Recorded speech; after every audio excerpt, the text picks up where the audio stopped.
We're gonna start with the Roottrees are dead and continue that as I'm bundled up here in winter storm cold weather. Um, I labeled this that I would love to finish Rootree Mania. I'm highly doubtful that I will. I have a feeling that I don't have the juice to do it, but we'll see. I would love to. I think it's been several days since we played though, so I'm gonna be really out of it.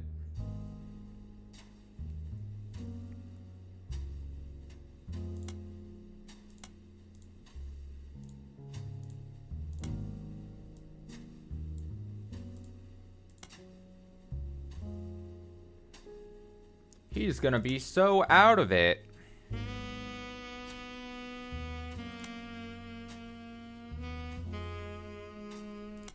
How close are we to finishing? I had to refine this out. I don't think we were very far, is the thing. Oh, fuck. Okay, let me see. There's definitely technically less to figure out than the top one. Just numbers of spots wise, I think, right?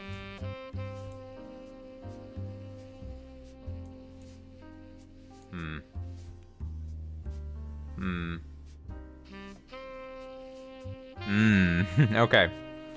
Yeah. Yeah, fine. Okay.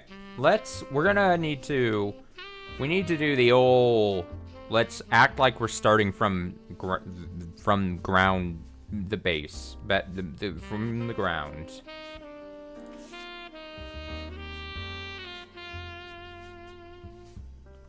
And try to just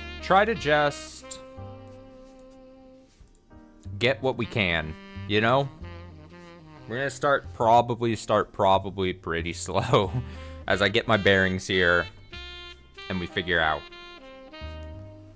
where to pick back up. Story concerned an unreleased book she had written, right. Seems that he used photos of Guy that Cicely did not own the rights to.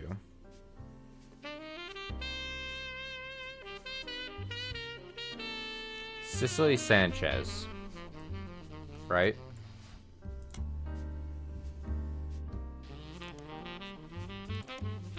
Cicely Sanchez is an author best known for Portrait of a Changed Man, released in '79. Her follow-up, Foreign Gospel, did not perform as well critically, but still sold quite respectably. She has written a few more books since then, including a biography of Van Gogh, but her first two are her claim to fame. According to a site about authors, Cicely is known for her nonfiction, with focus on exploring darkness in the human psyche. Recently, Cicely appeared in a magazine called Piketty with an article about a book she had commissioned to write for Guy Hudson. The magazine and Cicely herself were immediately issued a cease and desist due to its inclusion of pictures that she never had the rights to publish. The issue was pulled from store shelves, making it an instant collector's item.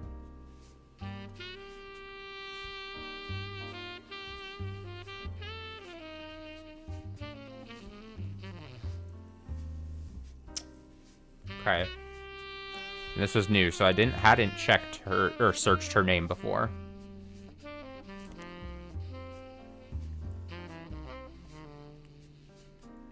The question's gonna become, am I gonna be able to get a copy of this magazine article thing about a book that isn't taken away? That seems like a big thing. You know what I mean? And also, Cicely Sanchez, was that,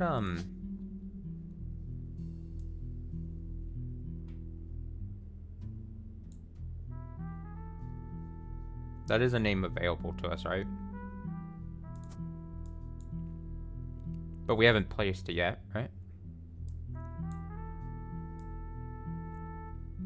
And it was a book about this.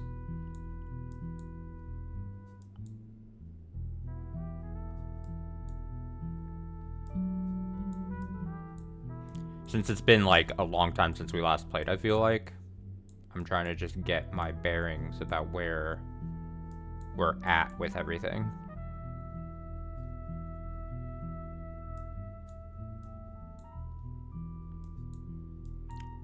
What state did I leave things in?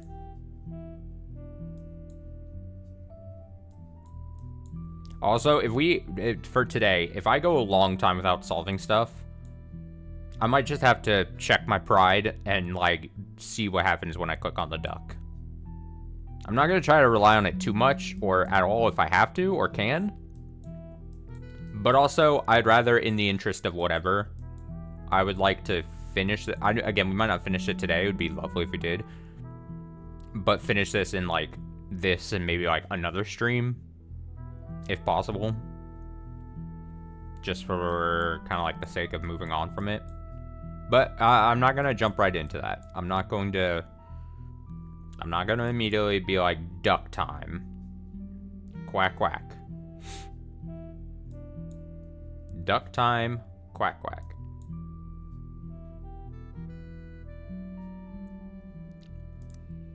Okay, so I'm gonna go for...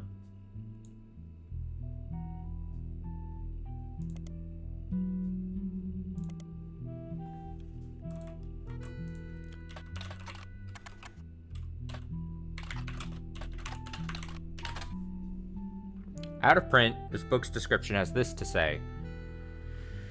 What if everything you stand for, everything you know to be true today could disappear in an instant? All of your politics, relationships, gone in the blink of an eye. Would you still be you? Cicely Sanchez tells this powerful true story about a man who woke up after being saved from drowning in his backyard pool. After being saved from drowning in... This sounds familiar. Drowning in his backyard pool and became an entirely different person. Include our interviews from those who knew him best before. There's also one-on-one chat with paints an entirely different picture. You won't be able to put it down without wondering, what if you were me? I feel like I had gotten this before. Does it go back to the top if I, like, research it?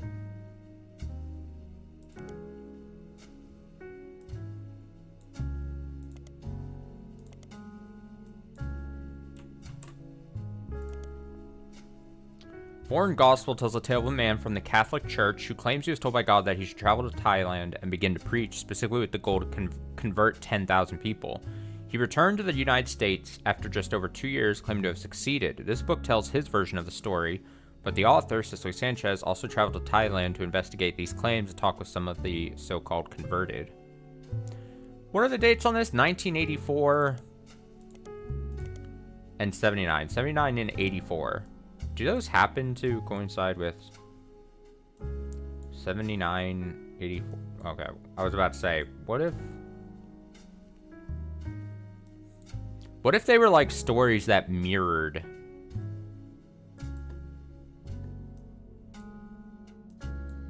somehow, like she was writing fictitious stories that mirrored either intentionally or unintentionally the infidelity situation happenings going on, and then that's why when she started to write this one, it was like a cease and desist happened, you know.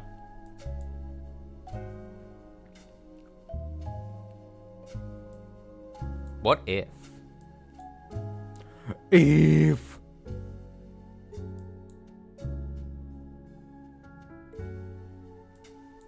what am I currently possibly sitting on? One as like waiting to be locked in. Just one?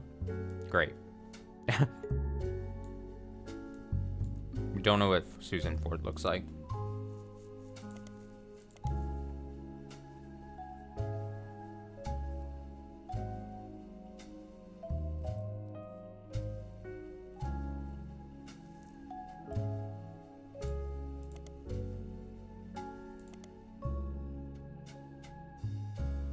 No, I definitely think when you research, it goes back to the history. So I probably did relook at those already. And then didn't I do this where I was like... Yeah, the magazine.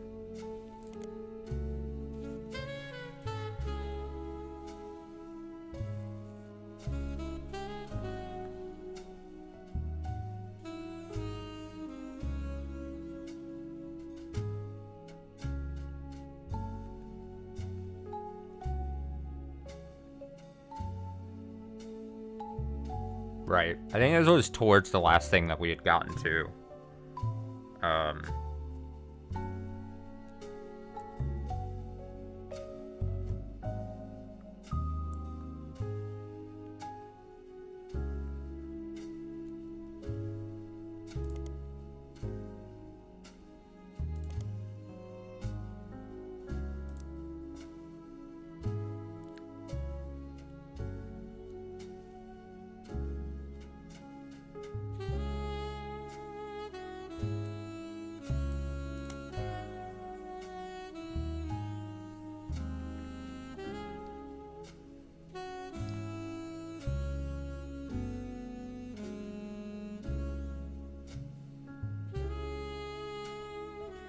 Guy Hudson, who was only president of Roottrees for a few years in the late 70s and early 80s, had mostly faded into obscurity except for the Fancy Flavors debacle. During Roottrees mania, he suddenly rose to prominence again after 5Ps appeared on the cover of a magazine holding a photo of Guy and his mother. Few people that existed adjacent to the company in the 70s have come forward with stories about debauchery and swinger parties. Guy liked to throw large holiday parties whenever he had an excuse, and they often got very out of hand. This fact has led some people to speculate that the night he died in a car crash he was drunk or impaired in some way, but the Butler County Police have released multiple statements and ample evidence that proves decisively that it was not foul play and that no party had taken place.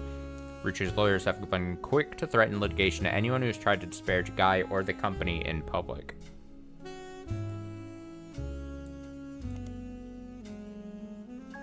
Oh.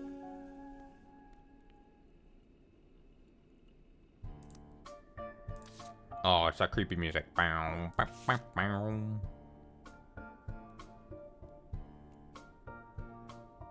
Bow, bow, bow, bow, bow, bow, bow, bow. What was the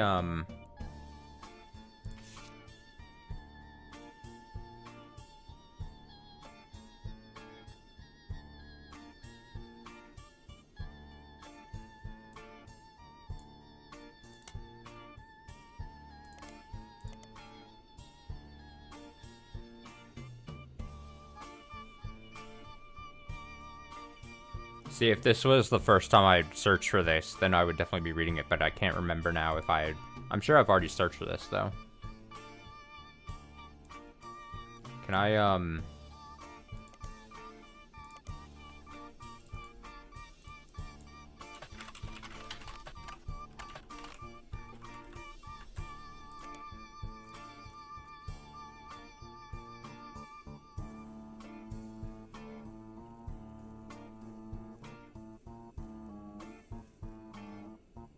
we had already gotten...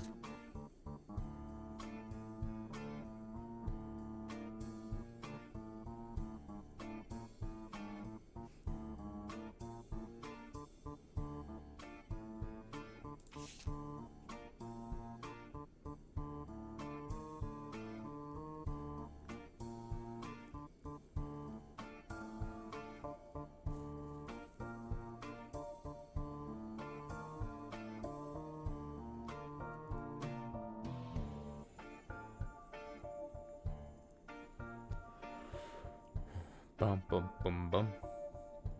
Bum, bum, bum.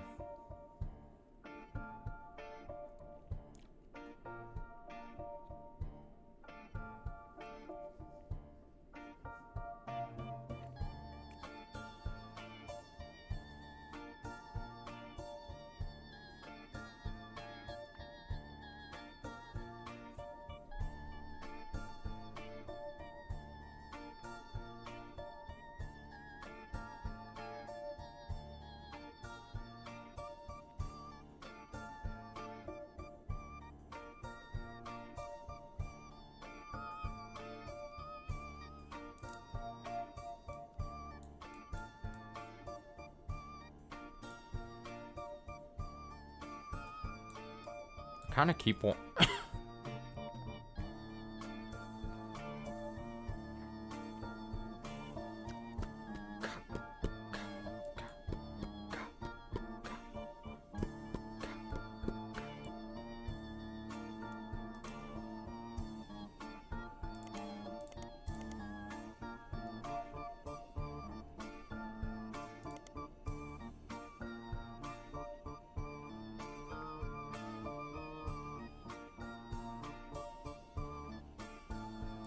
Dirty.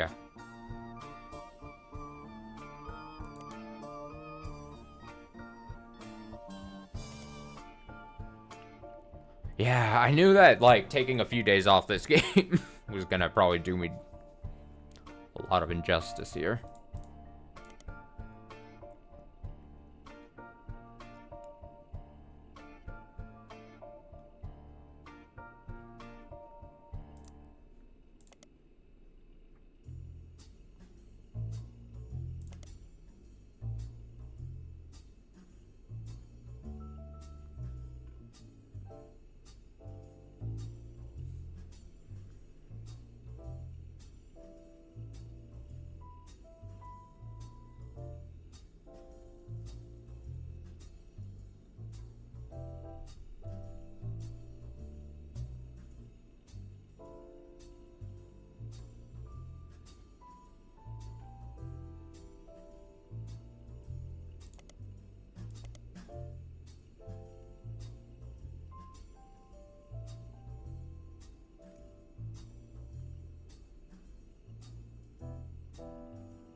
Her husband, who was her future husband, who was deaf.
Maybe I need to use the...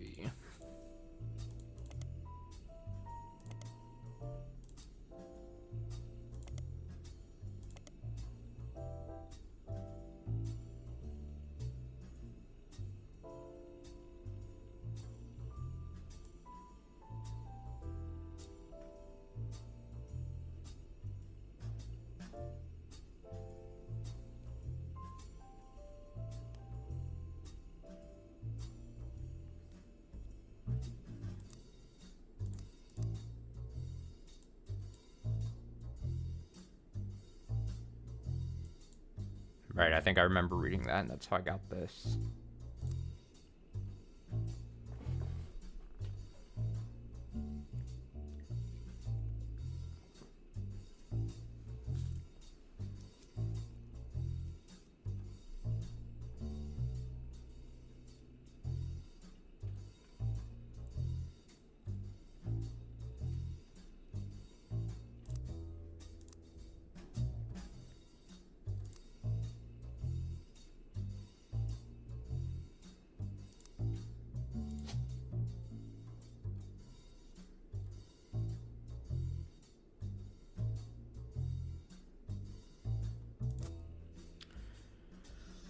She's a secretary, but went back to delivering produce on the weekends. Does that make you like a farmer? A medium molecule? How about a baby?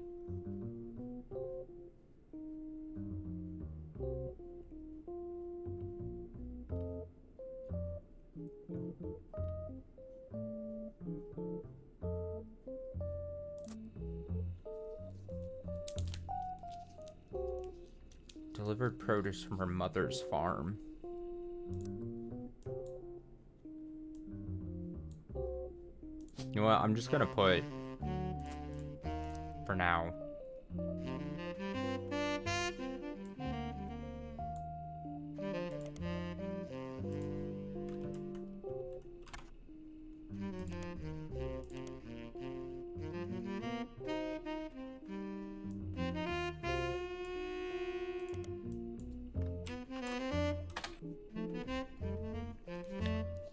both were local business owners, owned by Antonelli's.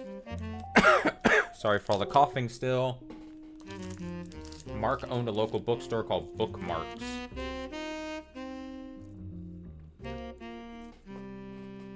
Mark was also mentioned once in the Butler County Times when he was sued by Steve Garland.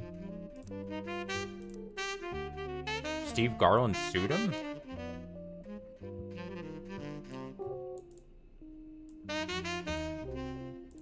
Why, though?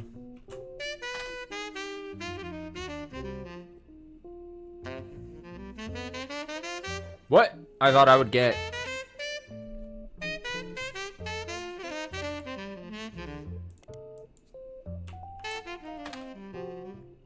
First was an article about how he met his wife Christine when he worked at Antonelli. Second is from months later, in September of 1978, listing for his weekend cooking classes, Gourmet for the Groovy. Blurb mentioned that he's been giving lessons from his home kitchen for the last month so that he can keep an eye on his son. Third was from 91 and is titled Local Author Sued by former Butler County resident. Seems that a local author by the name of Mark Zimmer was sued by Garland after Garland saw Zimmer promoting his book Kitchen Tales on television. The recipe book was partially plagiarized from the recipes that Steve Garland would give his students during his cooking lessons before he moved. The article mentions that although recipes are hard to copyright, Garland accompanied each recipe with a short fiction about how he learned it. These usually doubled as a way to remember certain ingredients. Garland's bean salad, for example, involved making a trade with a gnome for some magic beans. Beans! Apparently, these stories are found word for word in Zimmer's cookbook, in addition to additional stories that follow the same format.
Did I write that correctly?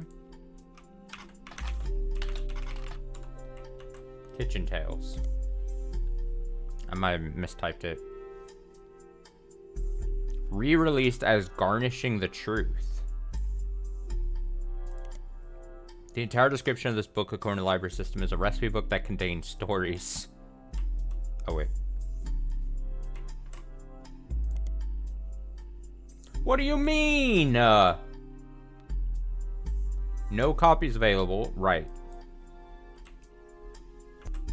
No copies re-released as Garnishing the Truth. Was it released under a different name?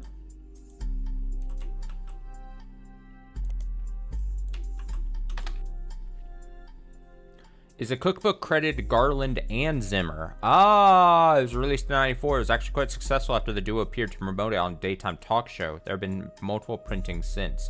According to a book review, the recipes are accompanied by stories that help the reader remember the ingredients. The reviewer says that it seemed perfect for learning to cook with the entire family. Garland and Zimmer. But how would I then... Mark Zimmer and Steve Garland? That's crazy. Introduction to the book is a series of acknowledgments from Steve. The first is, Christine, thank you for everything.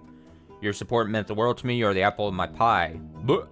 The second is to James and Robert. You're becoming amazing men and incredible chefs. I guess I'm a good teacher. James and Robert. James and Robert.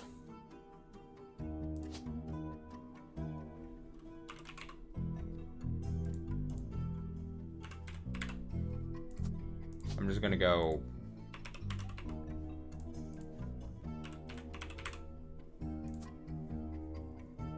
You know, it could be switched, you know, whatever's, but. The final is to Mark Zimmer. You proved my storytelling approach to recipes could be popular. Without you, this book couldn't exist. Funny. There's also a foreword by Mark Zimmer. When was this published? 94? Is it possible these are still like children then?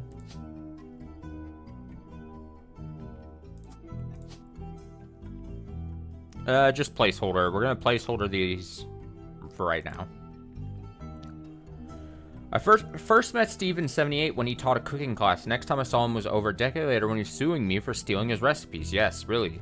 So you might wonder what I'm doing in this introduction. Well, it turns out that Steve and I had more in common than we thought. Instead of settling in court, we settled at McCarran's Brew House over a game of darts. They said they'd give us the first drink of the night free for an entire year for mentioning them. By the end of the game, he and I agreed we'd both rather make a ton of money together than spend a ton of money on lawyers. It's pretty rare to meet your best friend so late in life, but when I decided to retire, I moved to Boston just so we could hang out. So, if you're browsing this book in a bookstore, please buy our book. We need more money for when the free beer runs out, and the bookstore could probably use the sale. Sounds like the type of guy that I find really obnoxious. I'm gonna be honest. Zimmer guy. A pub in Boston, they have a website. Apparently the bar has been around a long time. On the site, there's a list of famous people who have had a drink there, including former president of the United States, not the Roottrees Company, Kennedy. There's also a few listings of television shows and books that have mentioned McCarran's as well as how they came up. One of them is Garnishing the Truth, which the site has this to say about. Local and regular, Stevie G wrote a book about food. We prefer cocktails, but he gave us a shout out, and we ain't gonna say no to free press. So go grab a bite at his kid's joint, Friday, and then swing by to meet him for a drink. At his kid's joint? Friday is a fairly popular restaurant in Boston. They don't have a website, but many locals seem to mention them in various places. One more in-depth review explains that it's not a full restaurant, just a front door and a very small interior with a window. Unusually, the restaurant only serves vegetables, but a lot of reviews say that in spite of that, it's delicious. Huh? You also find a short story about it listed on a website called My Boston Homepage. Whoever runs the page seems to just link to random sites related to Boston, tell personal anecdotes related to Boston, give the relatively short opinions on things in Boston. Very unorganized. Has this to say about Friday? Wicked overrated. I saw it in Chef's Signature, so I went and there was a huge line and they didn't have a single meat dish. What's even the point? Chef's Signature. It's a magazine related to food and trendy restaurants. They cover subjects all over the United States.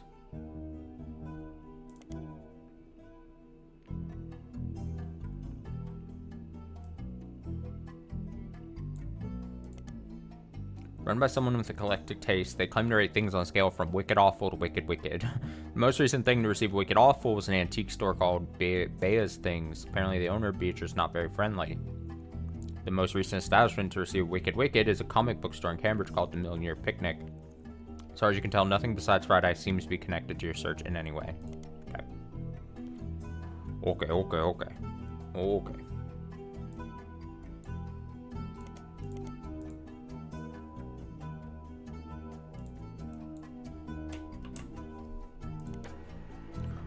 Huh. Chef's Signature covered Friday less than a year ago, right around the time you were doing your initial investigation. Each article in Chef's Signature tends to focus on restaurant. Like the magazine's name implies, each restaurant lists the one main dish that the head chef is known for. Friday's signature is the samosa cone. Cover and main article has been added to your evidence. Also, I'm going to assume these student things are not going to last now that we're seeing that this is... Yeah. Okay.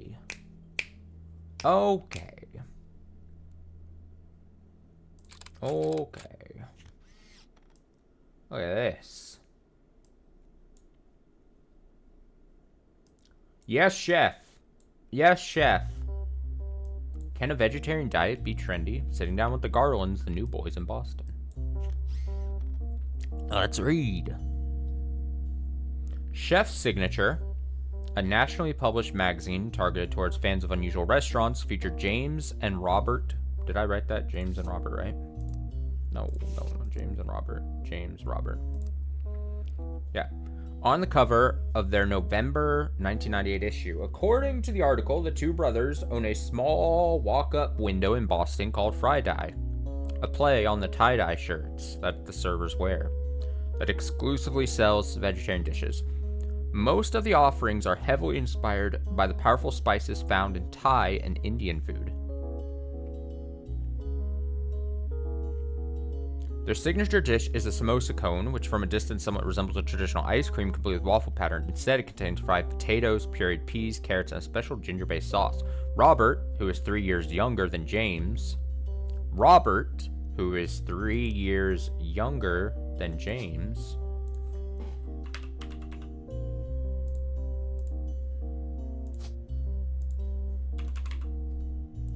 Robert Jokes that although the age difference has left him delegated to wear the sous chef jacket his whole life, has left him delegated to wear the sous chef jacket. That's that.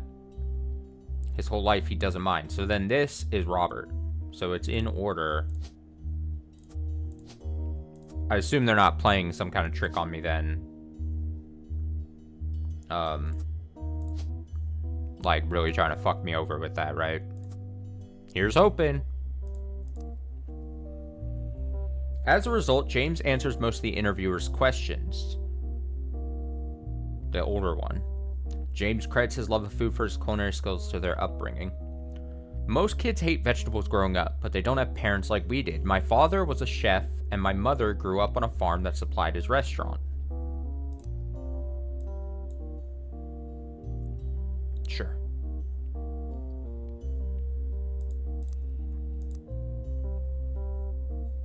My father was a chef, and my mother grew up on a farm that supplied his restaurant. That's how they met. I don't have any memories from the farm or anything like that since we moved here before I could even talk, but they have told me stories. My dad's a great storyteller.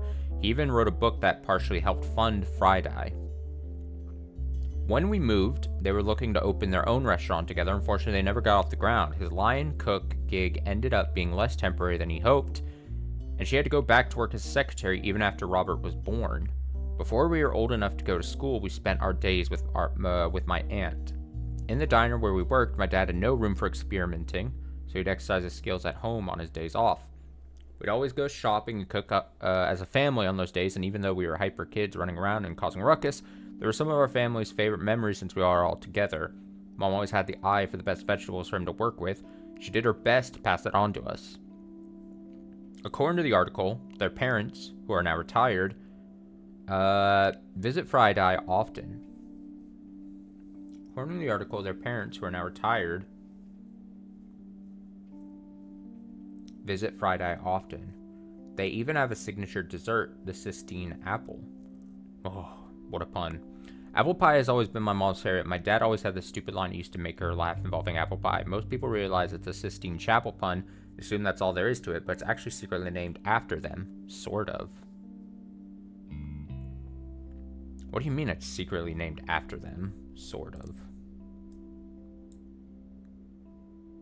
Just because it's Sistine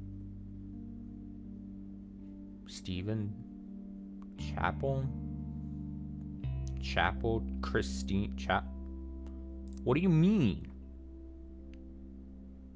What do you mean it's named after them? Sort of. Also, is retired an option now? It says that they were retired now.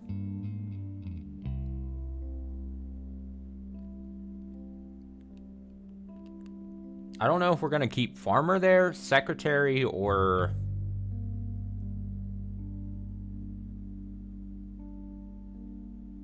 There doesn't seem to be a retired option unless it's just I'm a housewife, but I mean...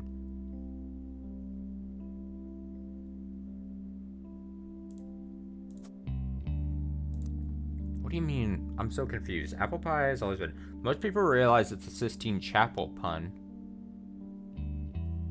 and assume that's all there is to it, but it's actually secretly named after them, sort of.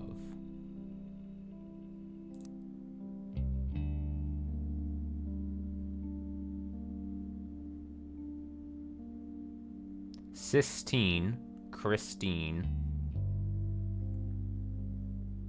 Apple, Sistine Chapel.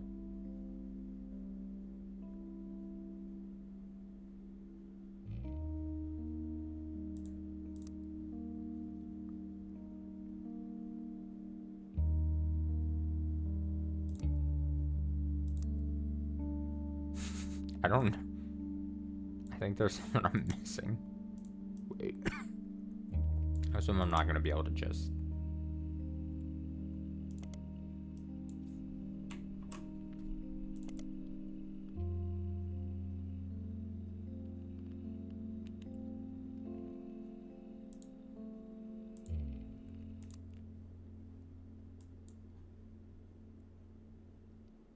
Look at us.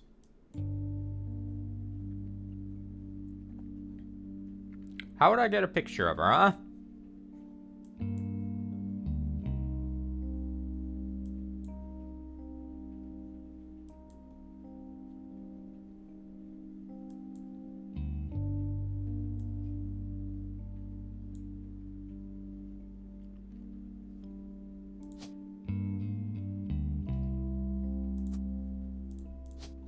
wild. Whoa! Oh shit! Oh fuck! We're gonna get another checkpoint after we lock in 4, which would be nice. What is this? Sorry. Getting distracted by a notification.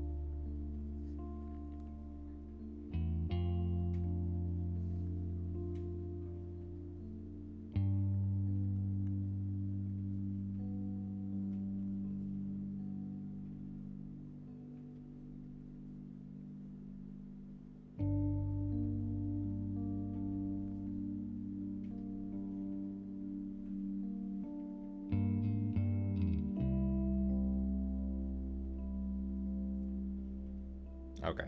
Nothing important. Okay. I'm getting notifications on Discord as well. What is this? Oh. I'll respond to that later. Okay. Okay. Let's lock in. Let's lock in.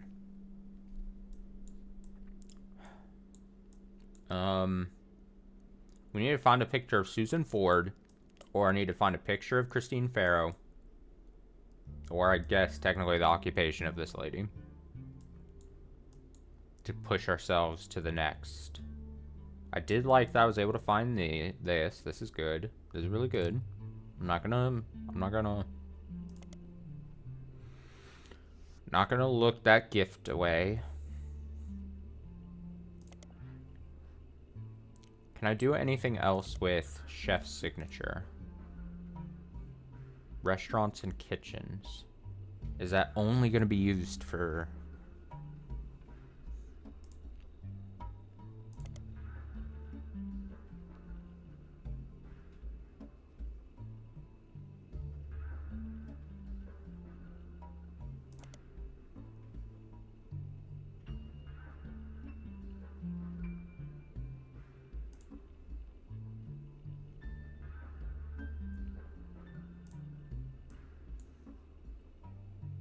Can I just search, like... I don't even know if that's how you spell the guy's name. Yeah, it is. Could I find anything else? I mean, I'm always like, the periodicals are the thing that just... I'm always like, you're just like, I feel like if I start trying to, like, randomly guess at things that might be in the periodicals... It's the resource I use the least because it just feels like, unless it's super obvious and I use it that one time when it seems like the most recent obvious when like it first unlocks because it's like, oh, it really wants me to use it. Then I'm like, if I just start typing in terms, like I don't want to just type terms in just to see if something pops up in a periodical kind of thing. So I don't know. I don't know.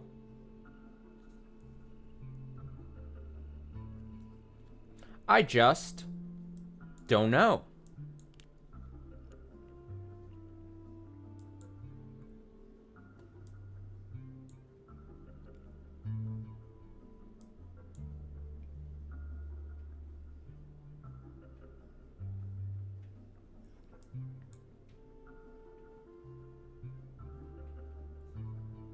Also, this goes down a long way.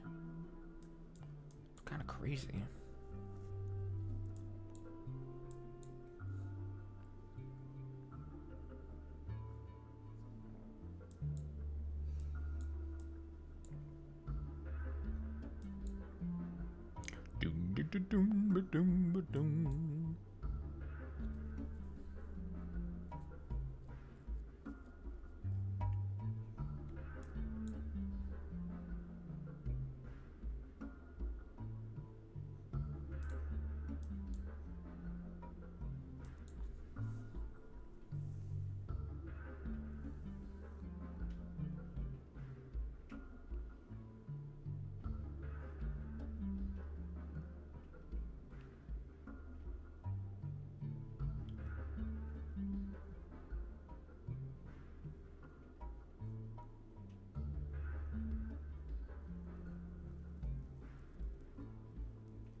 can't help but feel like this is either I'm either dumb for not getting what this means, or it's some kind of hint to like something else somehow.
Maybe it has something to do with...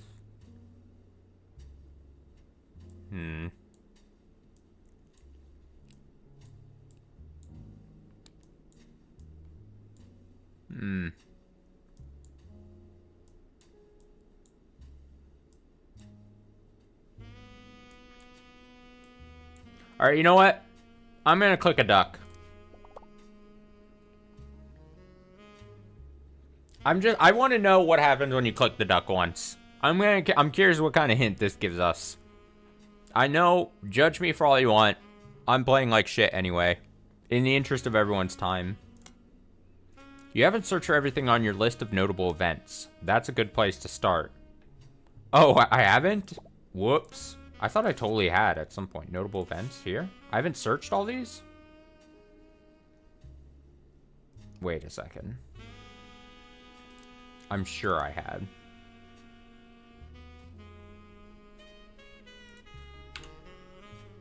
Six pieces. I definitely did this. The Roottrees Rift.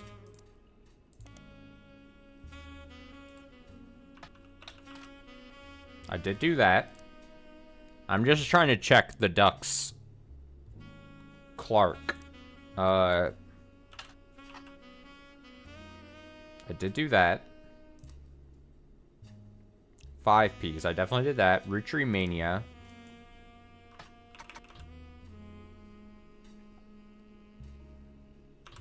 Maybe I didn't technically.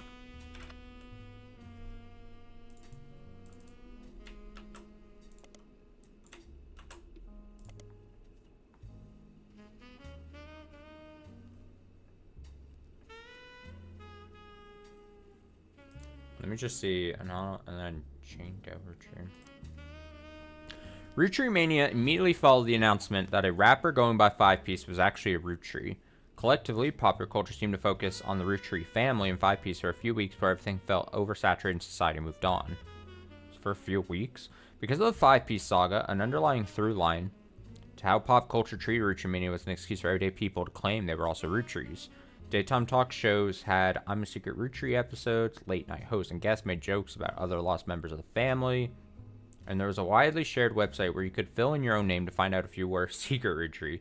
When you submitted your name, it simply said no with an image of Clark Rafferty LaRue giving you the finger. That's pretty funny. Roottrees Mania lasted only a few weeks, just long enough for 6 pieces to re-enter the charts and trigger new printings of other Roottrees-related media. This includes Lauren's Diaries, VHS releases of Gwen's old movies, as well as countless other unauthorized biographies, which mostly seem to attempt to capitalize on the Roottrees sisters, Carl and Brenda. These re-releases were too late to successfully capitalize on or extend the craze. As a result, most of them were failures, and countless novelty shirts that had variations of I'm a Secret Roottrees became immediately unfashionable, though some people still wear them ironically. Oh, like in the opening thing. Funny. Funny. New printings of other Roottrees-related media. Can we get more copies of fucking Lauren's Diaries, by any chance? What if I...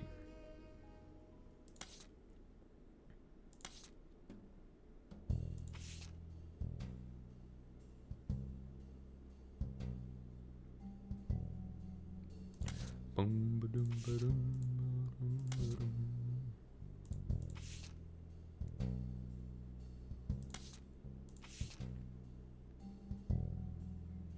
life between wars. I might as well try, right? In the wake of Six Piece's release, Lauren Roottrees, author of Life Between Wars, was tracked down by a reporter as being one of the most upscale memory care facilities in Pittsburgh. Tracked down by a reporter as being in one of the most upscale memory care facilities. She was relocated back to Pennsylvania when she began suffering from Alzheimer's. Ooh. There was a minor backlash towards the reporter that tracked Lauren down because they were caught standing on the ladder and holding their camera over the privacy wall to take a photo of Lauren and her son Clark sitting on a bench outside near a small pond on the premises. Ooh.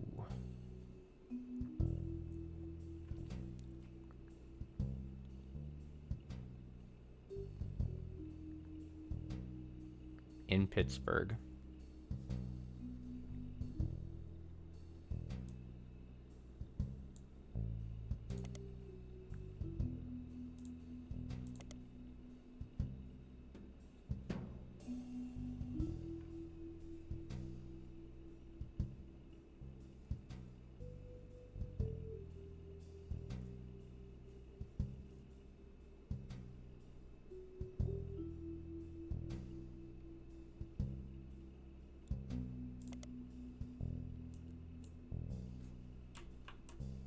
No.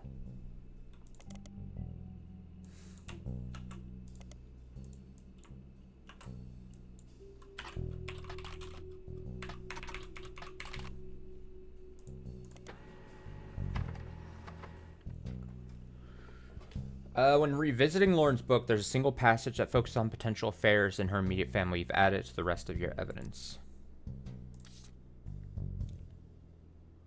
Ooh, get the fuck out of here. An entry entitled Cruelty from Lauren Roottrees' diary, written in 1963, focuses on the relationship between her mother and father. While it offered only redundant information during a previous investigation, mentions the subject of affairs and may be more useful this time around. I am no stranger to true love. Jacob and I married at an age that most deem unfit for marriage, but it was also enlisting at an age that most deem unfit for war. We had no choice. I knew in my heart that our marriage was one for the ages. He and I would still be together today if not for Okinawa. That was nearly 20 years ago, but there's an emptiness in my soul. I do not understand my contemporaries. So many girls I went to school with have taken multiple lovers.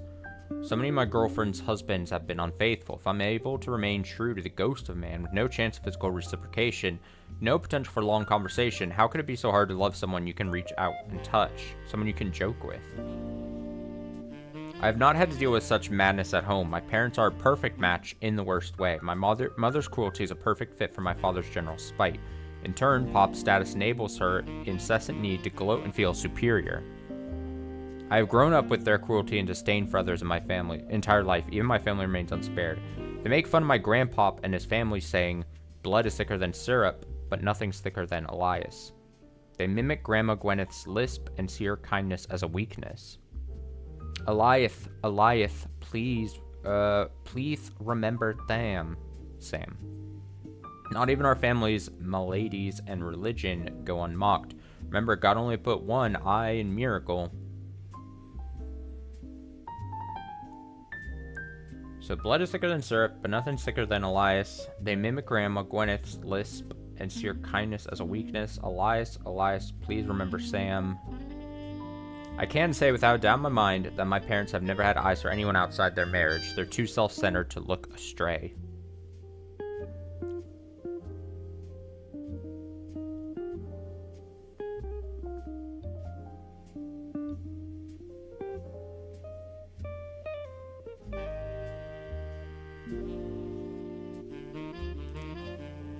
I mean, I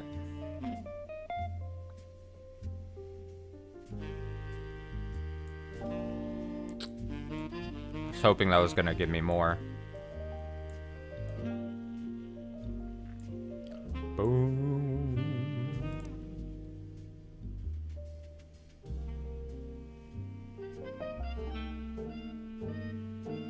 She doesn't have it. She's not giving us much in this Roottrees Mania side of the story than in the other one, where we had so much, unfortunately.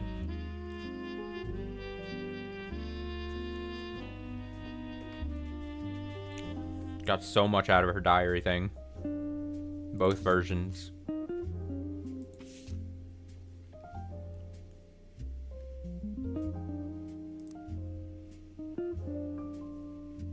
Oh, do I need... Is this like a thing? No. Okay, I wouldn't have thought so. That they would be showing up here.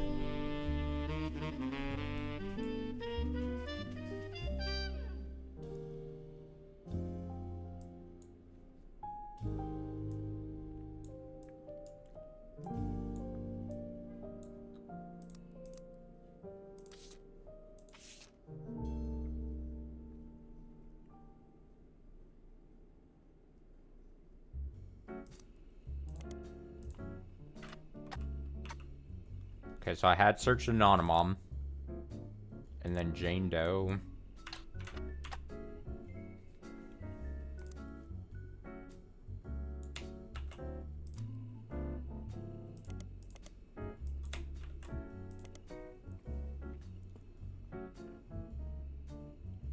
This may just be the Anonymom, yeah, page.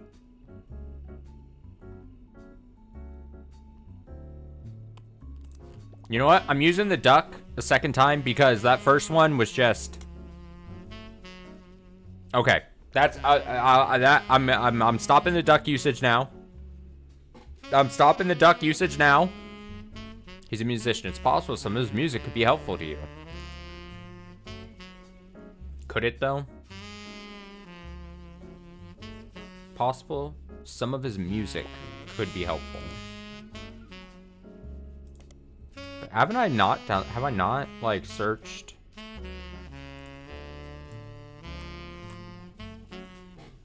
Or have I not searched, like, his exact specific...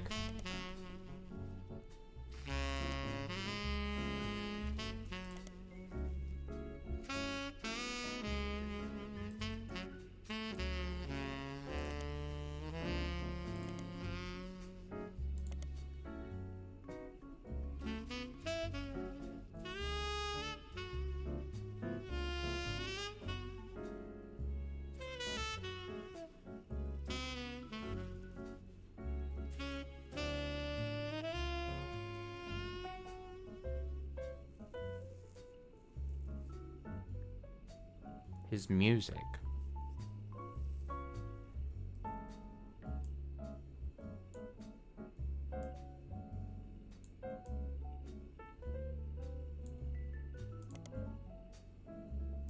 Debut album.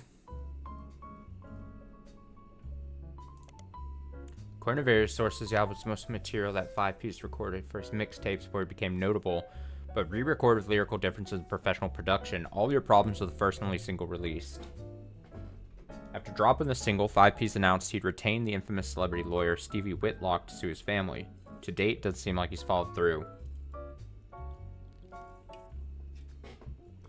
At first, the single didn't make much of a splash, but Whitlock, known for publicity stunts, paid thousands of teenagers a few dollars an hour to call and request the video on MTV, which increased its profile. MTV eventually caught on and banned the video altogether, which in turn received national news coverage, made the song even more popular. That's funny.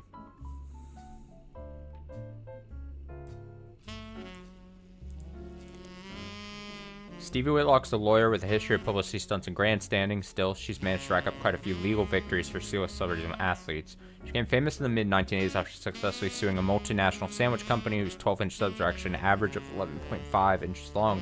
Stevie argued that since the company sold 1 billion sandwiches per year, that was enough missing sandwich to make a sub long enough to span from New York to Los Angeles. The jury awarded her a paltry $5,000, but the news coverage of her crusade turned out to be priceless. Unfortunately, none of this seems related to the Roottrees.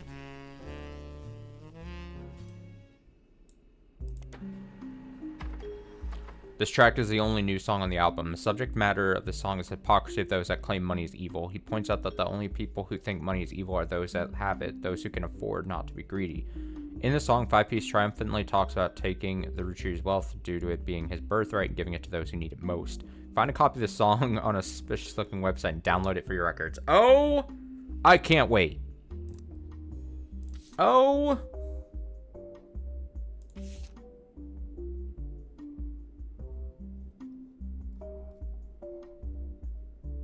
This is the only single off the album. It received some airplay but didn't make a big splash critically or commercially.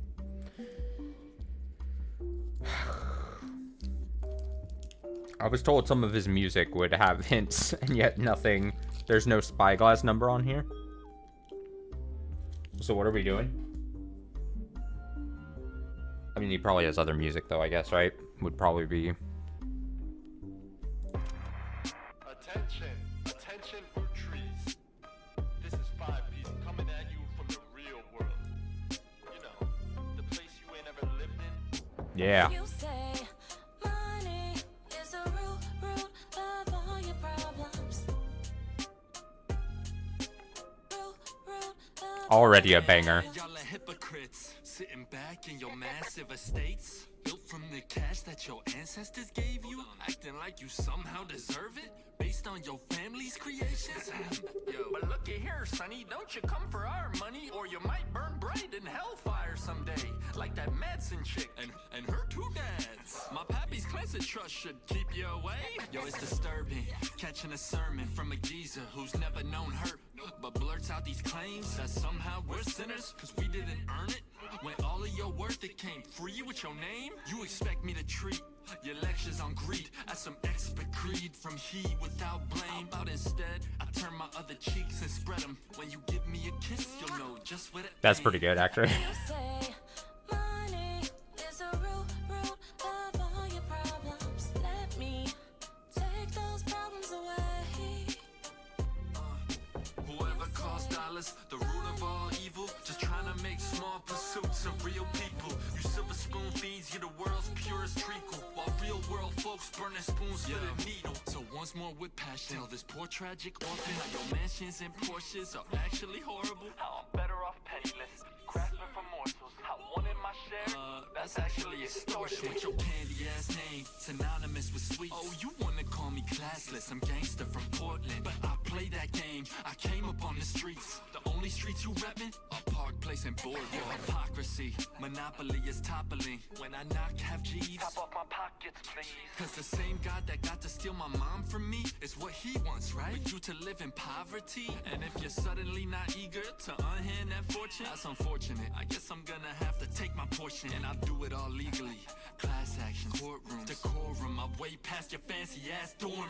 You say money is the root of all your problems. Let me take those problems away. Bring the choir in. You say Bring the choir in. is the root of all your problems. Let me take those problems away. Yeah. You say money is the root of all your problems. Let me take those problems away. Whoever calls dollars the root of all evil, just trying to make small pursuits of real people. You silver spoon thieves, you're the world's purest treacle, while real world folks burning spoons for the needle. Whoever calls dollars the root of all evil, just trying to make small pursuits of real people. You silver spoon thieves, you're the world's purest treacle, while real world folks burning spoons for the needle. Whoever calls dollars. Some of these lines are actually pretty decent. I gotta say, it's actually pretty funny. Okay.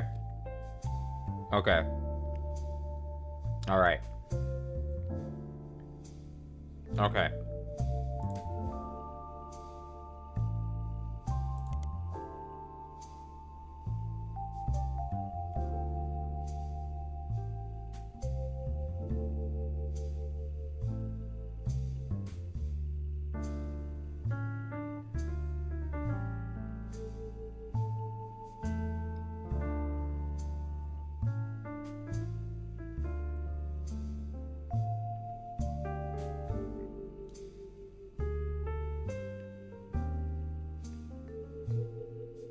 I mean, surely there's more music of his, right? That would actually be helpful.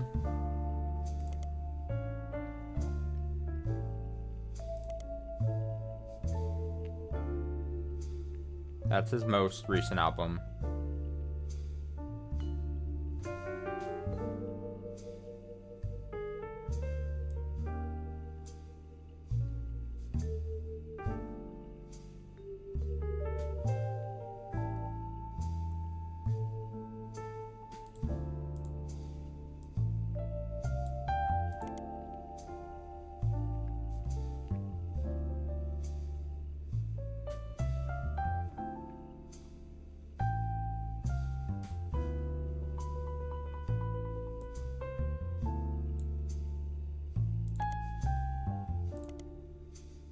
No.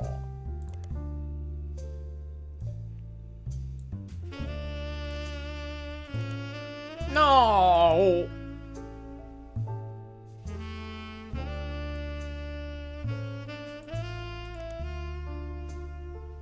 His first mixtape. There's discrepancy debates about what year exactly was released. Oh yeah, we read this one.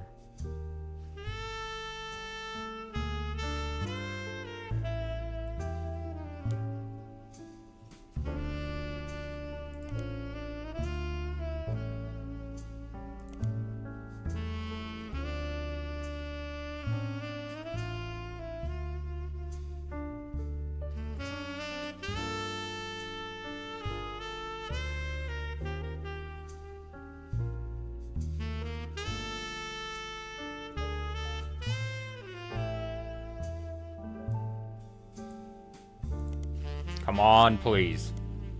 I wanted that one song so bad.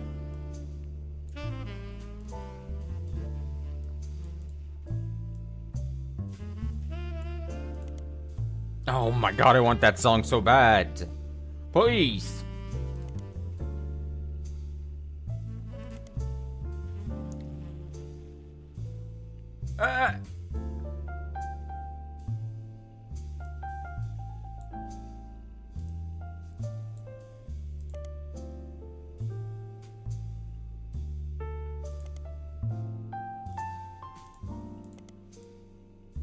I'll fucking search everything. Desperately. Chef's signature. Heat. Please.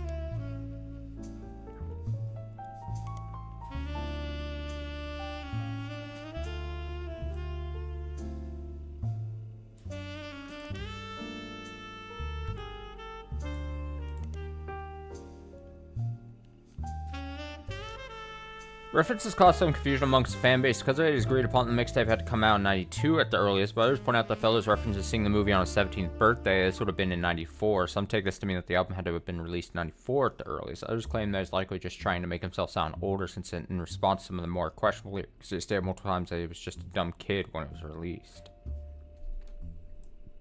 But this song's probably not.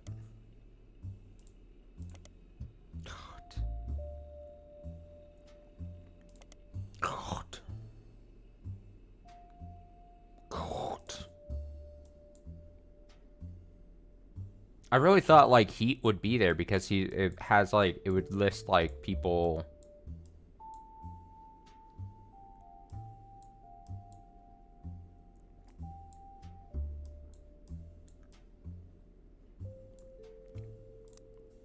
Whoops. I feel like I've taken a bite of the forbidden fruit and now I found a lot of information in your last investigation. Now that some time has passed, it's worth looking at some of it again. I've taken a bite of the forbidden fruit, and now I'm like, oh, I'm just gonna fucking ask this random duck.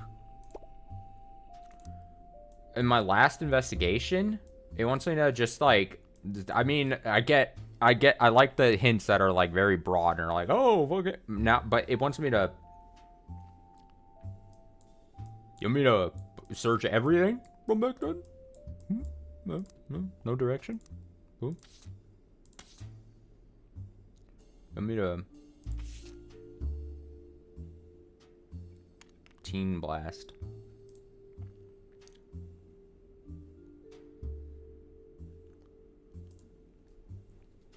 Teen Blast.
This is the most random thing to be searching for right now.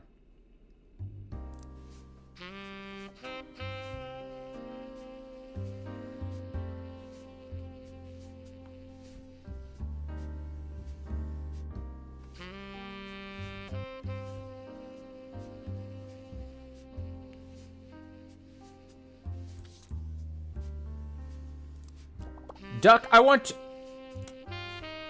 Reminders in your evidence goes over the most important people and events from the last investigation. Reminders in your evidence. What I was just looking at. Oh, okay. Okay, Duck.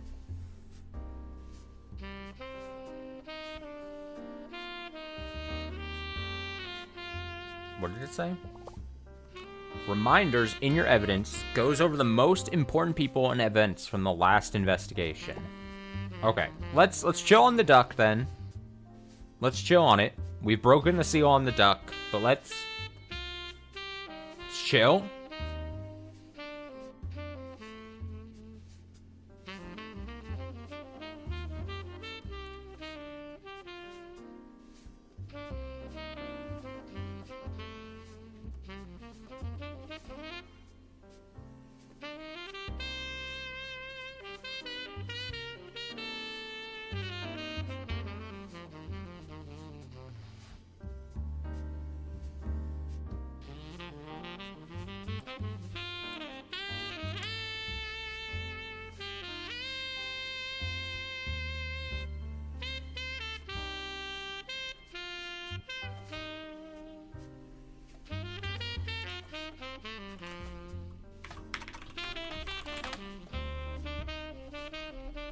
The website used to initially place Raina, Rose, and Riley is still up, though instead of the cherry pink background with purple text, it's now more traditional black text on white background. Young webmaster turned the site into a memorial for the sisters and their father. It seems like she did end up getting her ears pierced like Rose after all. Regardless, there's no relevant information, just a picture of the girl's sad MIDI piano playing in the background. From other higher profile sites, found that charity's been set up in the girl's name, the Roottrees Sisters Fashion Scholarship.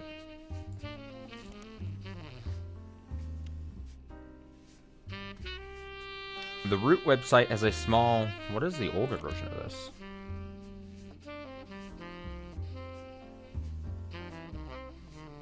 This is more about... Small memorial section to the deceased members of the family, but contains no new information. The most recent catalog had an entirely black cover with no text on it. On the leadership page, you learn that Root is currently managed by a designer who is apparently Brenda White's second in command. You don't recognize her name as she seems unrelated to your search. There's also a scholarship page. On it, you find more information about the Roottrees Sisters Fashion Scholarship. It is awarded to 3 underprivileged high school girls each year who wish to pursue a career in fashion. Apparently, also gives them an opportunity to show off their designs on professional models on a real runway. I think I've read this before. According to the site, the fund was created directly from shares that would have contributed to the inheritance of the Roottrees sisters if they're still alive. Like other aspects of the clan's trust, it's managed by Ruby Legal Enterprise, and I think we went through this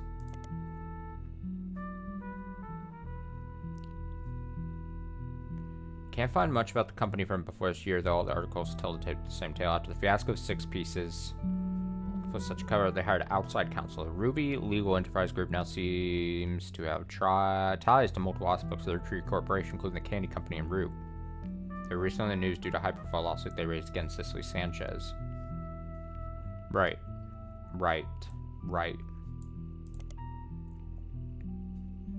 Like her legal company is relatively elusive, the most complete source of information you can find from before her time with the Roottrees from a website for a magazine owned by a major airline. Website for a magazine owned by a major airline. She was the subject of one article from a recurring series about modern-day success stories. Ruby grew up in foster care, but excelled at school and earned a scholarship to study at Mid-Eastern University. There, she graduated at the top of her legal class and was quickly hired as a lawyer for a prominent firm. There were a few high-profile corporate-involved cases she was a part of. One was a legal consultant for a class-action lawsuit against the manufacturer of steering wheel covers. The other was to help a local gas station chain in her hometown of Portland with the rollout of a promotion that allowed gas station customers the ability to bet on the price of gas. The blurb ends by calling her new firm a double threat. Her company's services are crossed between a traditional lawyer and a PR manager.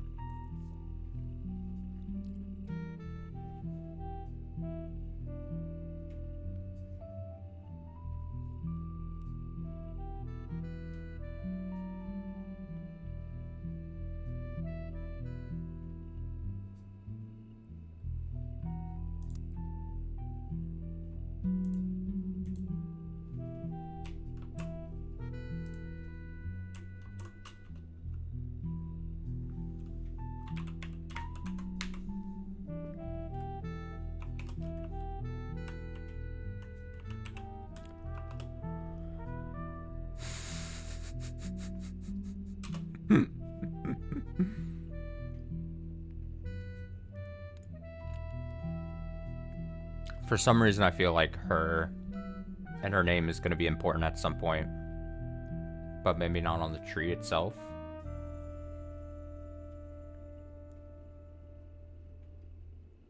Interesting, her hometown's also Portland, where also Five Piece was. 5 Ps. Right? Is that anything?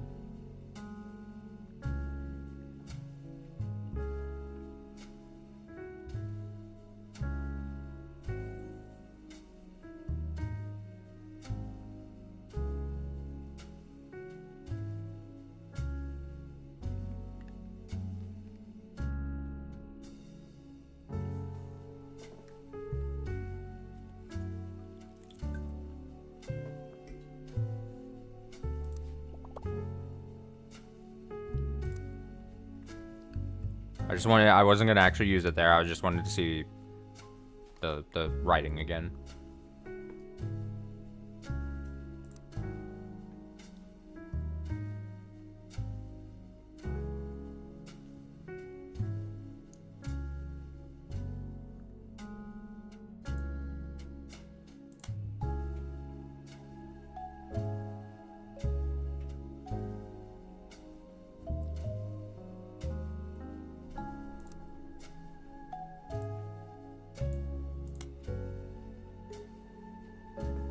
Jim and Diamond apparently sent out some mail to Diamond's Dazzlers. I mentioned they didn't spend a lot of time near or around the candy company anymore, so they couldn't really comment on any recent news. A Best Of album did get released to CD during Roottrees Mania, and while neither of them have performed recently, the couple did do a few signings at local record stores near their estate. During question and answer sessions, Jim has stated he hasn't been inspired to write any new lyrics. As far as you can tell, Jim and Diamond's marriage is still doing just fine. There have never been any rumors of infidelity about either of them. Oh, great. Great.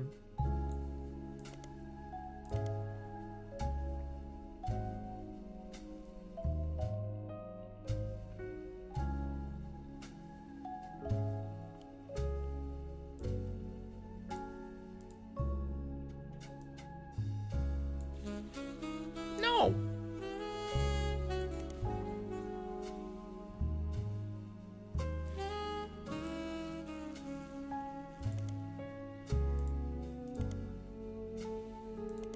That was a long shot. Because of best of Jim and Diamond. If it's just a best of, though, it's only gonna really...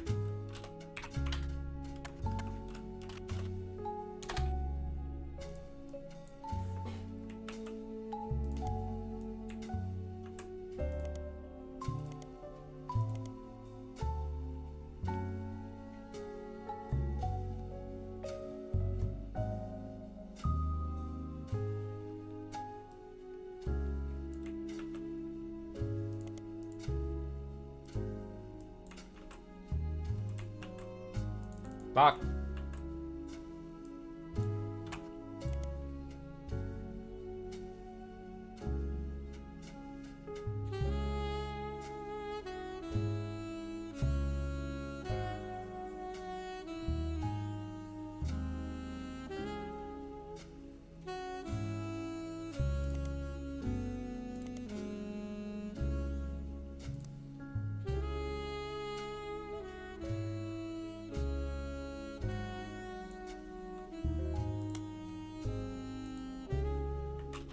This we had already gotten, and it was talking about tracked down by a reporter.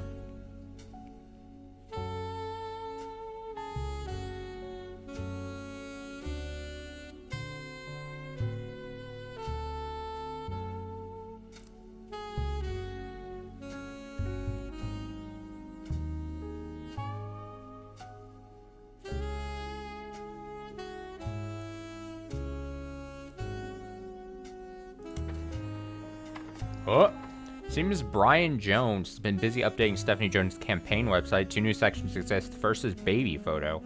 There you see a picture of their new family together in the hospital. According to the site, our daughter was named after her grandmother. Our daughter was named after her grandmother, which ended up being very fitting considering she was born the night before Christmas. Oh. Second is what's next. There's not much substance there right now, but it lists some small accomplishments and finishes with the recent rise in popularity and controversy surrounding my extended family, there has been some extra attention on me. Stay tuned for announcements in the coming months about how I plan to use this publicity to accomplish bigger and better things. Just to check. Okay, I wanted to see. Baby photo. Our daughter was named after her grandmother. After her grandmother?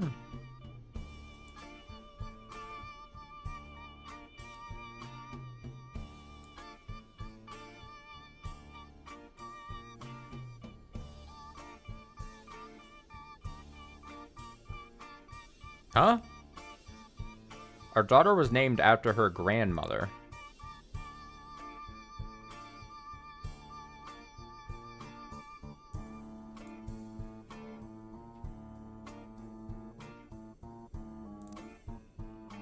Born the night before Christmas.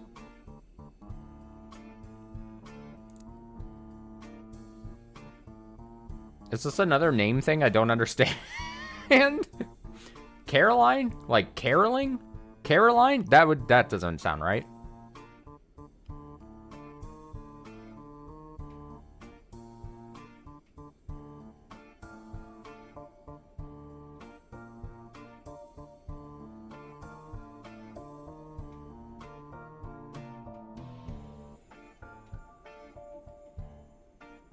I'm confused.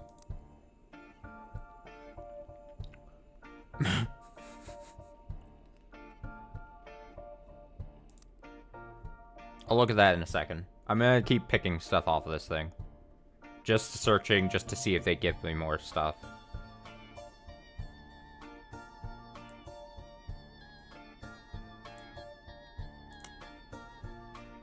Did a television interview? Someone has uploaded a partial transcript of that interview on the television section of a messaging community. Transcript is only her answers and missing the questions. This creates somewhat confusing reading experience, but does give you a bit more history about Caroline and some of her family's members. Did I already get this? Because this sounds familiar. Someone has uploaded a partial transcript of that interview on the television section of a messaging community.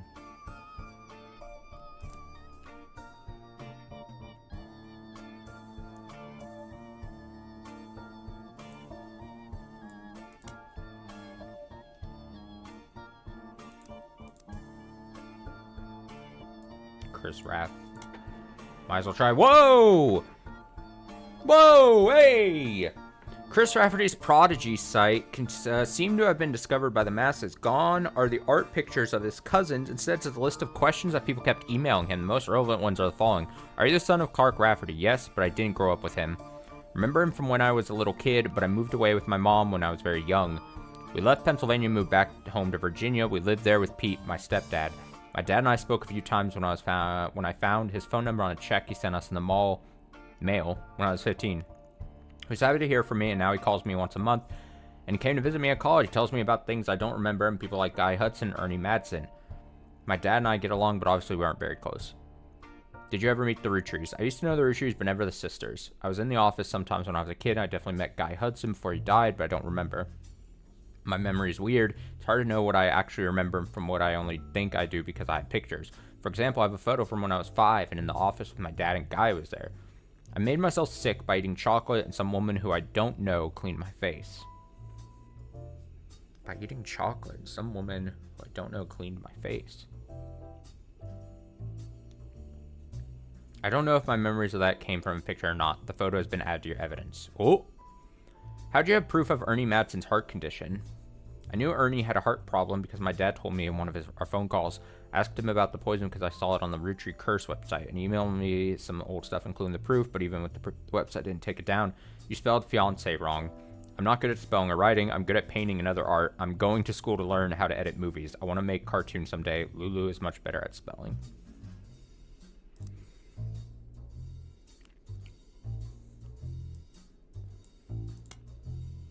No.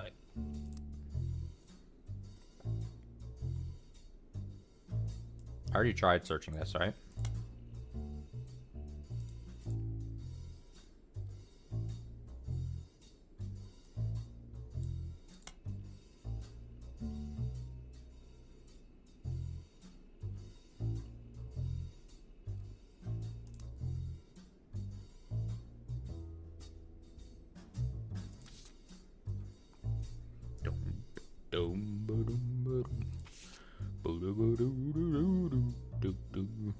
Brian Jones posted this photo of his family together in the hospital following the birth of their newborn girl. His new daughter is wearing an adorable little Santa hat, and his wife Stephanie is giving her signature thumbs up move from her campaign literature. So what the hell? Where are they going to be put?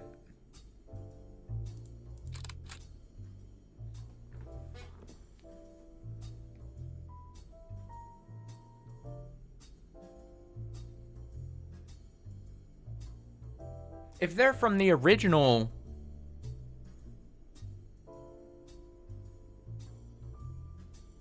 But... Wait a second. Wait. I'm opening my mind palace right now. I'm peering into the... It's just a family tree update. This isn't an infidelity thing. This is just going to be this. This is just some family tree update. They just snuck in. They were like, hey, surely you want to know what happens once these people had a baby, right? All right, well, we're going to shove it here, right? That's the only way. That's the only way this makes sense. They wouldn't stick. And I think we've proven. Let me go back to this. The list of first and last names you can choose from will contain red herrings. Not all of them will be used. Sure. The names, sure. But I think we've proven that when we get a picture, it's going to be used. So, I'm willing to bet. What was his? Is it Jones? What was his last? What was his? Brian Jones. Brian Jones. Brian Jones. I'm willing to bet then. Stick the baby in there. Put a little hat on her. How adorable. And then we're gonna stick. Are we still gonna put Stephanie Landon in there, or do we put Jones? Stephanie.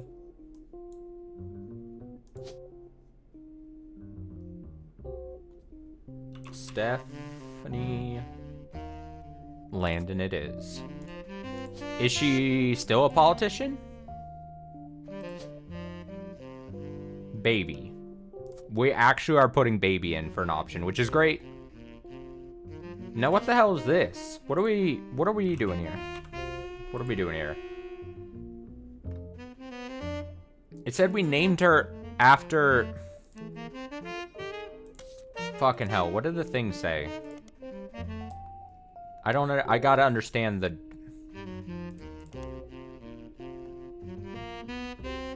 Our daughter was named after her grandmother, which ended up being very fitting considering she was born the night before Christmas. I don't understand what this means. What do you mean? It's fitting considering she was born the night before Christmas. Caroling?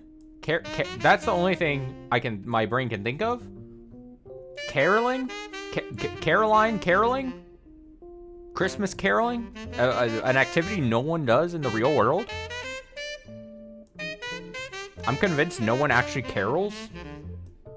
It's a made-up activity.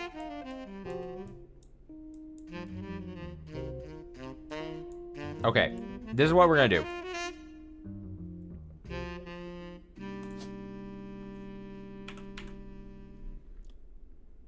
Carol! Like Carol! Carol? Caroline. Carolyn. Carol? Christmas Carol. That makes a little more... Caroline. Carol?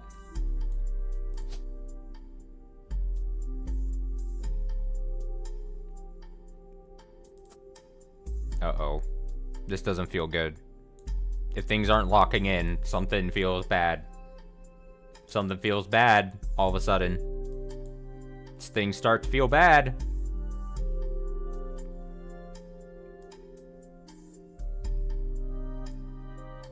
Oh. Things start to feel bad. Don't like that.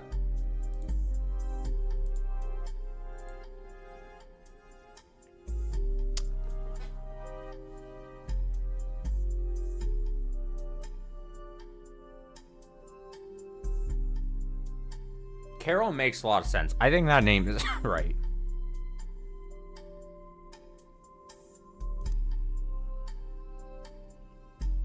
What is the time on that?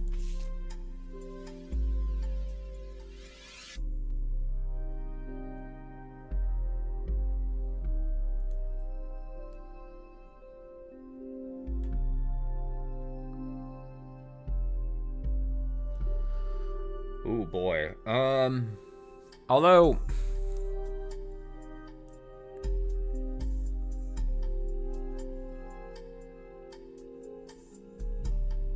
maybe she switched out of politics because of this?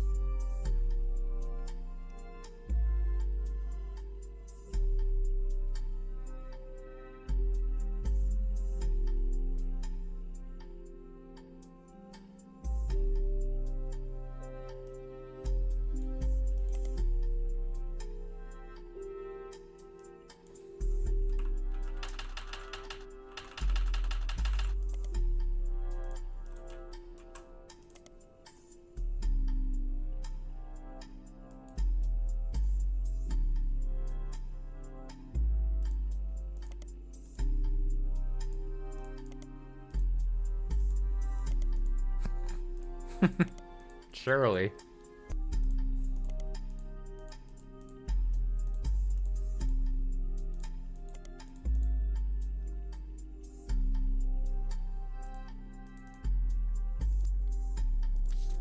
Alright, I guess I'll come back to that.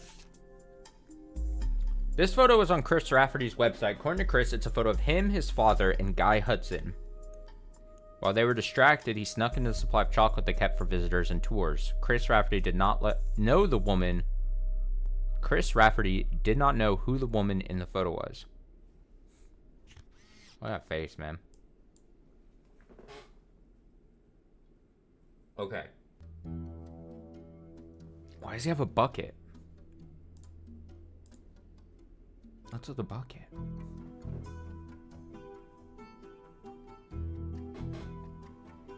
Okay, so here's what we're gonna do with this then. So it's his dad. So there's a Clark, there's Guy.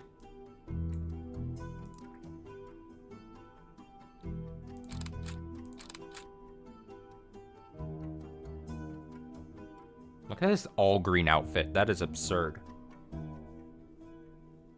Fucking leprechaun over here.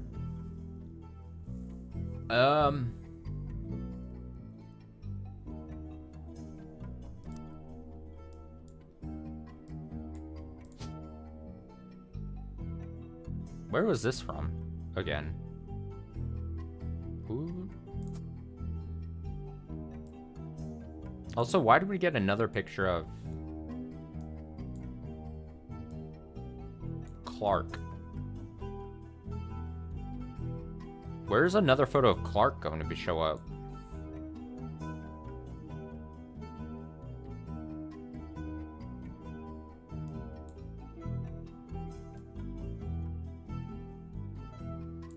Huh?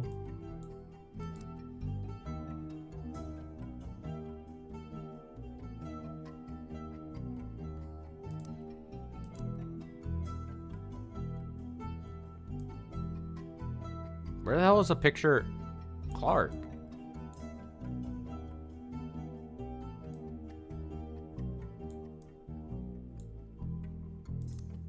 Got fucking problems going on.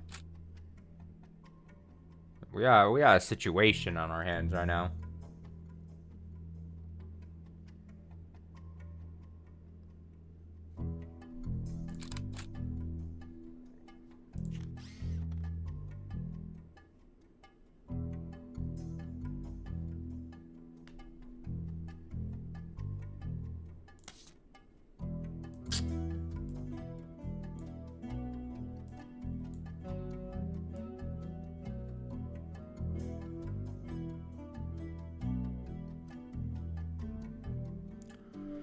Well, you would have to assume that that picture of a lady is going to be either here, it's either Christine, it's this unknown person, or potentially a Susan Ford.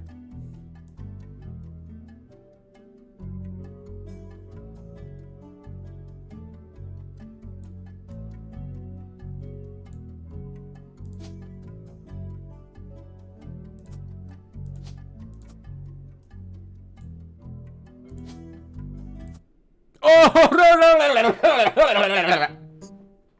okay, well, let's just, I'm sure.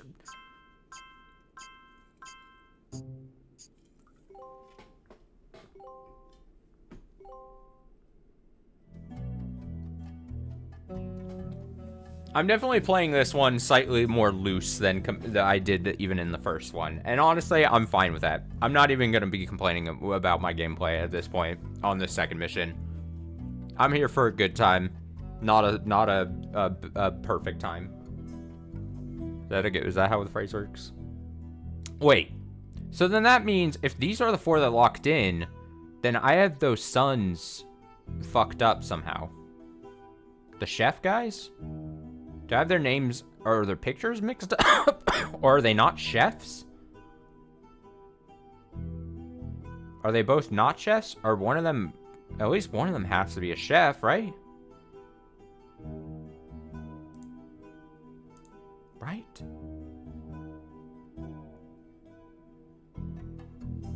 Right? What's going on? Ah! Sam The devil. reached out to me finally. I think I have you to thank for that one. My family's in a bit of a rough patch. Even though the candy is selling better than ever, everyone is fighting over the trust. The majority of us want to dissolve it. On paper, it seems like the right decision. The arguments about what to do next are endless and heated. More than a few Roottrees are worried about losing their wealth. I don't think we deserve it more than anyone else. I love my family, my wife, my daughters, even my son, who I hardly ever get to see. I want to keep them safe and secure. But I didn't do anything to deserve this fortune. Hell, I probably deserve it less than most. It took me way too long to get my life together. Okay, enough about me. Here's the deal. I can't stop the majority from voting one way or another. If you keep passing along potential Roottrees, I'll keep adding them to the list. On the other hand, there's been some leaps forward in genetics. It may sound like science fiction, but we can actually determine who's in the family just by testing their DNA. What you've done so far has been very useful. Just keep filling out the tree and we'll prepare for the tests. Oh, that's it? Sir? That's it? That's all you got for me?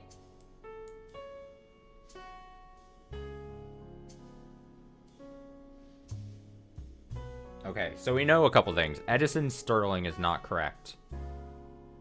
Which is upsetting.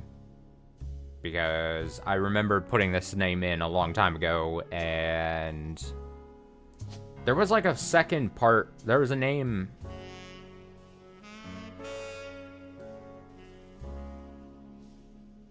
God, if I could search.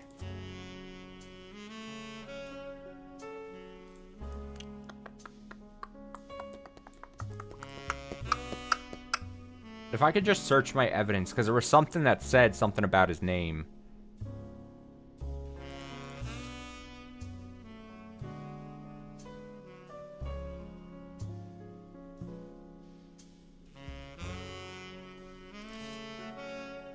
But then I'd have to go and search the whole fucking...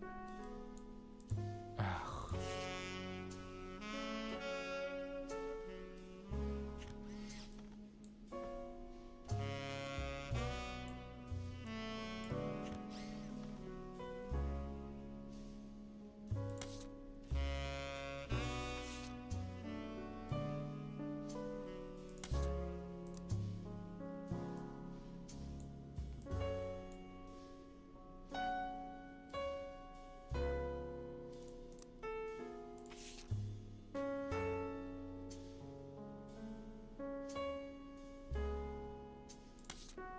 Whoops.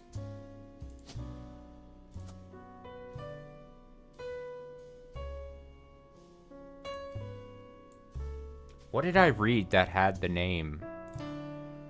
I mean, for fuck's sake. Now I'm gonna have to fucking... I wish I could search.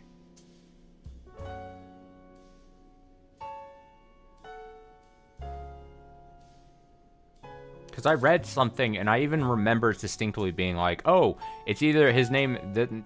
that name is this or this.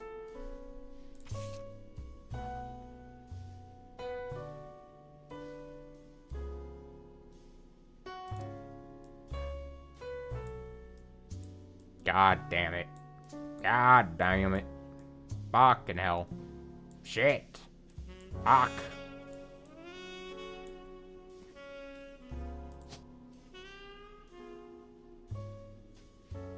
There was one part I was sure about. I'm like so going to...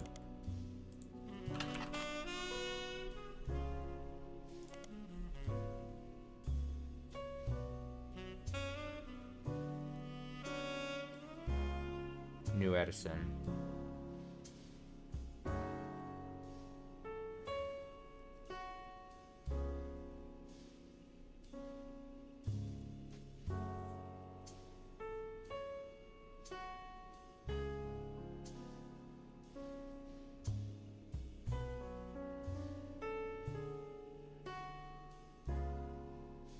To her manager, Sterling.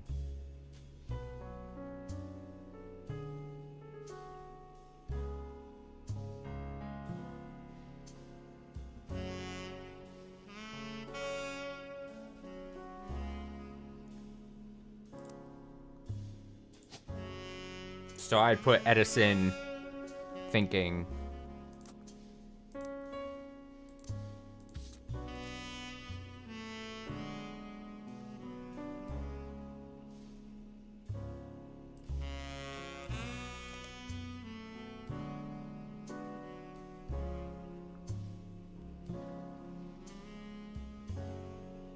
It's named after its founder, Sterling Edison.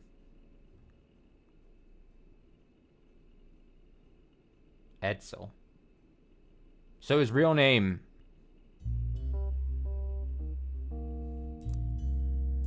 Okay. I'm confident about this switch then. It has to be that. And now it all is coming back to me that I looked at and I was like, well, I'm going to go Edison. But his original name is probably Edsel, and I probably should have realized that by the name of that case there. Fair enough. Fair enough. Okay. Now, back to the issue I was dealing with here. This. Something is wrong.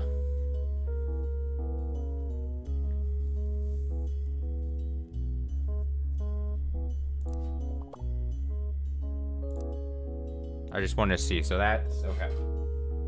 So I guess that stuff, the previous hint's clear if I've gotten or searched what the duck wanted me to search, maybe? Potentially?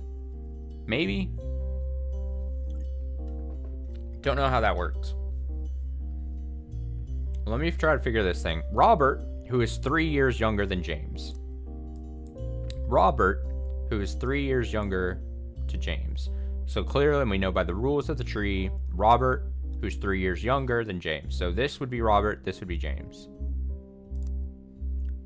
Jokes that although the age difference has left him delegated to wear the sous chef jacket his whole life, he doesn't mind. That...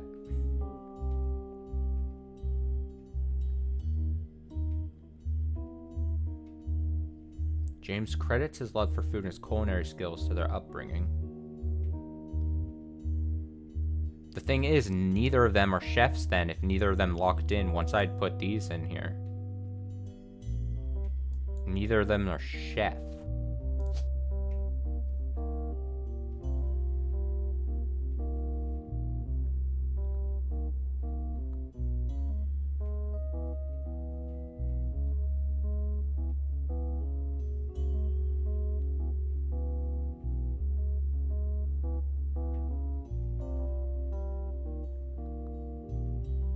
But if they're not chefs, what?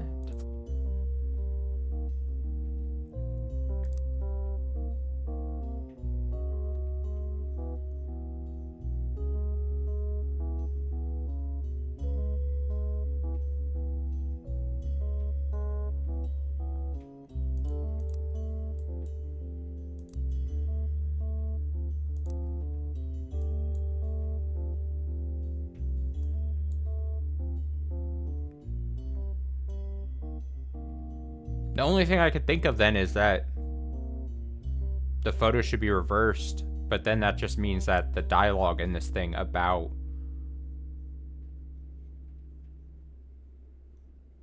this thing, the sous chef jacket being like a miss, because that's what that is.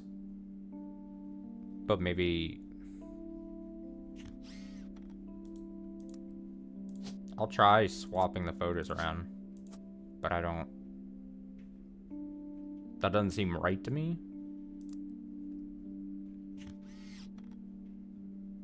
He also just kind of looks younger.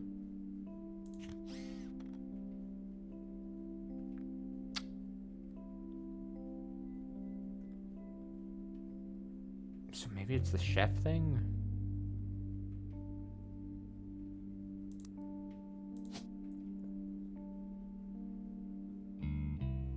I'm also so thrown off by a picture of Clark and Chris. Because where the hell are they going to show up? Where the fuck?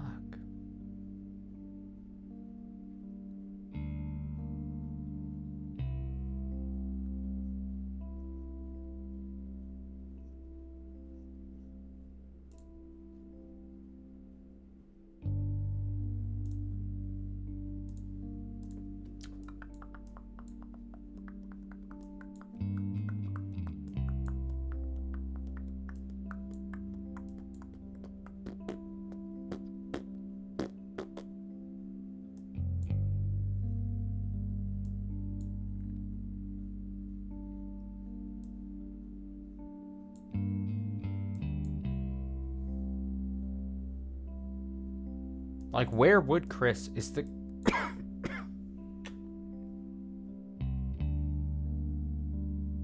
If Clark was back here, would he not get the same treatment as the tree? The original tree thing? Like, that would be so weird that the game would break that. So then there's some shenanigans afoot. They intentionally aren't putting that his spot is also from the old tree, or we are actually getting confirmation that not all pictures may be used.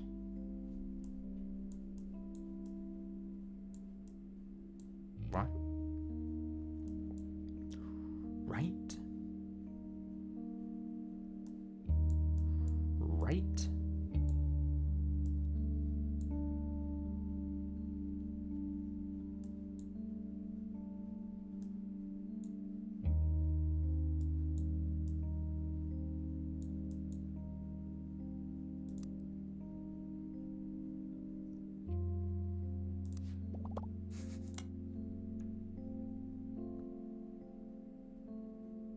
Mary Beth's birth name.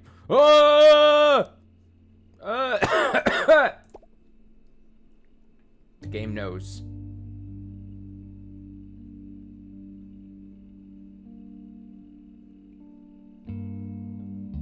Before she legally changed her name. Is that why I never got...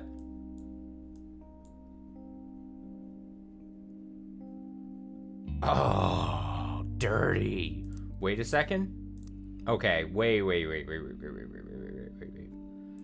And then I had taken off singer because I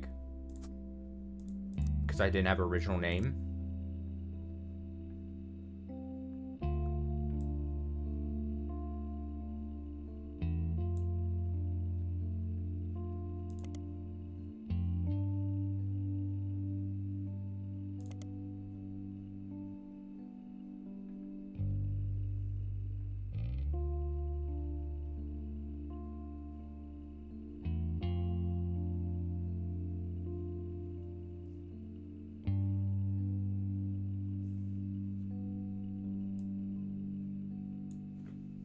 I mean, can I search?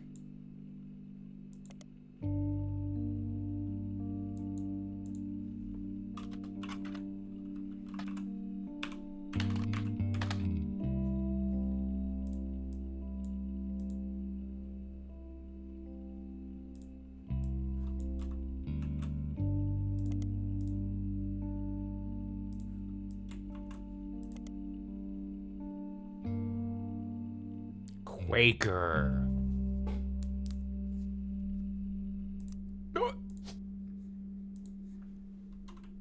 Insane. Okay, let's try that and keep musician then. Sure. Sure.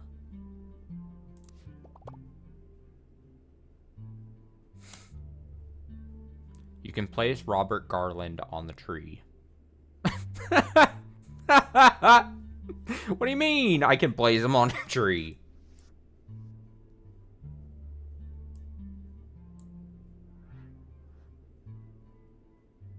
I've placed him on the tree. What do you mean?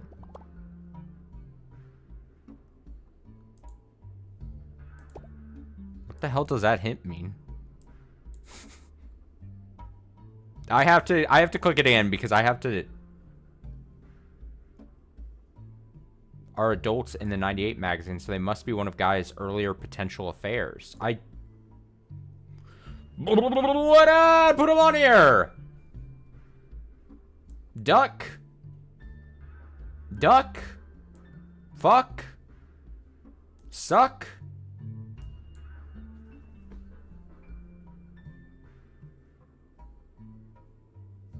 The hell?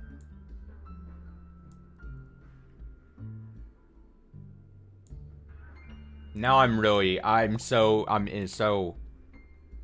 Yes, I know that. According to the article, Robert, his younger brother, is wearing a sous chef jacket. I had that. Game.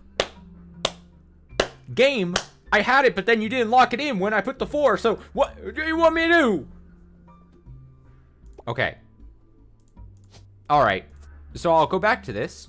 But then you must be saying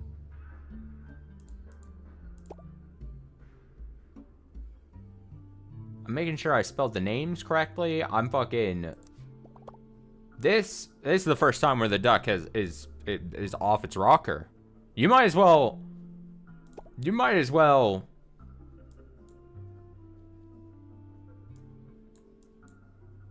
quack quack on out of here. I got that thing. Game.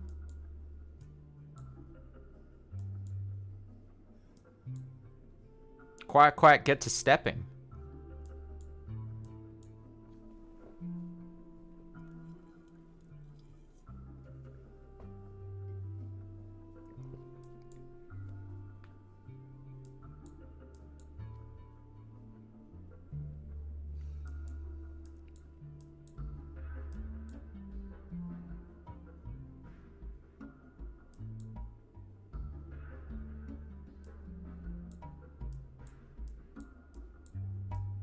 Why didn't they lock in then? The only thing I can think of. Robert is the younger brother and is wearing a sous chef jacket in the photo. Chef. Chef is being highlighted. But even if for some reason James isn't a chef, even if I just had this one correct, he would have been locked in with these other ones first. Like when I put in these two, it would have been locked in then and included, right?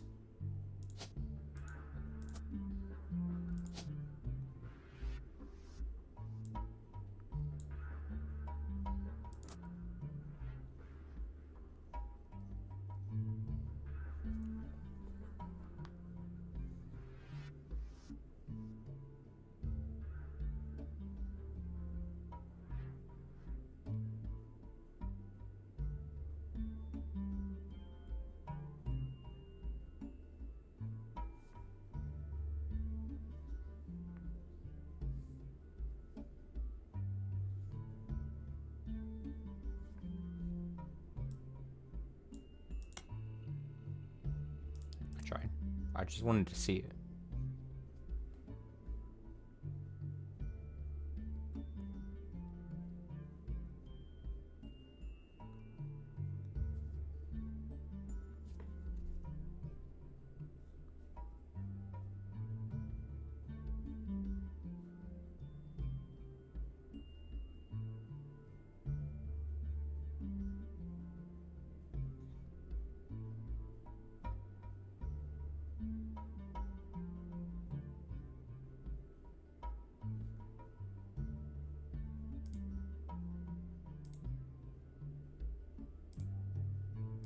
Sorry, I keep getting distracted in Discord. This is why PC gaming. If I'm on the PC and I'm playing a game, I'm very heavily likely to... I'm like, oh, should I trick some? Bad habit.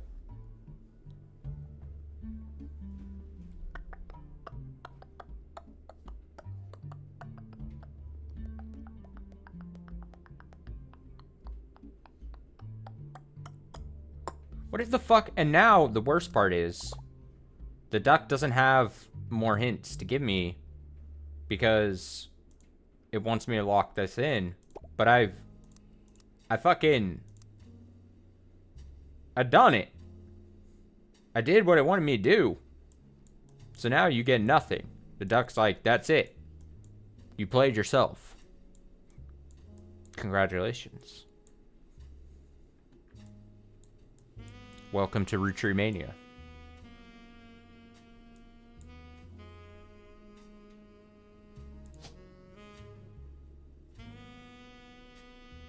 Why the hell do we have pictures of these two? Why is Clark... Are they in... have to do with the top secret thing, maybe?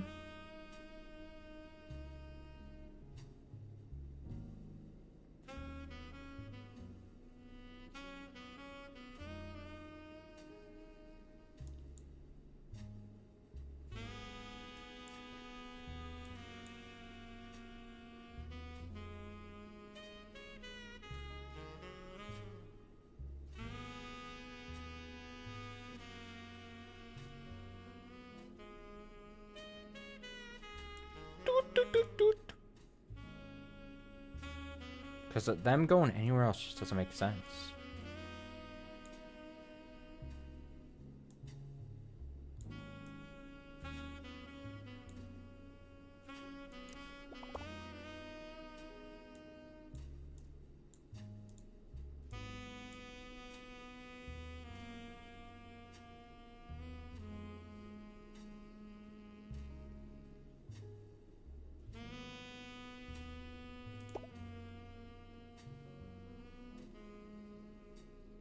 I just don't understand. Why?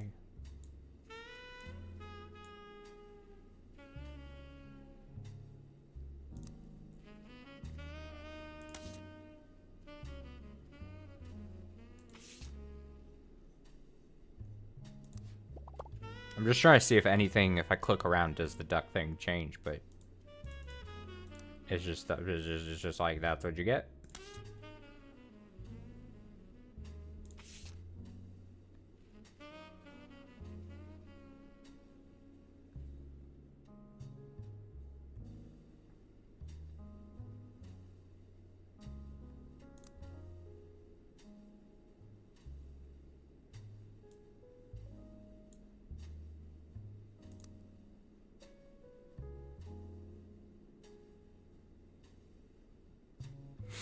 Hello.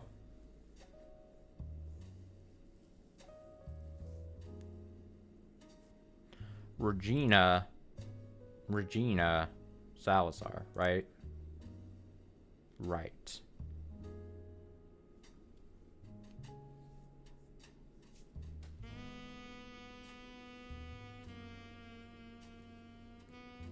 What's still left in here?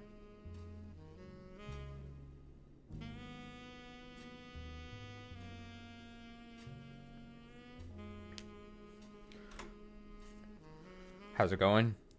In life or in the game?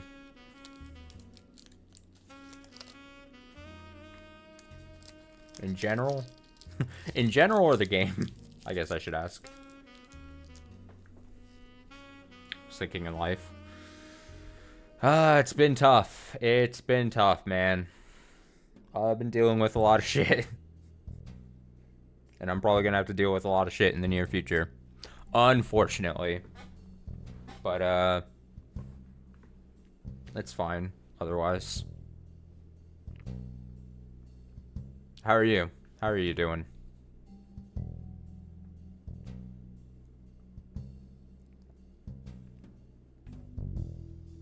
Send me a photo to prove that that's what she is. I've attached this email. This is not. I don't think that's going to be helpful now.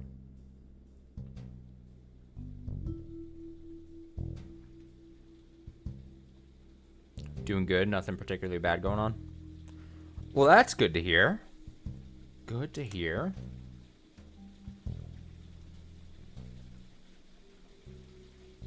Hope the situation is not bad, gets better soon. Thanks. Yeah, I don't know. I'm gonna have to make a decision about stuff soon, probably. How do I describe it without getting too much in detail? A few days ago was feeling really sick. Went to urgent care type situation Friday morning. Got diagnosed with like a weird like infection thing.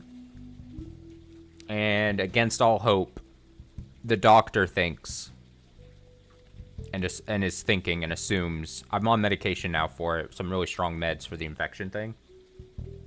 But thinks it's related to the tooth procedure that I had done. And so she was like, yeah, you should get in touch with the person you got the tooth work done at for either more intensive thing or to look at what potentially might be the problem. Which leaves me in a bad position because I'm like, fuck. So I've yet to reach out to the dentist, but I probably will have to, like I said, I'm on medication now that seems to be helping it. But I was out for like a few days because it was really bad. It was again, without getting too graphic or anything, I woke up one morning and it was really painful, and like my upper lip was like really puffy, and like one side of my face near my cheek was like really puffy. Like I could feel it. Like it hurt, and it was also puffy and everything. And so they put me on some like antibiotic steroid stuff that I'm taking now. I'm on like day 3 of taking it. And like I said, that in one day took care of like the pain part. And has reduced a lot of the swelling and stuff. But now I gotta decide and see if my budget wants me to, and time-wise away more, even more away from work. Like, can I fit in potentially going under a even bigger potential, if that is all related, situation, and everything that entails, kind of thing. Because that would be obviously a big major thing. It'd be very expensive, it'd be very time intensive. And obviously, yeah.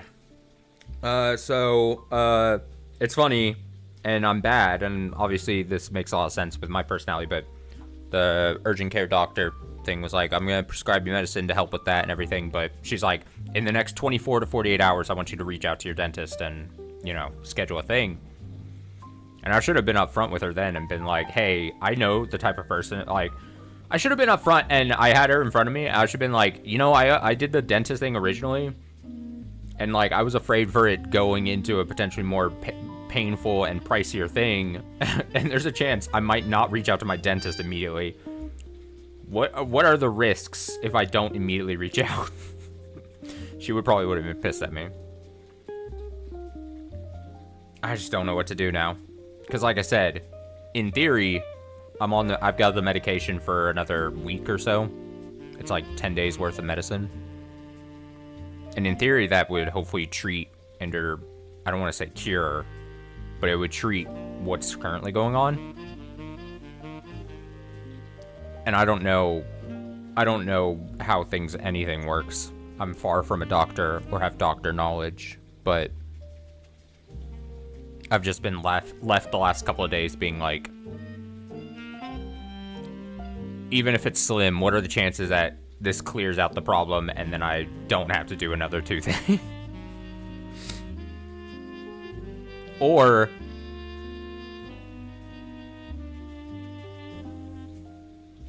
yeah, no, you're exactly right.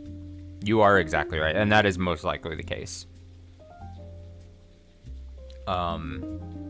So yeah, I don't know how to proceed. Except for probably having to bite the metaphorical bullet and, probably not as soon as the lady wants me to, within 24 to 48 hours from Friday, which has already passed technically.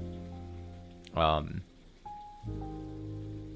maybe, I don't know if I would even be able to fit it in this coming up week, but maybe early next week. But it's gonna cost so much, and I don't even know how you would guarantee to get it fixed. And would they be able to pinpoint the issue and get it taken care of, even if I spent multiple thousands of dollars? Like, and the worst part was, I'm like, at that point, so I'm still, this is pre-medicine, and I'm in pain, and I had very little sleep because it was like almost the same thing from the tooth thing, where I was in so much pain I hadn't been able to get like a good night's sleep. Like last night was the first time I got good sleep and like normal sleep in forever. Not forever, but in like several days. And I was like, she's like, yeah, you definitely want to get that worked on and checked. An infection thing, if left untreated, like, we don't want that spreading to like your brain. She basically was like, yeah, if it's originating from your mouth, she's like, I'm not a dentist, but if it's originating from your mouth, and then it went up to your cheek area, your sinusy area, she's like, the last thing we'd want is for it to go to your brain. And I'm like, okay, well, thanks.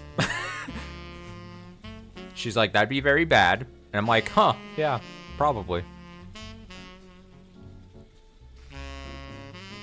That's when I need the option to just can I just can I just get taken out now? I'm done. It was just, it's the continuity of like this beginning of 2026 has just been so annoying for me. Like, it's so unfortunate. It's so upsetting, like, for so many reasons. Like, I just can't catch a break. I've had a very abnormal start to a year, and I've wanted to do a couple things, and it's making, like, working hard to do. Like, certain things I have to, like, metrics and stuff, and like, it sounds weird to say, but, like, goals and projects and things I need to finish before, like, the end of the month is now, like, I've got one more week to finish, because I had to take off some time for work just because of this stuff. Things outside of work.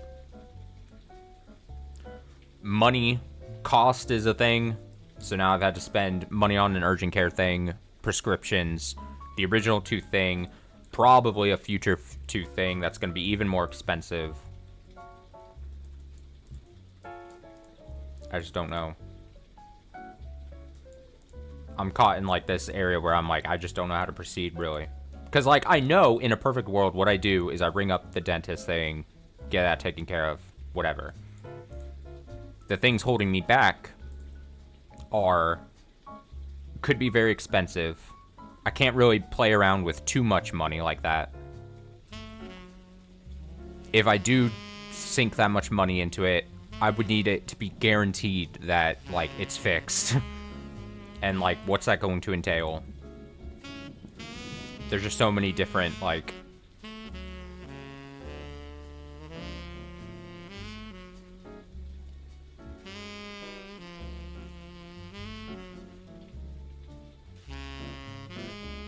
Yeah.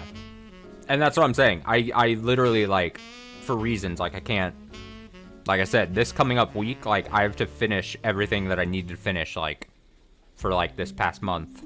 I need to finish at work this week. So I'm hoping the meds at least tide me over this week.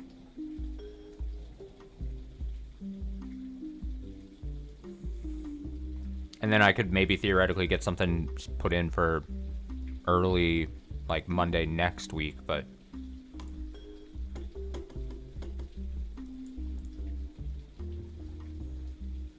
I don't know what to do. I don't know what to do. It's like... It's one of the few times in my life where I'm, like... really... I don't want to say envious, but really regret that, like... You know, I'm never, like, the type of person that's like, oh, it's so great that I live alone and I got my own thing and I only have to worry about myself. Like, that's usually fine and whatever. And I don't even think about it like that. But it is one of those instances where I'm just like, fuck. Like, I only have myself to look out for myself. I really only have... I can really only rely on, like, the things that I've got. Like, I don't have someone I can easily lean on for something. I can't, like... If I have to, like, drop the ball somewhere, or I don't even know how to put it or put it into words, but, like, I don't have someone else right next to me that I can easily, like, help lean on. I don't even necessarily want to say monetarily wise, but monetarily wise, time wise, even, like, just getting to something, like, I'm like, I'm really getting fucked over here by being, like, someone who just looks out and cares for themselves kind of thing. So I'm just like, I guess I'll just die. I guess this is just where I get weeded out. Yeah, exactly. So it's been a stressful last several days for myself. Because while I'm technically feel like I'm getting better, the medicine I can tell is definitely helping. I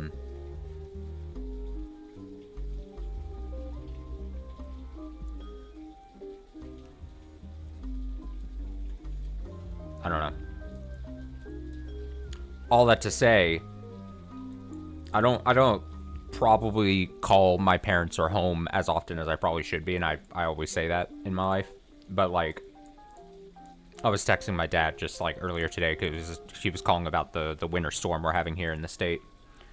And, I was like, oh, yeah, I haven't lost power or anything so far this weekend, which is good.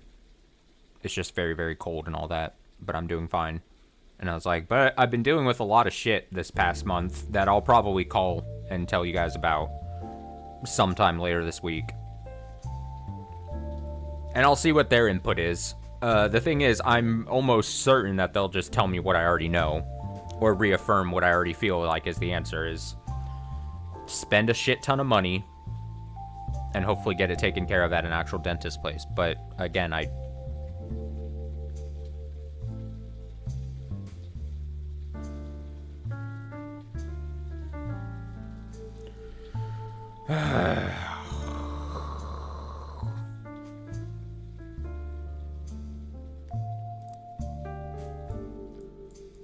And now this fucking duck, man. Okay, and now let's get to the Roottrees thing, because now I'm just like, I'm this Roottrees thing. So I dipped into the illegal world of duck.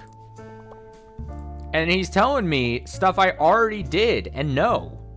So what could this possibly mean? Did you ever use the duck? And do you know why the duck would be telling me this when I've already very clearly did this? Like, I already did this. I put this and I found this. I did this.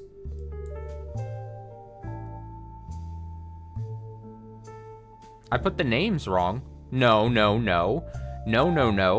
It even says Robert Garland. And the book says, not the book, the pamphlet, the thing, this says Robert, who is 3 years younger than James. Robert, who is 3 years younger than James. Robert, younger, James.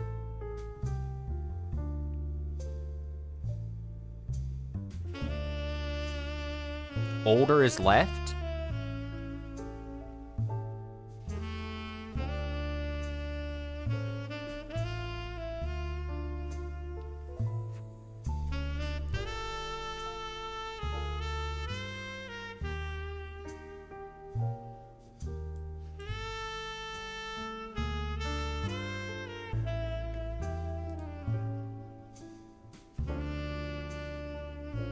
Man.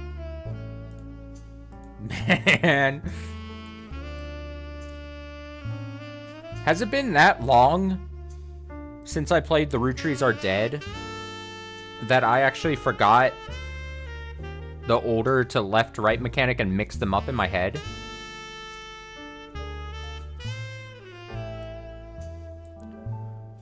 Oh my god.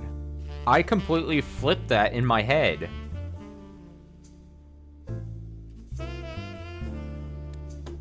God damn it.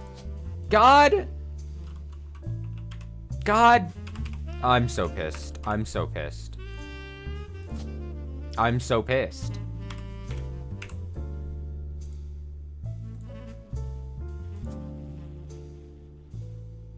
And then I would have to switch these, right? Robert, 3 years younger than James.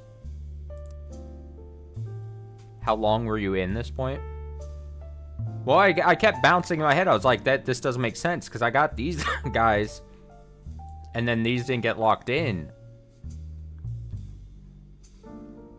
God damn it. Fucking. For a little bit, I was just confused. I somehow, since the time I last played, I don't know how long ago it was. Maybe not long. But, like,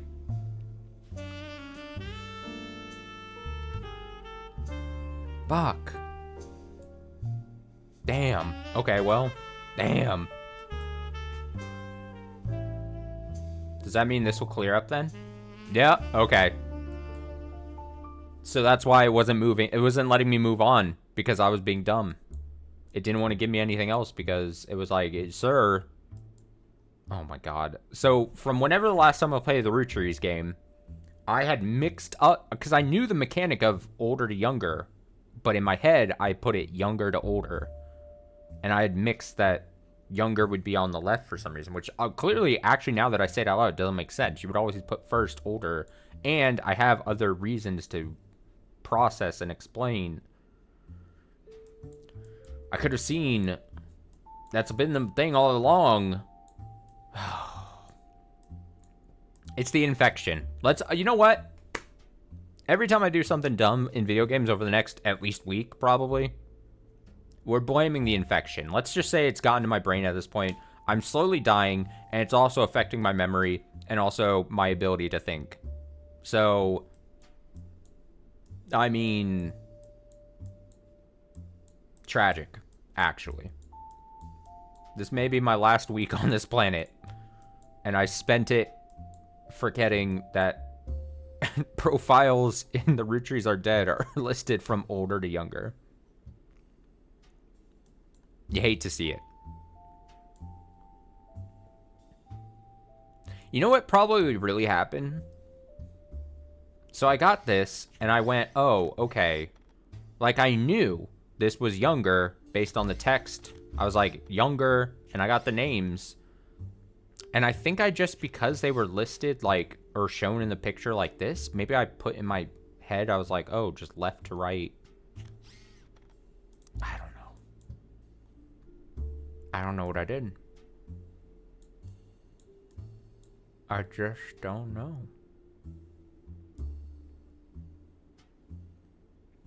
I mean, I've done some other stuff, though, today. But there is a small part of me that wanted to finish this game today somehow.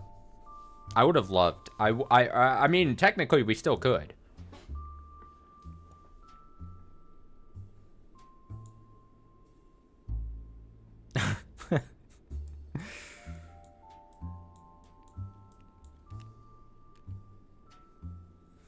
Added to the list of times I've called myself an idiot. Each time, so much more true than the last.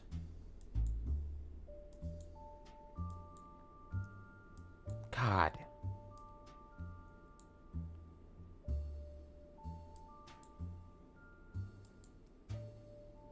Man.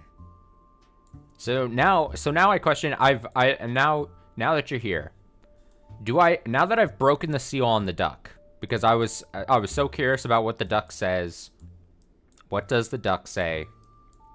All this jazz. It pointed me... Basically, I'd already put these here, and then the duck was like, sir, you gotta correct this. And now we know that the duck was right, and it was pointing this. Do I just lean more into the duck at this point? Do I just go duck, duck, duck, duck, duck, goose? Point me in another direction. Like, now that I've broken the seal... It's less special now if I ever use the duck again. You know what I mean? Like, it's not... It doesn't... my credibility is already shot at this point.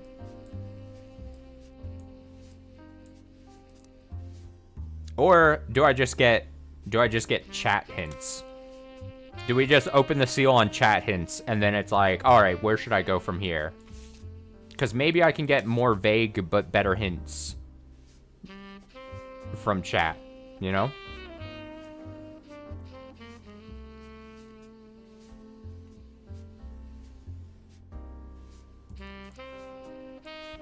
I think I've corrected this now. This makes a lot more sense. The name thing because of this. And I've changed the name to here. We got his original name from the fucking court case. Also had a different name here. Was not originally Clementine. So this, I think, has been corrected. Now, is she still a musician? I don't know. But I'm more confident in clicking musician now that we've corrected the last name.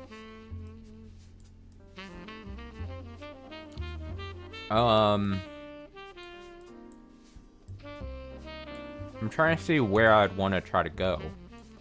This branch feels like the last branch we should be touching.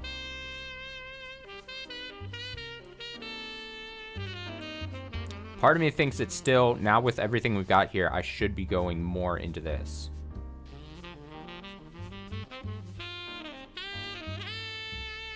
Where do you think I should...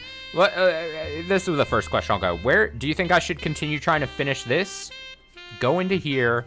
Or, since this is empty, start trying to peel this thing. With the information that I have available to me now.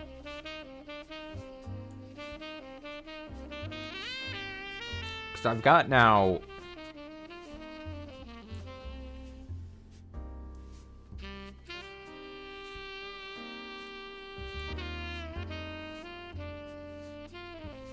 Each of the 3 branches are independent. Right. And that's why I have barely touched, I feel, this one, because I've been only finding information really pertaining to these 2. And I know they're not really linked, like, at all.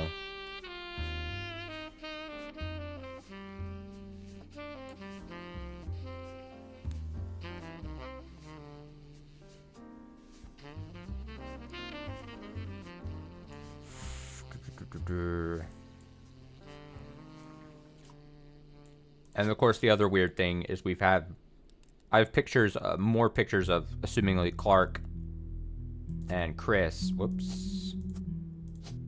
And I don't know how the hell these pictures get put into this thing. And I think this was before you showed up, maybe then, as well. Is that, how the hell do we have pictures of Clark and him, Chris? And how would those pictures get put on here? Unless one of 3 things, I think I've determined it. It's a red herring, and they aren't used. 2, they're somehow mysteriously placed in here without this little tree label, which is evil. Or 3, they somehow go into this top secret thing.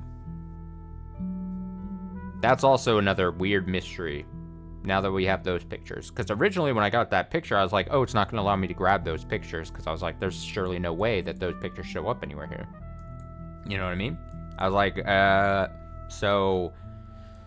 I don't know how that all works out. I don't know why we have those pictures. Why do we have these pictures of these guys? What's going on here? Don't know.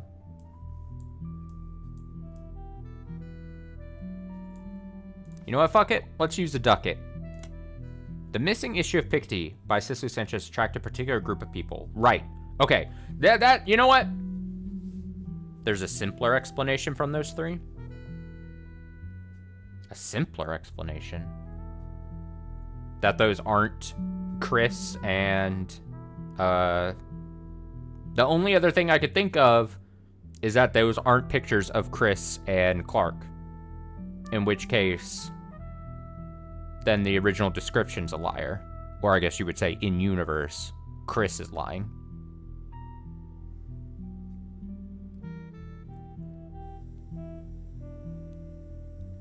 The missing issue of Piketty by Cicely Sanchez. Right, so that's referring to this, which we know has a lot of numbers attached to it. Attracts, so what did it say? Attracted a particular group of people. I'm going to say something right from the get-go. I truly think the amount of stress that I've been over, as I described previously, over the last few days, has made me care less.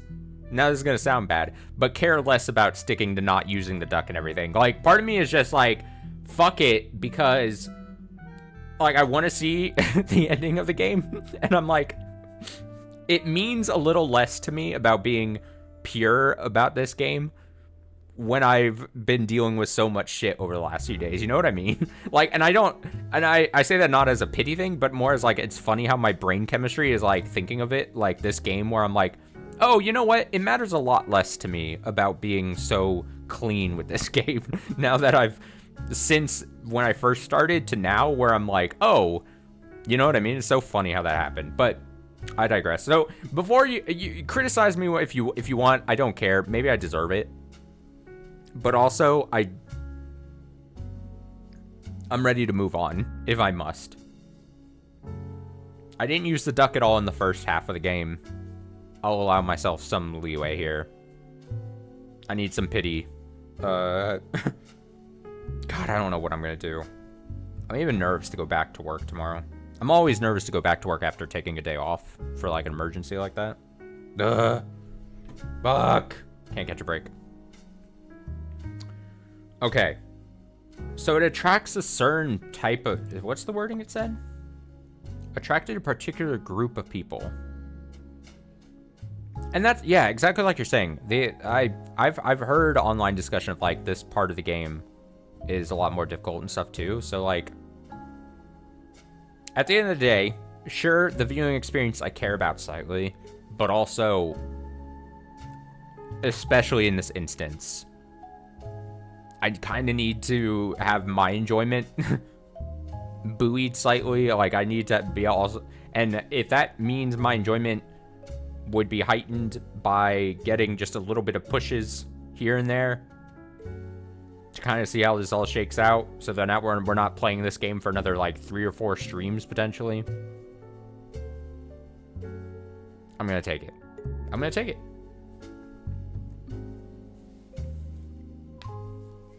The missing issue of Piketty, which would be love defined by Cicely Sanchez, attracted a particular group of people. Piketty. Let me try.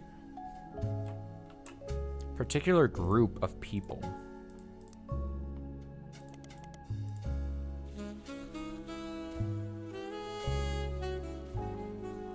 I don't know what, if it's meaning a certain.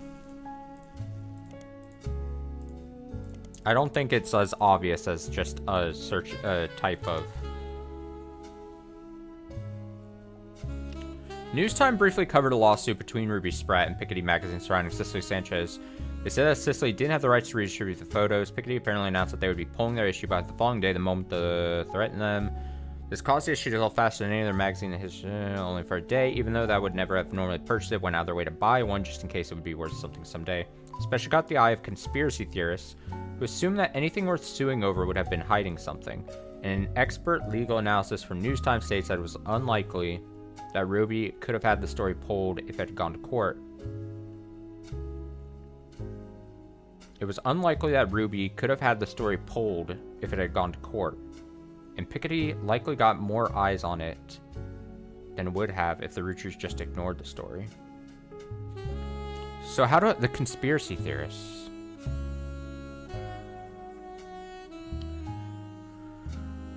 Quote, Roottrees are dead sacrifices some realism in exchange for ease of gameplay, while Roottree Mania sacrifices ease of gameplay for a bit more realism. That is an interesting way of putting it. Yeah. Yeah. Yeah. Yeah. Okay, so conspiracy theorists is again what this is probably referencing, attracted a particular group. So how do I link Piketty and conspiracy theorists? What would I search?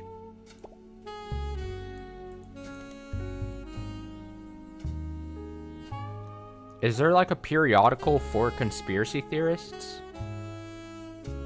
That's the only thing I can think of, because then it would make sense to then search that periodical for Piketty.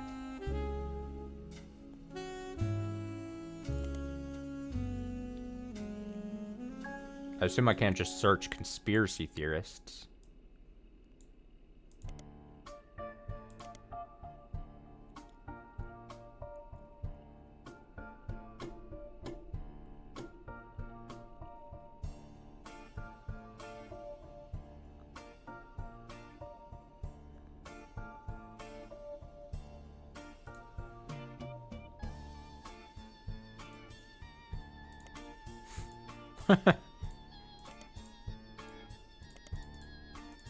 Might as well try it. Conspiracy theorists. What's your next follow-up?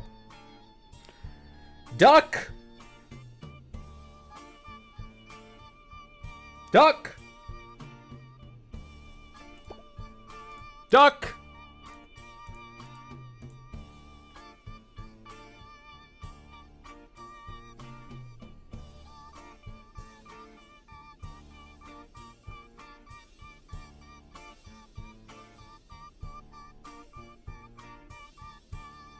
Duck.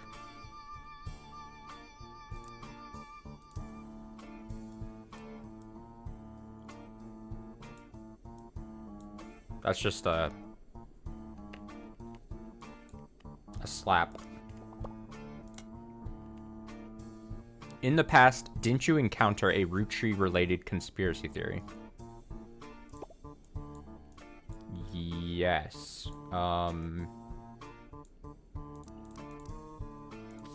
Was it, though? Was it part of...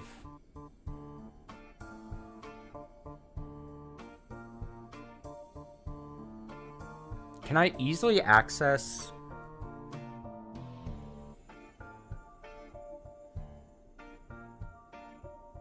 I mean, am I gonna have to just remember that by memory?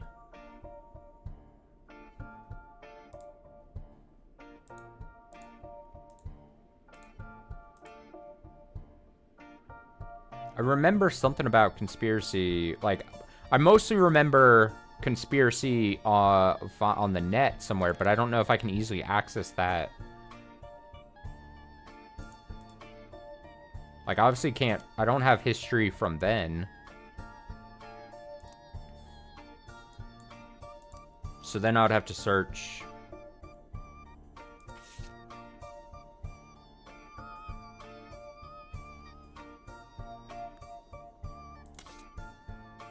Like, I remember an online thing about a conspiracy, but I don't remember what it tied to, and I don't know how to search for it now.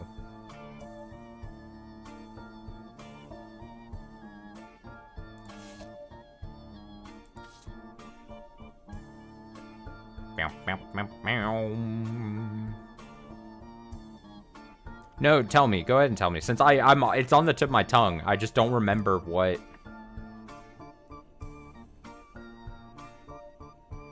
Roottrees curse?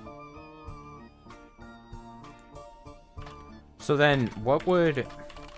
Would I search this and it would tell me a certain...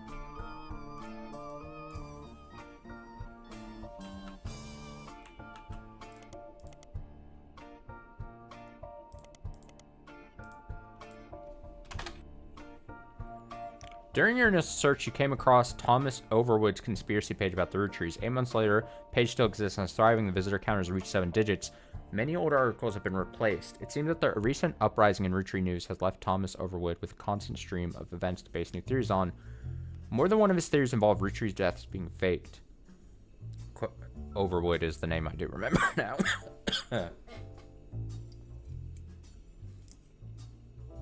According to Overwood, statistically, when you have this many high-profile people who have died in a family, the odds are that one of them faked their death. It's just math. This newfound focus on death faking seems to coincide with a post mentioning that he's begun believing the guy's not dead theory. Oh, that'd be crazy. In his own words, my eyes have been opened. All this is beginning to make too much sense.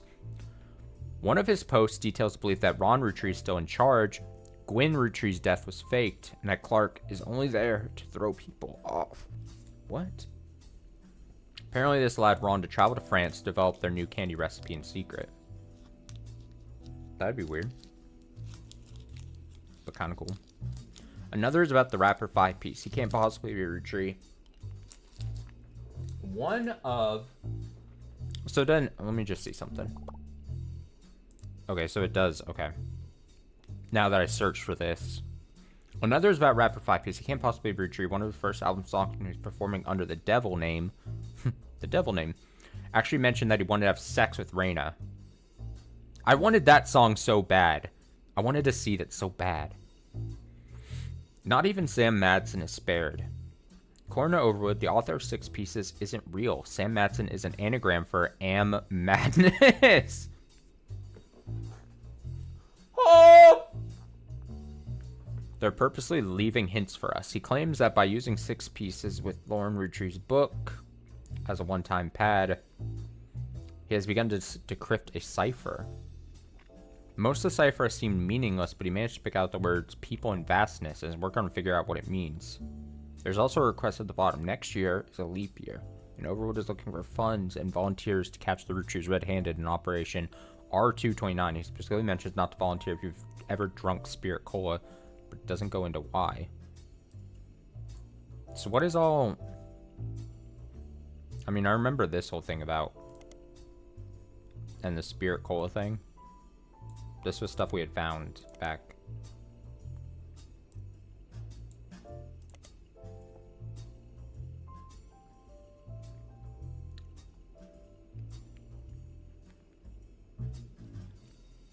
And this is all well and interesting, but what am I supposed to gather from this?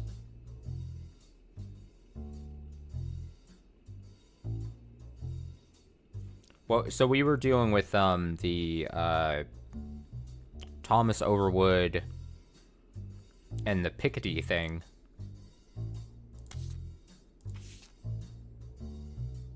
And I thought this would lead me to finding an actually fully released version of this. But how would I use this?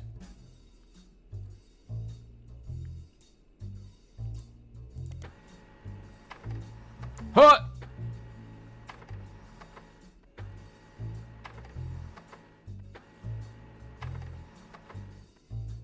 Massive.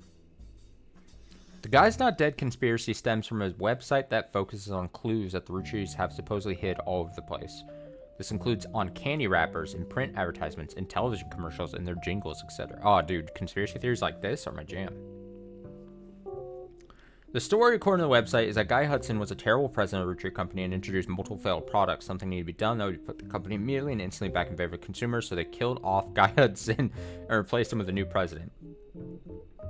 This move immediately garnered sympathy, and the company recovered the next year more popular than ever. The next president stayed much further out of the limelight, and some people even theorized that he was simply Guy Hudson in elaborate disguise, which is why he stopped appearing in public. There's no way this is true, right? The people who run the site are asking for help. They're certain that there's a clue to all of this that accidentally leaked in a banned article from the magazine Piketty. On their page is a scan of the magazine's cover, the interview with Cicely Sanchez about Guy Hudson, and some photos. You add them to your evidence.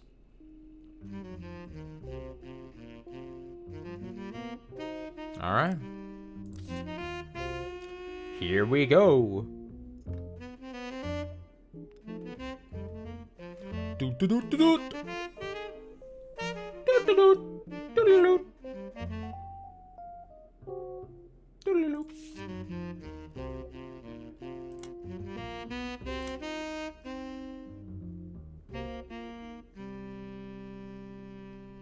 got a lot of reading to do then, don't I?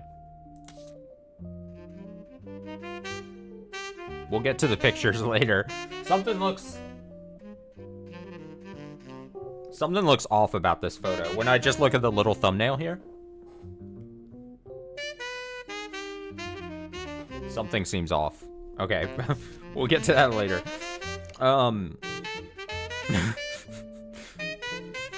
This is an interview from Cicely Sanchez, an author. She was hired to write a book about Guy Hudson. Here we go. Get ready to read.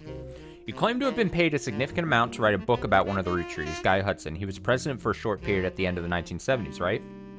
Yeah, I met him on New Year's Eve, actually, the last night of 1978. Guy liked to throw big parties.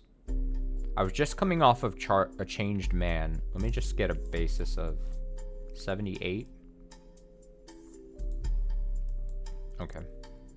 I met him on New Year's Eve, the last night of 1978. Guy liked to throw big parties. I was just coming off of Changed Man and looking for my next project. When his wife learned who I was, she invited me to the party and they cornered me to talk about a book. That was the first time anyone recognized me from my work. I'd finally made it. The book they asked me to write sounded great, but then none of the stuff that made him interesting was allowed to stay. Chop, chop, snip, snip. Anything that even the slightest threat to Guy's image ended up gonzo. What was the stuff that made him interesting? Let me see what the...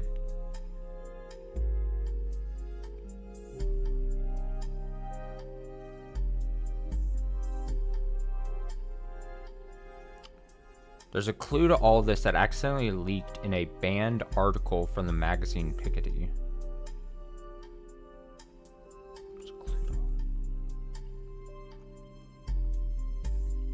From the magazine Piketty. On their page is a scan of the magazine's cover. Okay, I was just curious. What was the stuff that made him interesting? At his core, Guy was not complicated. In fact, I think I could boil him down to two traits. First, he wanted to be seen as a second coming of the great Elias Roottree. And second, he'd never be unsatisfied living the life needed to be seen that way. He had his fortune and good looks, and he really liked to exploit that to pick up women, but he couldn't let anyone else know, so it cost him a lot to cover it up. That was the only interesting aspect of Guy. He was James Bond trying to convince people he was Mr. Rogers, I guess. That's funny. Mr. Rogers, really? Maybe it's not the best metaphor, but Elias Roottrees was boring as all hell and all about family. Guy did everything he could to be seen that way. After I submitted my first draft, he sent me this garbage book, The Roottrees Legacy, with Elias on the cover. Last time he and I met, he had even switched out his orange suits for the same green ones Elias wore.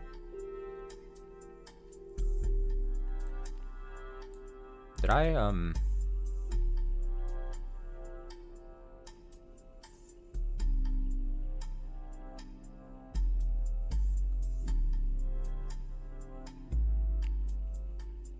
have I already, okay.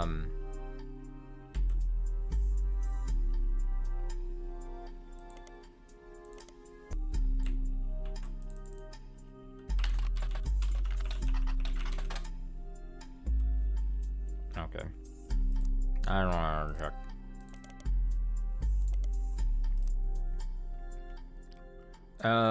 So yeah, the last time he and I met, he had even switched out his orange suits for the same green ones Elias wore. And remember fancy flavors? Guy knew that part of Elias' legacy was a 5-piece flavor, so that's what Guy tried to do. Caviar was a disaster here, but it was actually somewhat popular in Brazil for whatever reason. In Christmas 1979, he went to Brazil to open the Roottrees Brazil factory. Guy was always hopping around the world trying to recreate that success. So how come the book never came out? It's complicated. I had an out in my contract. Surprisingly, Guy signed the contract my lawyers wrote without running it by anybody in his legal department. I could pull my name off the book at any time, but Guy still got the content. After I left, it's complicated. I had an out in my contract. Surprisingly, Guy signed the contract my lawyers wrote without running it by anybody in his legal department. I could pull my name off the book at any time, but Guy still got the content. After I left, it probably got a lot harder to convince any real publisher to give it their time.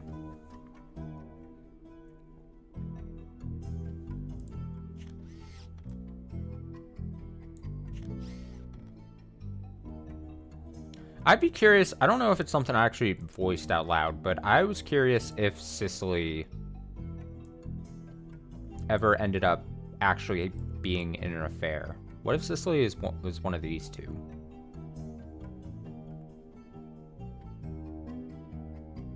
Although, didn't I have a name for this for someone? Because since it was someone who didn't have a partner.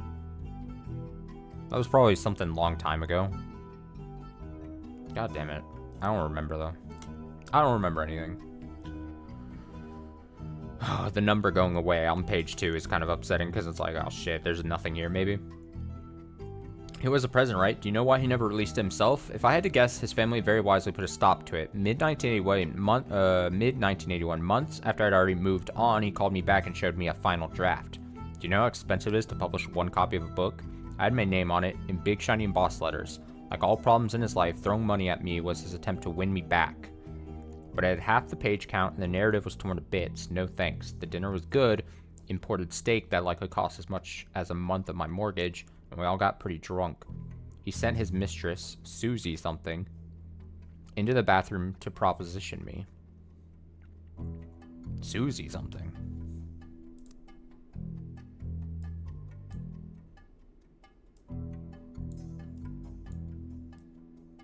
Susie something.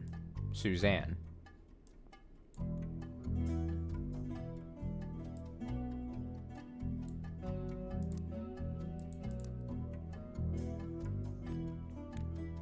Poor girl. I remembered her from our trips overseas. She was too good for him. Anyways, he died soon after, and that was the last that ever came up.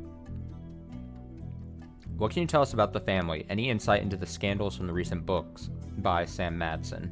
I actually haven't read it. I just skimmed the sections on Guy to see why people were suddenly calling me up to ask about the man. I'd say she did well for what she had to work with.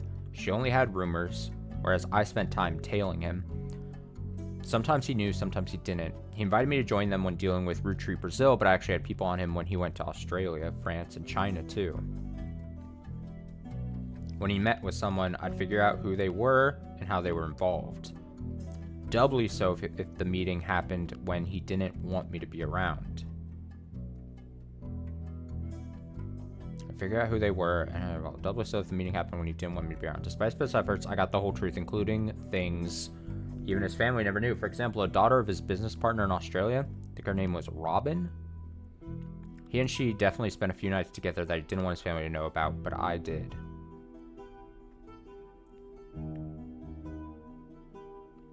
Okay, so if it was, I think I've talked about this as well, but I think he going around the world with the affairs and all.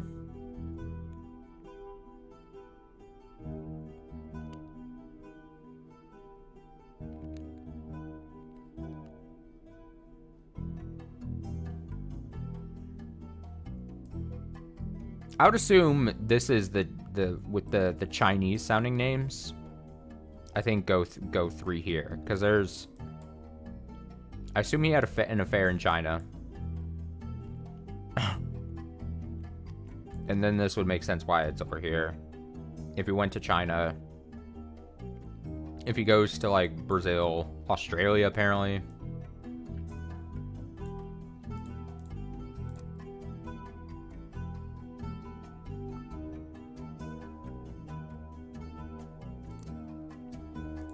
This is quite a pull, but I'm...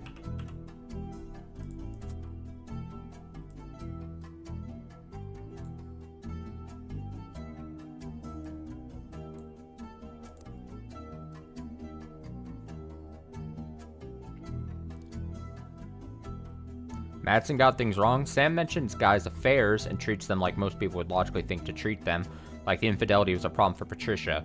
When his wife first approached me, though, it wasn't to talk, if you get my meaning. On paper and in public, it was a marriage like any other, but in reality, it was more of a mutually beneficial arrangement. They both got what they wanted out of it, the same thing. What was that? I'm assuming I only have to spell it out so you can get it in writing for your readers. Women. Patricia enjoyed the company of women, and the swinger scene made that more accessible. I told her I wasn't interested in her and Guy.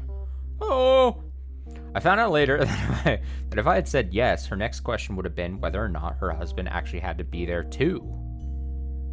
Holy. The gossip and the tea, man.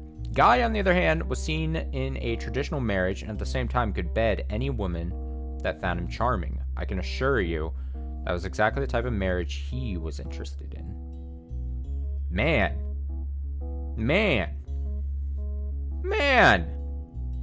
Ugh. Okay, lots of juicy gossip here. Now, what's going on here? This photo is first from a magazine interview with Cicely Sanchez in Piketty. This photo is the first from a magazine interview with Cicely Sanchez in Piketty. The issue of Piketty magazine that it came from was pulled from the shelves, but you managed to find online. Piketty does not label its individual photos. Both photos were instead under the shared label. Cicely was provided these photos by the Roottrees company for use in her book. In the background of the photo, there's a Christmas tree. I do see the Christmas tree. Enhance.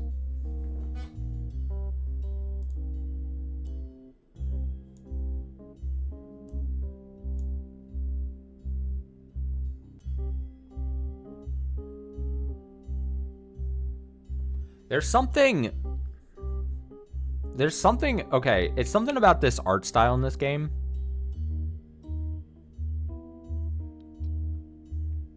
Where I'm like, I can't tell, is this the guy? Is this the same guy? You're trying to tell me...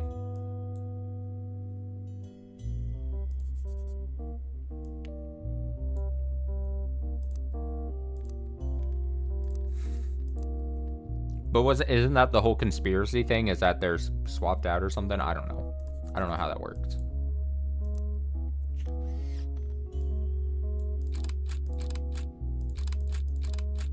We got so many photos now. And it doesn't label. Who's this man?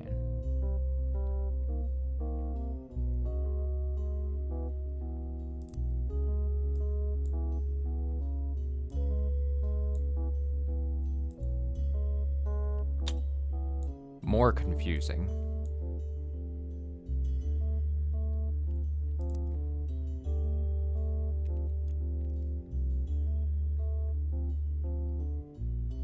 More confusing.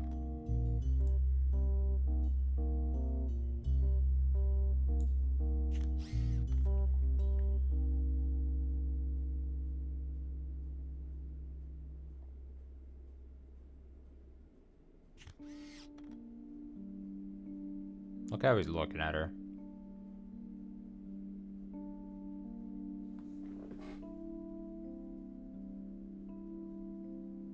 I mean, I would assume that this is...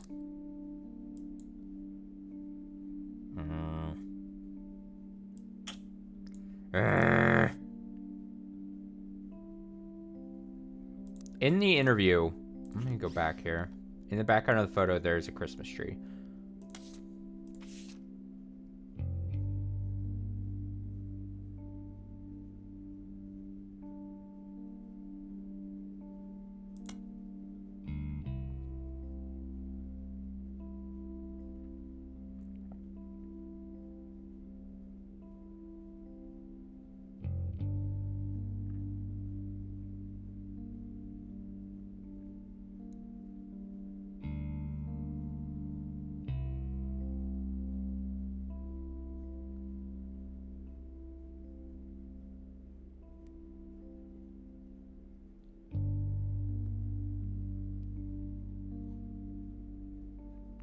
See, now I'm just more confused.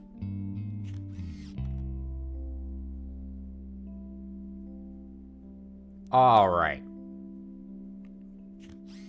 This photo is the first from a magazine interview with Cecilia. She Piccadilly magazine. It was pulled. Piccadilly is not labeled with individuals. So we provide these photos. Okay. Oh! Why do we have...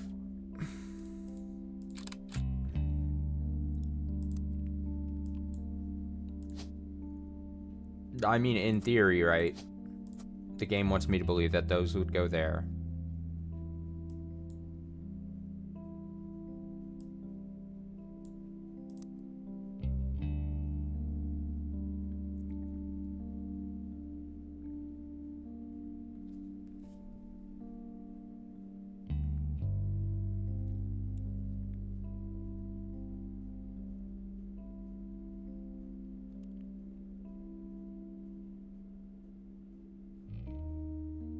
Is this not...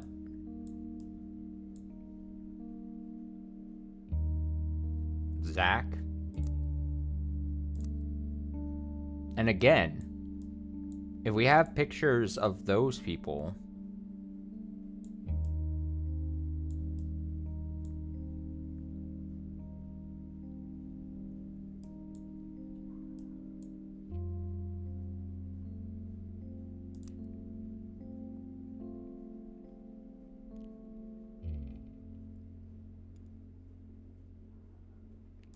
What was the in the thing?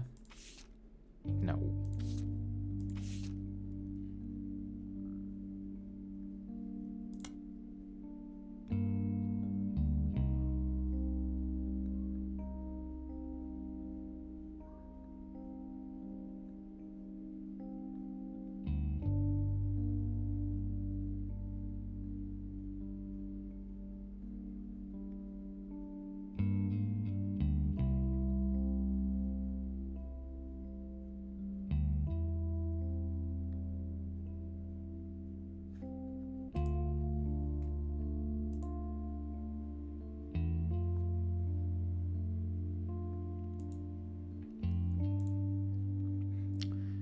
I met him on New Year's Eve. Is that then exactly this photo's origin?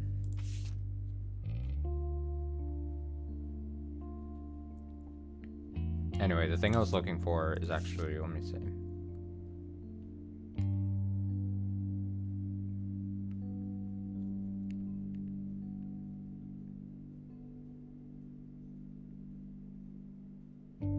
The last time he and I met, he'd even switched out his orange suits for the same green ones Elias wore. So any pictures of him in the green then are more later happenings, right? I don't know if that's a super important detail, but then what that means is that places a picture like this and like this earlier in the timeline, which would be earlier in the earlier in the affair counts, right? If he's still wearing orange, so like a lady like her would then be in an earlier affair person. If he's still wearing orange.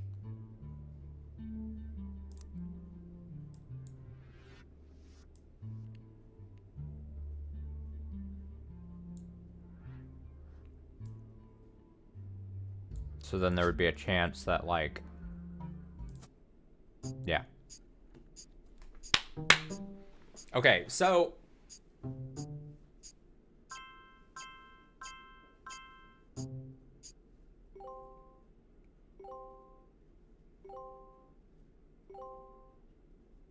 Okay. Okay.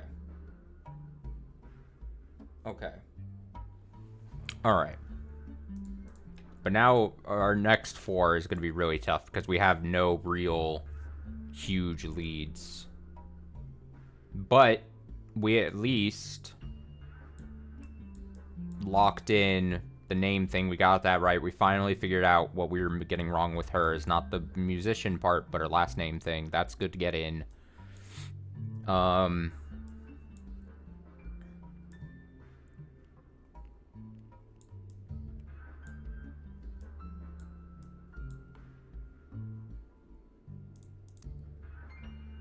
So then we gotta figure, is this Sicily's, is this Sicily, or is this Sicily, or is none of them Sicily?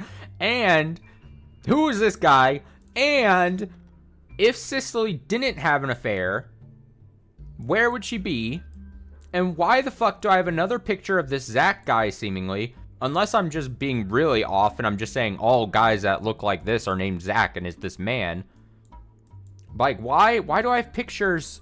Do I have pictures that are not going to be used? I feel like I'm being jerked around with this. Because now we have pictures. I don't know where the hell these 3 would show up on this particular tree. Because this is the Zach guy. This is Clark. Where's the picture of Clark going? And him, Chris, where's he going? Unless it's, and what did you say earlier? Let me see this. There's a simpler explanation from those 3. Where does the Chris and Clark pictures go? What's the obvious answer? I don't know what that means. What do you mean? They don't go anywhere. That's the only thing I think of. But that was part of the one of my 3 things, and you discarded that. So I don't know what that means. Clark.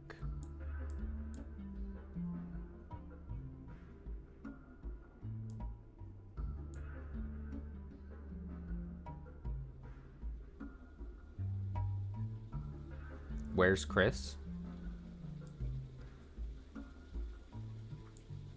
Do you mean physically, or that Chris, allegedly?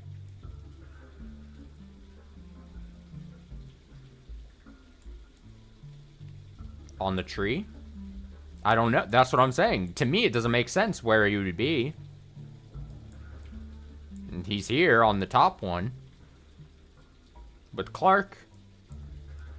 But that's why I was saying maybe it's behind this top secret thing once this gets removed. And then that would be, you'd place.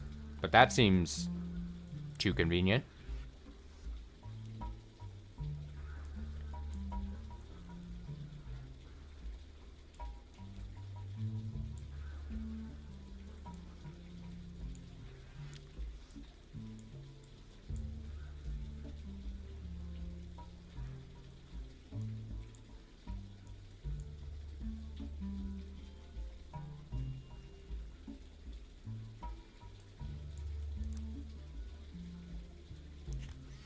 Are you Sicily? Are you Sicily? Are you Sicily?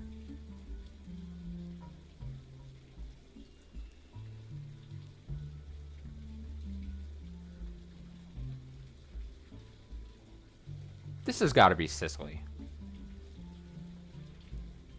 Have I considered Chris's picture goes with the other Chris picture? You mean going and putting a picture back up? Oh my god! Are you fucking kidding me? Were these always here?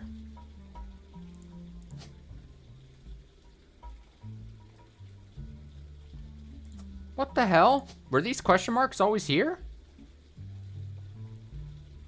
No way. From the beginning? Back when I was just doing this? Could I have found these photos? You're fucking lying to me. Oh my god, it's him too. What? Nope, this is a Mandela effect thing. This is a Mandela effect thing. This is not right. This is not. Nope. Nope. I'm not accepting this. No. Uh-oh. Nope. Is there any more? Any random question marks, anyone? Did those only pop up? Did this only pop up when I got those pictures? That must be it, right? I got those extra pictures and then more question marks popped up, huh? Huh? You're joking me? You're joking me? You yanking my leg?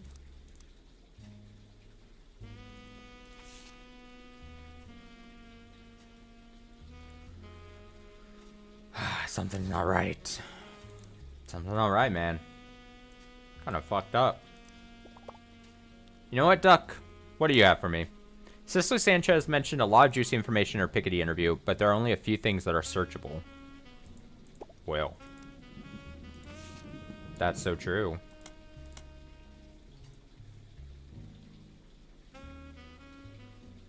I'd search Changed Man. I mean, those are her books.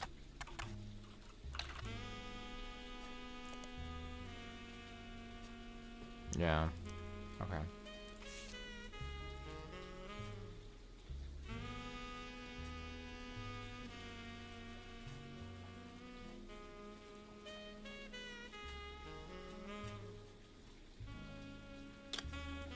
Clearly, I searched James Bond. Or Mr. Rogers.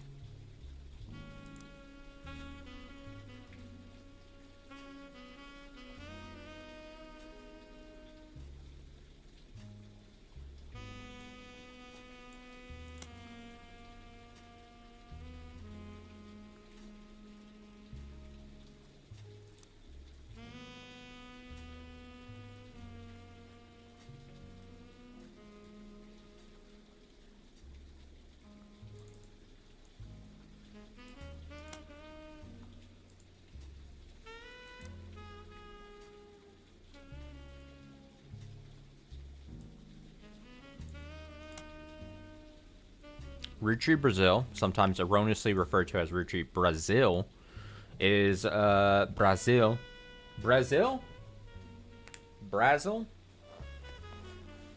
is one of the companies created, manufactured, and distributed Roottrees candy. It was developed as part of the Roottrees Everywhere initiative near the beginning of 1979. Unlike some of the other Roottrees Everywhere results, Roottrees Brazil seems to be a success. You do some rough translating and find a significant amount of information. Brazil was the only region in which caviar flavored 5 pieces, released at the end of '78, were a hit. Primary reason that the factory still exists to this day is solely to create that flavor, which comes in its own standalone 5 pieces bag with Portuguese writing. Cool.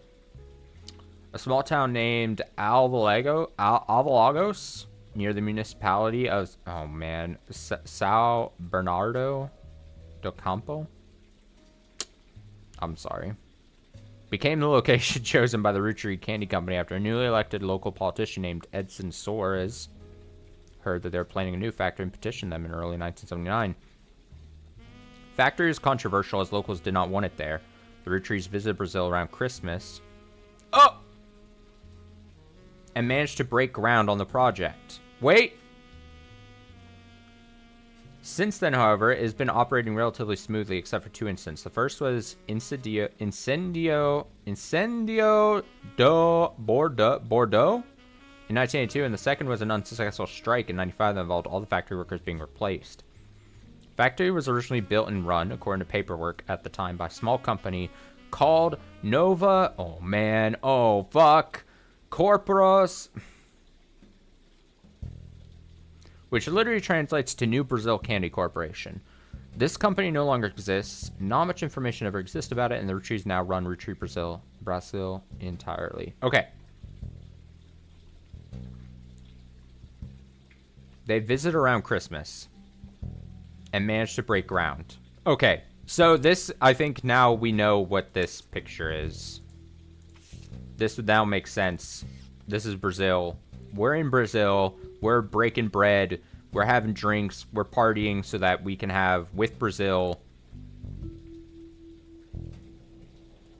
After newly elected local politician named Edson Soares. There's so much I want to search on this.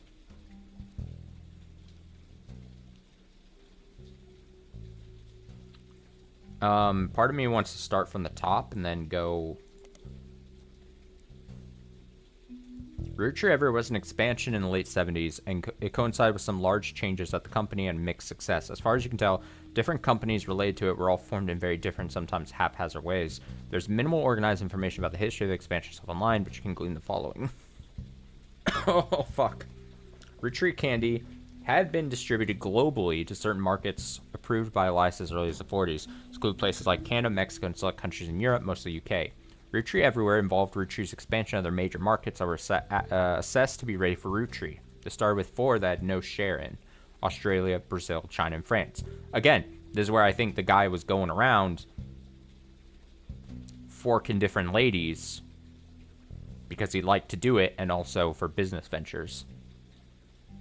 Each of the countries had an entirely new company formed, mostly by making deals with local distributors and manufacturers. Roottrees Australia, Roottrees Brazil, China Roottrees, Roottrees France, China Roottrees. Okay, we'll come back to this page. Make note of that.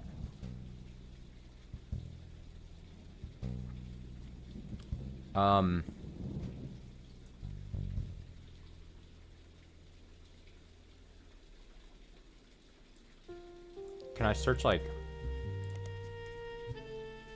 I kind of want to see...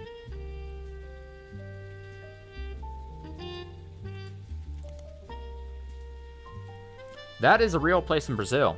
A game designer by the name of Jeremy Johnson looked up cities in Brazil that had a lot of manufacturing so that he could place a fictional factory there. He did not want to offend any Brazilians with the tale he was writing that involved corruption and politics, so a small town name he made up, Alagoas, where the factory was located, was invented by mixing 2 other regions, Interlagos and Alvarenga. About 200 kilometers from there. Huh.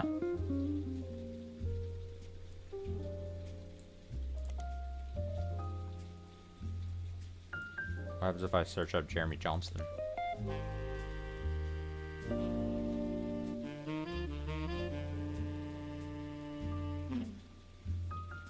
Oh look, I don't think I had found this in the original one.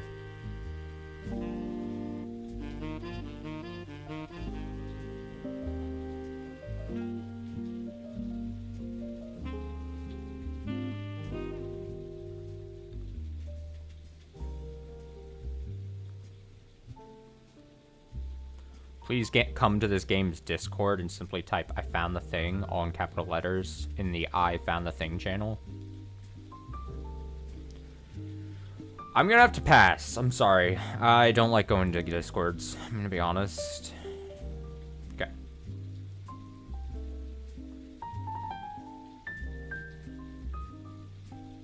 Someone who watches this can type "I found the thing" in place of me, or in honor of me. How about that?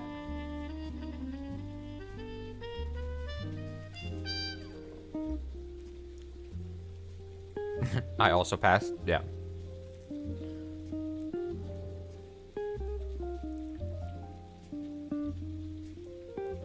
Edson is a guy name, right? Was a Brazilian politician. You find a dissertation published by a college student as part of their PhD in history. It focused on the rise of democracy in Brazil. Seems up until 1998, Brazil was run by the military. And the politics during that time were often a hotbed for corruption and nepotism. The paper tells of a few politicians at the time, including Edson Soares. I'm probably saying that last name poorly. I apologize again. Edson is a former mayor of Alagoas, Brazil. Before politics, he was a manager at an automotive manufacturing plant for a major American car company. He was put in charge of Alagoas by the military government in 1973. As mayor, He used his manufacturing background and knowledge of American business to establish new factories, distribution plants, and other business ventures in the area. This had two side effects. First, he became quite rich. Second, many locals were forcibly relocated. Alright, new idea.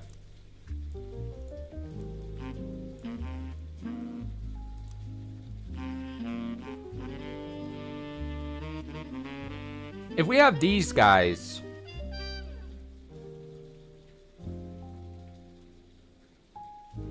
he clearly got with her, right?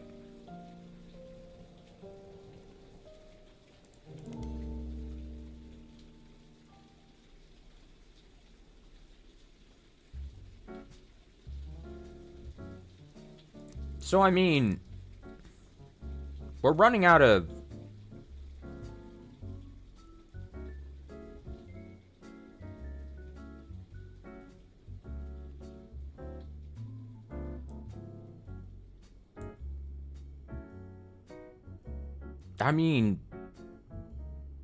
so maybe this isn't a Chinese thing. I mean,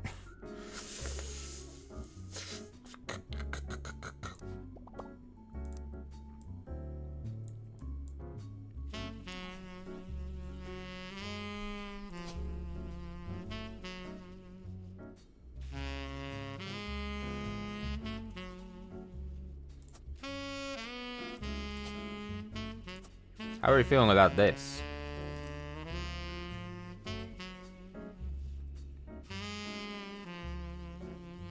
Chinese names could be red herrings. Very true. I guess I'm pulling from the fact that there was a cluster of Chinese names, and that, again, it's seemingly, when he was going around the world establishing these different worldly ventures, is that he was also... But it's true, that could just be a red herring. I guess we can't rule that out 100%. Let me just see how I feel about this, though. What's the name? Edson?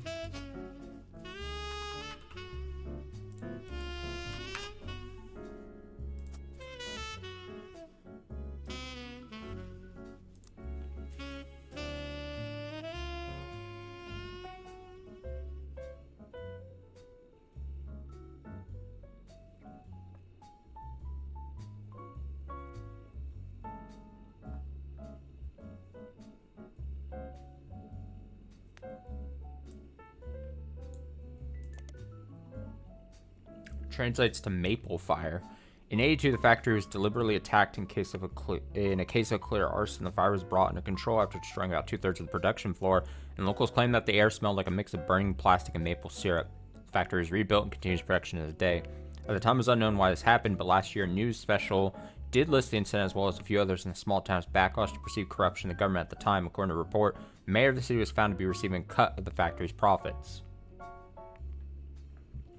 Yeah. I mean, yeah. Yeah.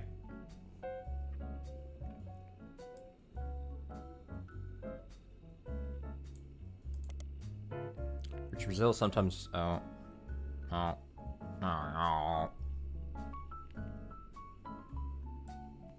What happened by any chance? Probably not, but...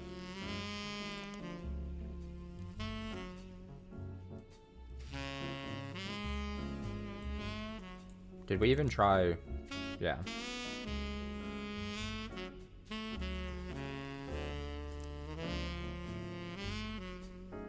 Where would...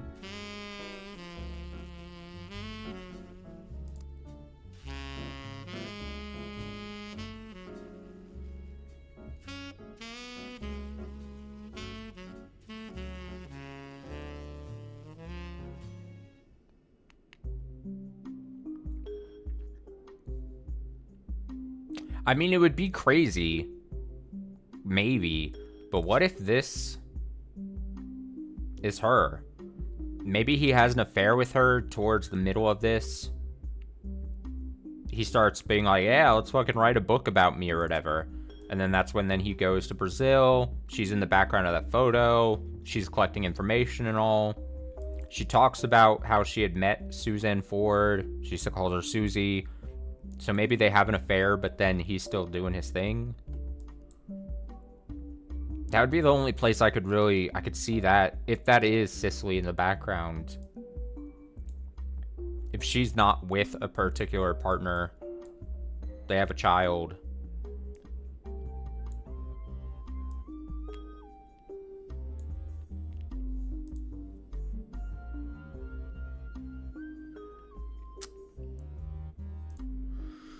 I don't know. Don't know. How do I feel about this if I just look at it like this? How do I feel about this?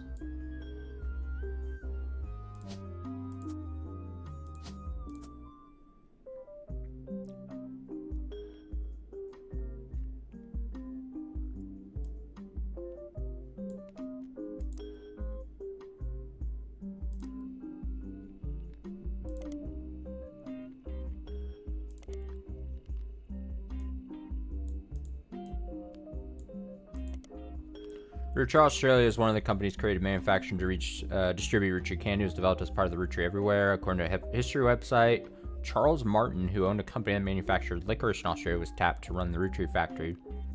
After he impressed the American leadership of the Roottrees candy company at the time, Roottrees Australia did have some success, but only in certain regions. The manufacturing leg of the company shuttered in 1992 after the death of Martin, and Roottrees Australia now serves as an importer and distributor.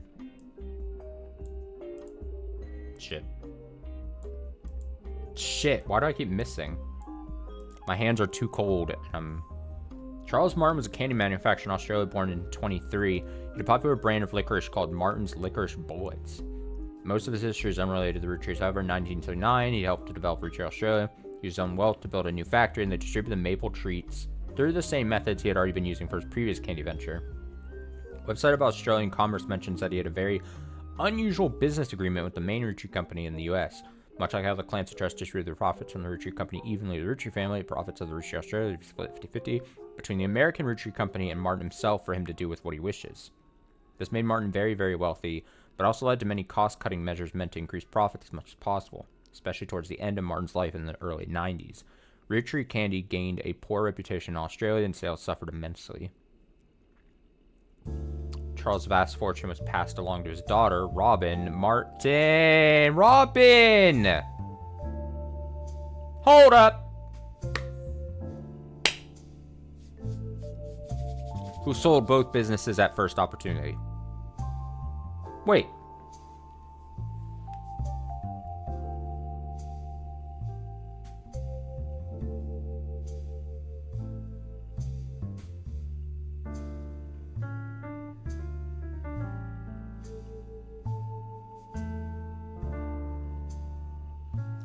Wait.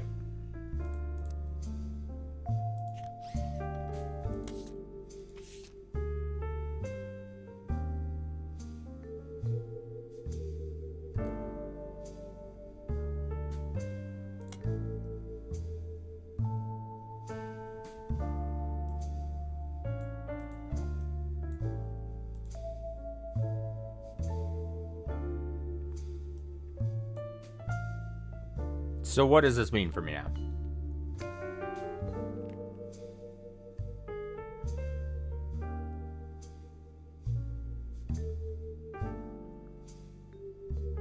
The daughter of his business partner in Australia. I think her name was Robin. He and she definitely spent a few nights together that they didn't want his family to know about, but I did. Does the fact that the family doesn't know about that mean that they wouldn't show up on the tree? Is this just something I can't go towards? Because didn't I put Robin here thinking...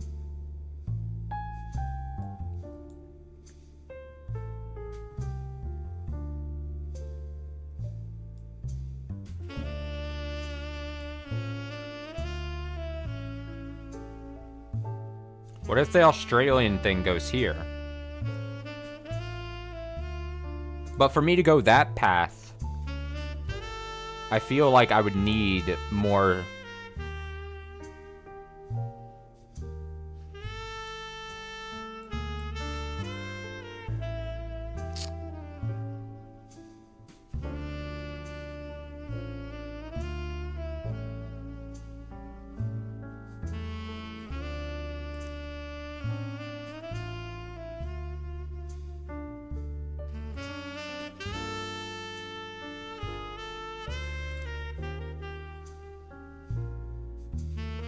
Big confusion, man.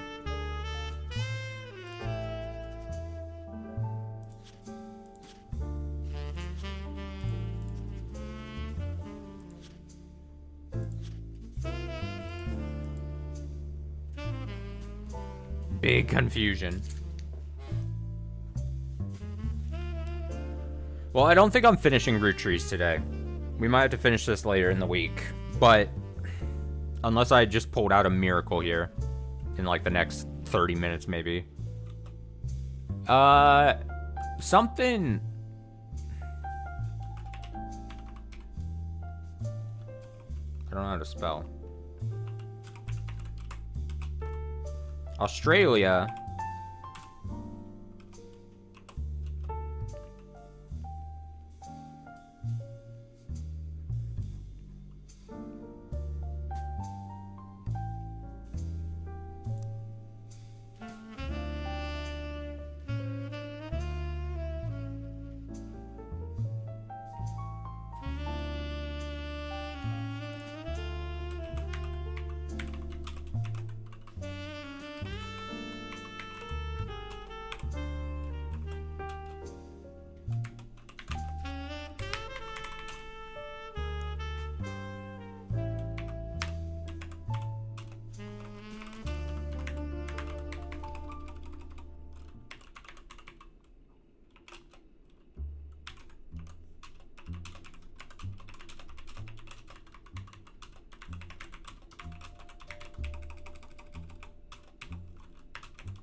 I don't know, dude.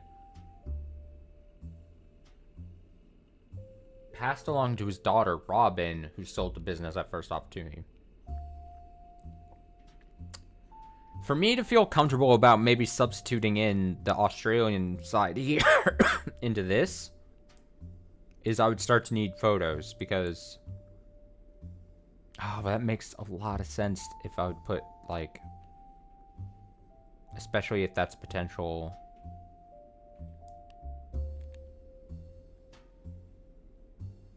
But if I did place the Australian people here,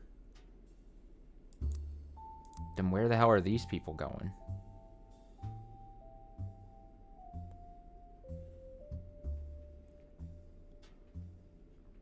Unless...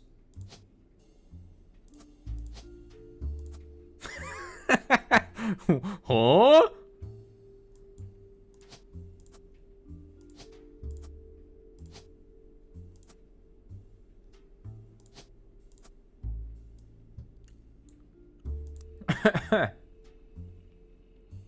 What was the... It was in 79, right? However, in 79, he helped to develop Roottrees Australia. So, timeline-wise, 79 would be close to, like... Again, here or this range.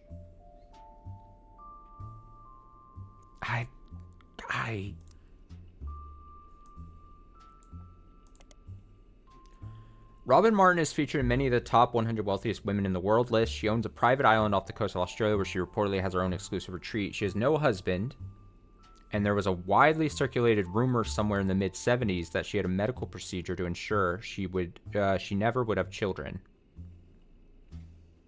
You find a joke on a site called Edgy Jokes that implies she's quite promiscuous and has a punchline involving Robin's eggs. For what it's worth, Martin seemed to lean into the rumors. In the 80s, she once showed up at a charity function with 3 very attractive men, each wearing a shirt that simply said "Satisfied Partner" on it. That's pretty good. She had no husband?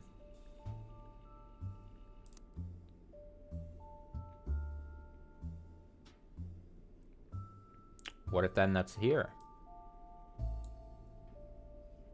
But then kid. But then kid.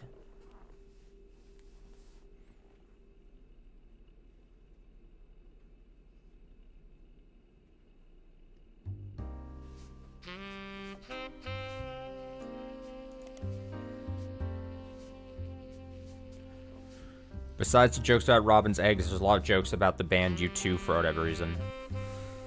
Is that because there's someone in U2 that's named Edge?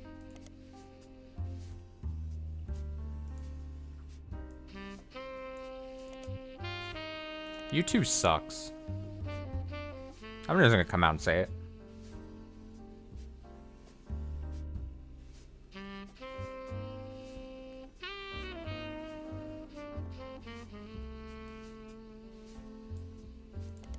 I can't tell if this is a thing to start following or not.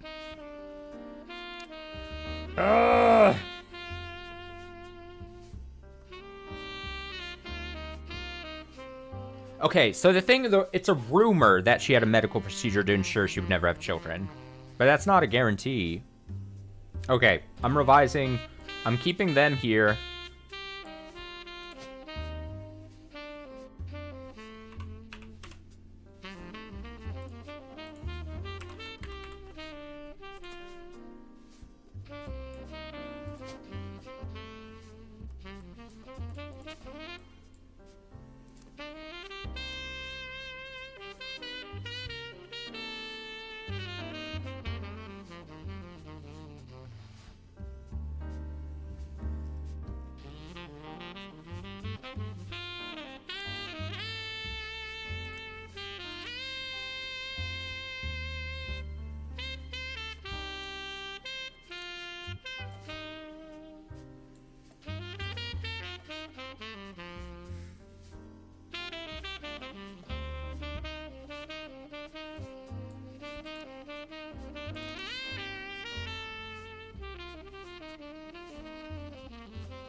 China Roottrees is one of the companies created, manufacture, and distribute Roottrees candy. It was developed as part of the Roottrees Everywhere initiative in 1979. During the late 70s, China began to go through a period of economic reform. This led to new opportunities for American companies, and the Roottrees Candy Company decided to pounce. Lang Hongbo, who was said to personally win over the Roottrees family and was the owner of multiple textile factories, did not wish to import the ingredients and built a special factory to manufacture the candy in China. So instead, they made a deal to import bulk, unpackaged Roottrees candy and label it for not only China, but additional markets. Hongbo, who was already in his mid-50s when the deal happened, only had daughters, and his brother, Lang, took control upon his death in 86. After Hongyu died, passed to the oldest child from the next generation, Lang Jinyu. So these names are the names that I'm seeing that I saw so long ago, yeah?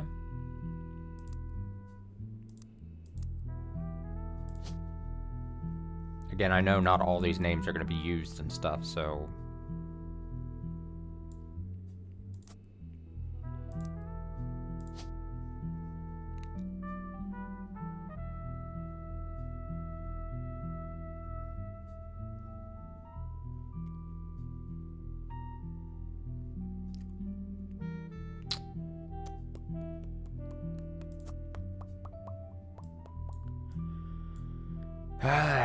Fuck, man.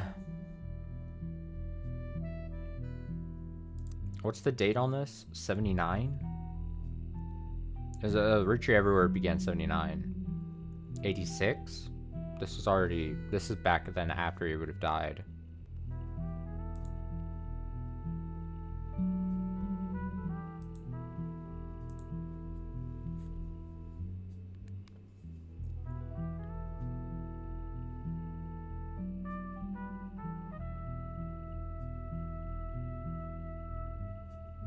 Yeah, that's what I'm saying. I'm confused. I don't... Well, not that it's not impossible. But does that just mean that there isn't... The game doesn't want me to go there? The game is confirming that there's no infidelity there? Is it just not enough information that the family didn't put a branch there? Is it just wasting time if I pursue it? There's a part of me that wants to just continue playing this into the night, and we would just call this our Sunday night, since I'm already cold. Winter storm passing through here. I'm bundled up at my computer. Could be dying by the end of the week. Who knows? Sorry, I don't mean to joke about it.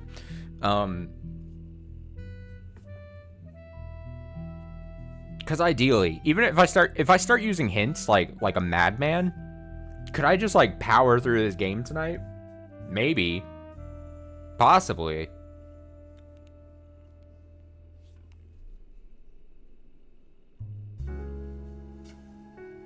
Let me search some things here on this Chinese page.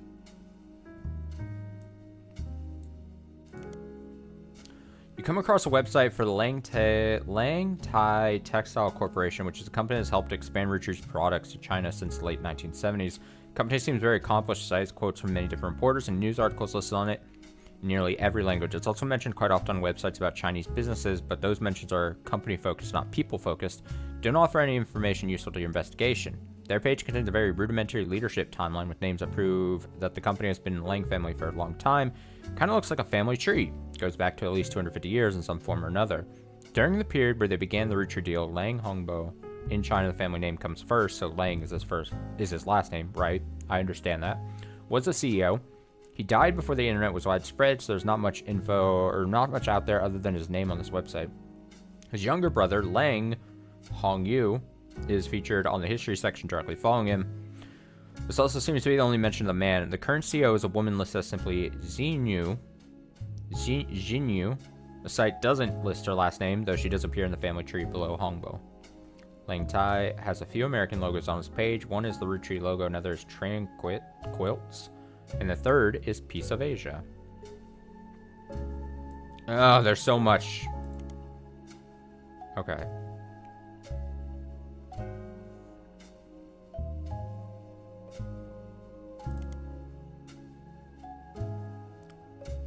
Did I originally get here by searching Lang, right? Let me just make sure.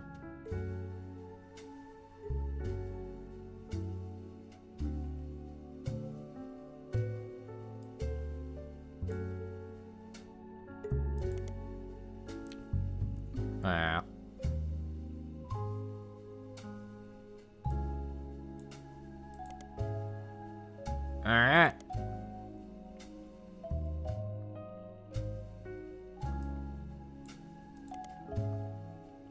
Seems Tranquilts is a play on Tranquil and Quilts. The name's ironic, considering they're the loudest quilts we've ever seen. The main quilt feature on the website is a flaming unicorn soaring through space with peace symbols all around it. Although they were listed on the website for the Lang Tai Textile Company, don't seem to have much of a connection. It appears that they import cloth.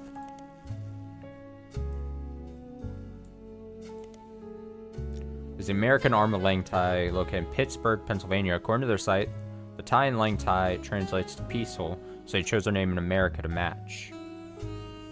There are a lot of other companies listed here, too many to investigate, as very few of them seem to have any relevance. Seems Piece of Asia is nearly as accomplished as Lang Tai.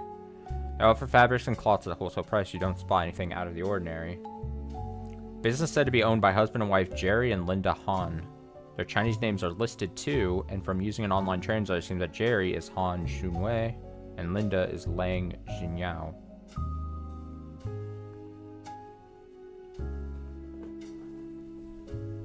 What?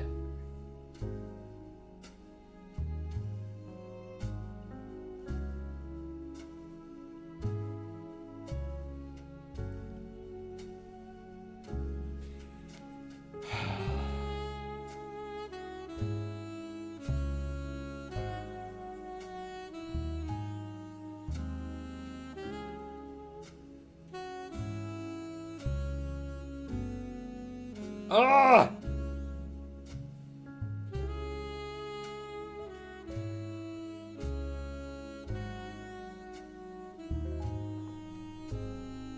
I can't catch a break, man.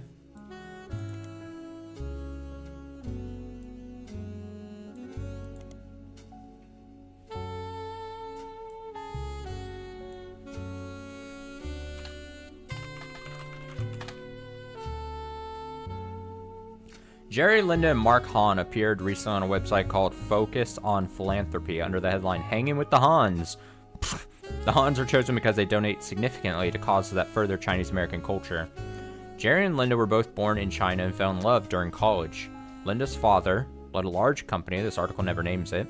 After expanding to the U.S., Linda's father approved their marriage so long as Jerry took over the U.S. portion of the business. Linda jokes that the entire situation like something out of an Alanis Morissette song, with how ironic it all ended up.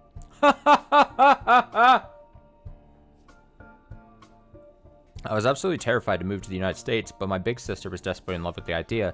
She used to have this Butch Cassidy poster on her wall and was obsessed with Robert Redford.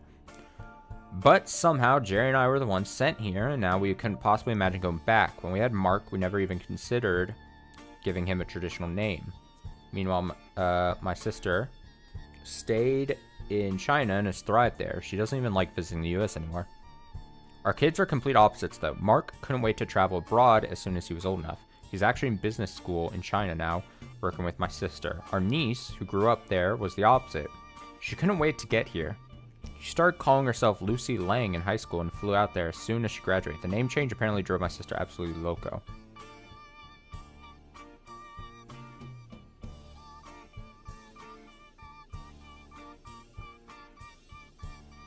Alright, new idea. What if the Chinese situation is all describing all of this? What if this is that? Maybe me trying to tie the Chinese situation to Guy here. Now, I do that because Guy was known for trying to...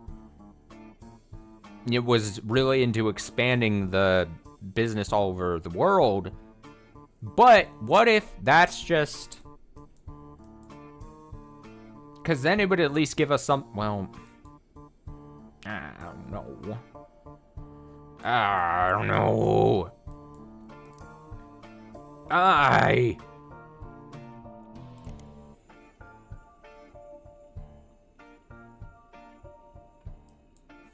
Is this gonna bring me to the same thing?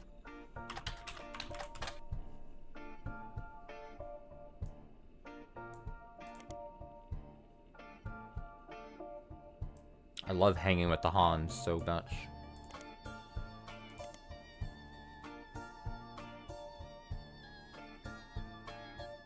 I need to start to see photos, though, before I start being like, alright, then this is maybe where we're potentially doing things.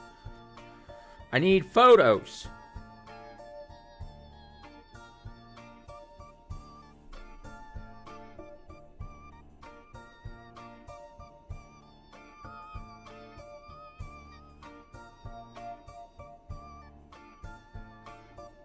Because we're getting so many different, like, tree things of, like... Oh, and then we had Mark, and then we had another one, and then we didn't give him a traditional name, and then I had a sister who was really in love with the idea of moving to the United States. Is there... This, for some reason, makes... there's something that makes sense to me here if this was all part of...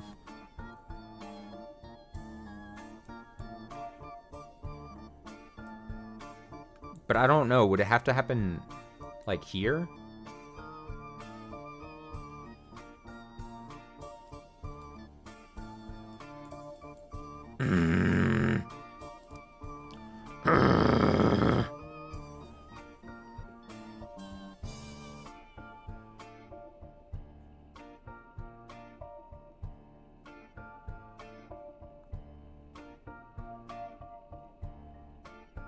We're getting so much things about extended family here that it seems like it would, like, where else?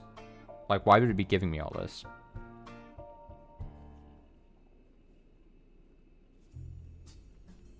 Fuck.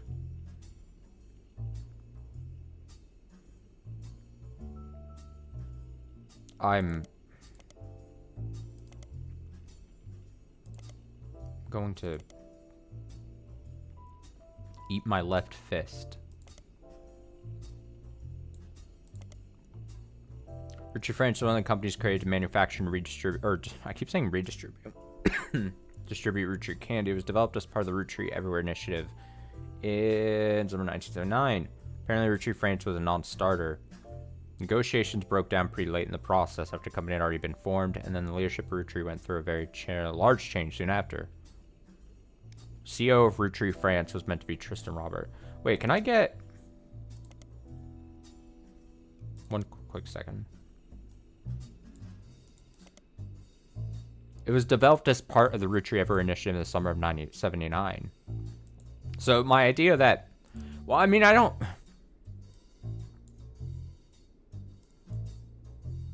Maybe it was developed in 79, but maybe there were, like... It would still make sense to tie... I don't know, man.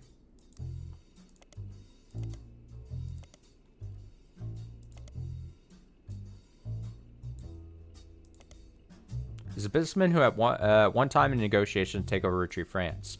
He is still alive, and you come across an interview unrelated to Roottrees from a few months ago. It seems that other countries have not been immune to Roottrees mania, as you recognize the word Roottrees in one of the questions. It seems the interviewer snuck in a question about his experience with the company at the end of the 70s. Article is in French, and takes some time to translate section by section. He mentions Guy by first name only, and the tale he tells is quite ugly. Translation is as follows. Guy, the president of Roottrees, was one of the worst men I've ever met.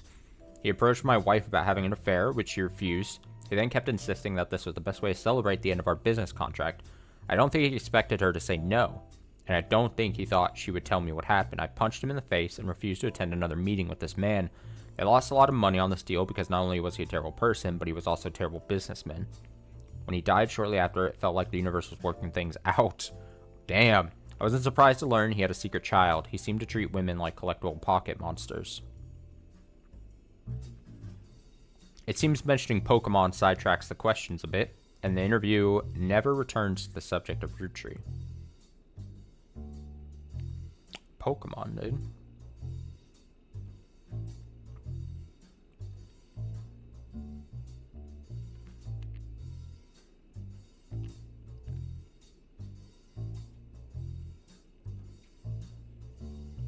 Pokemon.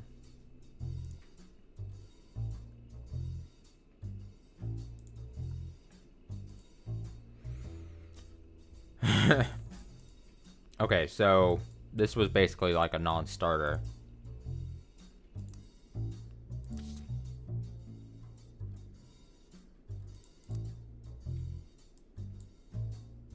Okay, so my current ideas that may be actually insane, and maybe you're just humoring me,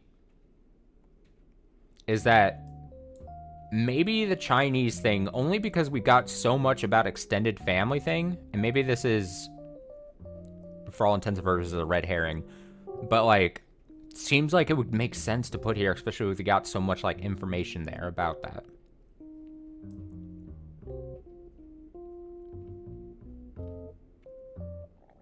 I don't know about these. And then I could only assume that this would be here, the Australian thing. And then here we got the Brazil thing.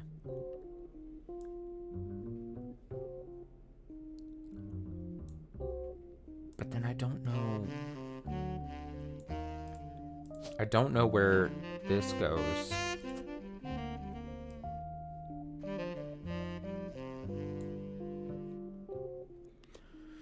I don't think he expected her to say no is a pretty sad line.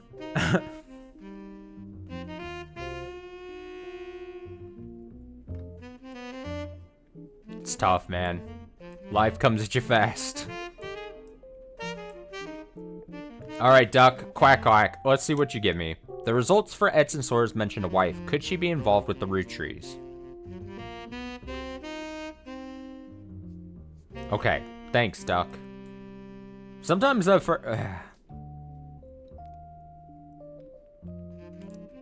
me try.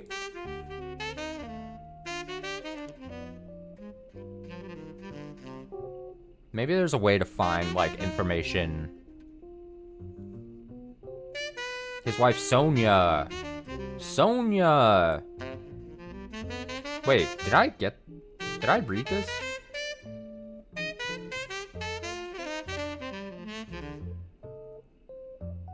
Wait, did I read this page before?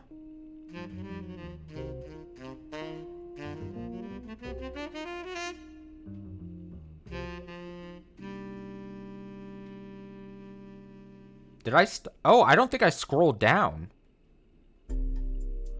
Holy shit. Look at this. Do you see how it perfectly ends? I don't think I scrolled down.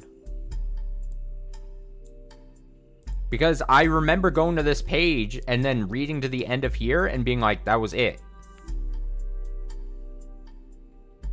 I didn't see these last two paragraphs. Because this, both of these look completely new to me. I mean,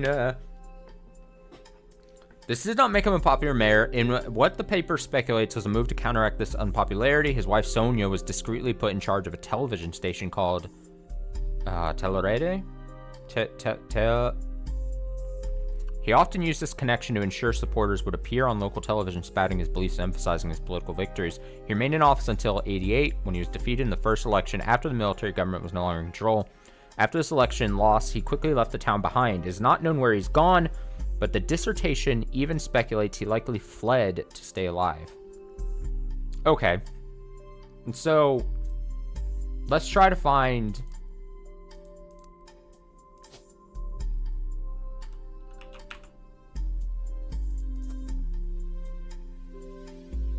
She was,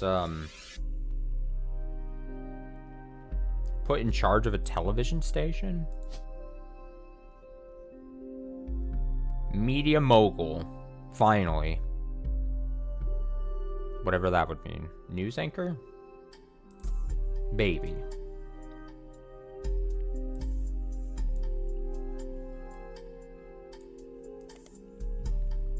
Former television station Brazil came into being in 70 after a vacuum was created due to the removal of a different network at the hands of Brazilian military dictatorship. Due to lack of resources, only don't have much time to go on about who ran it and when.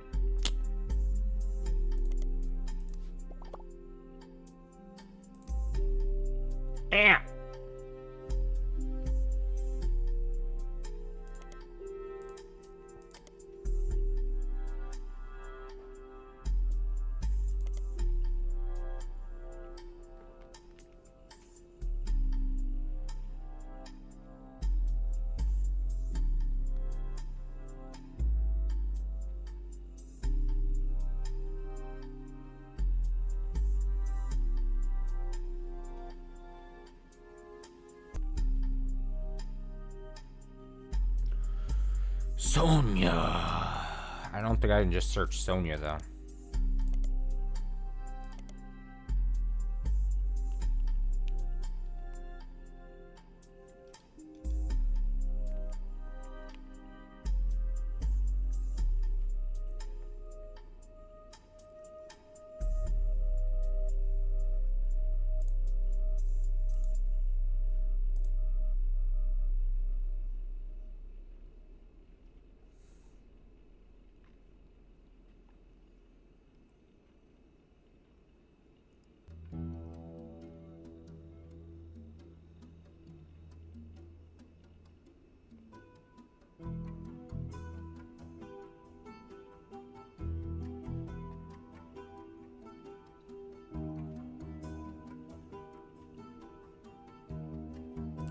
What does the duck want me to get?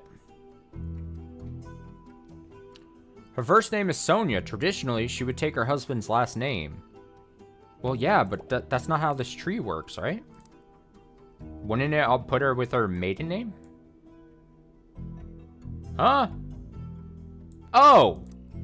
Maybe I would search. Oh, I'm an idiot.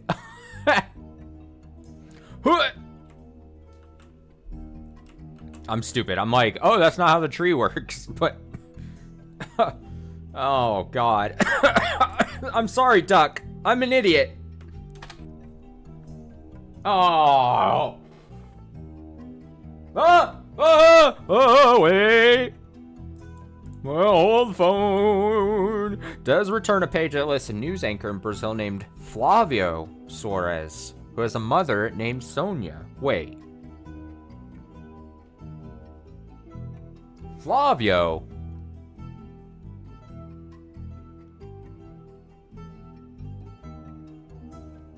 Okay.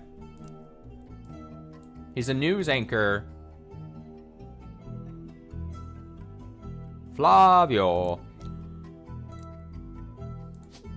Okay, here we go.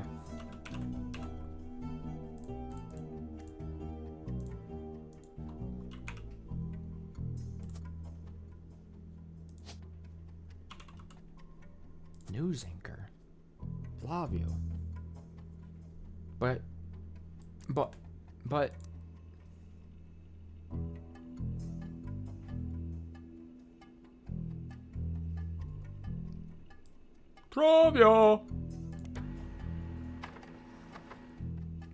Flavio Soares is a young Brazilian newscaster with a bit of a cult following. The discourse surrounding him is, to put it in polite terms, lewd. Oh man, there's a website about something called fanfiction. Something called fanfiction. What is this fanfiction you speak of? That is a small section dedicated to him. It seems that women and some men of a wide variety of ages and writing skill tend to find him worthy of inclusion in their stories.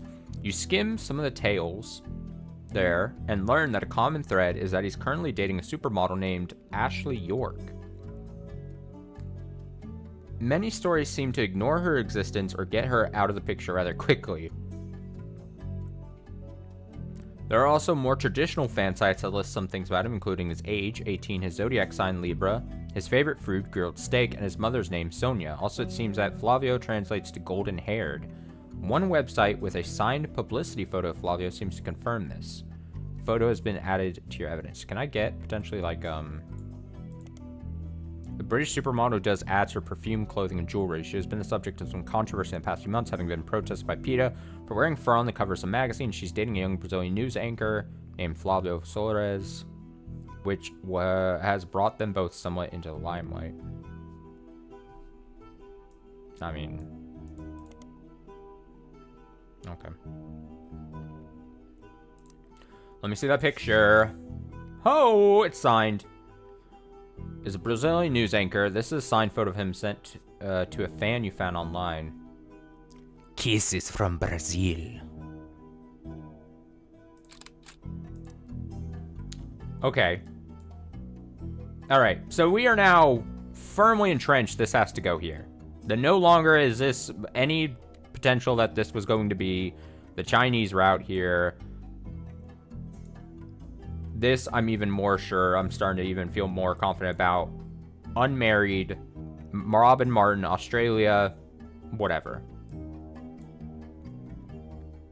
Again, game-wise, it then just makes sense to me then why so much Chinese things happen here. Or it could fit into this because we got so many different...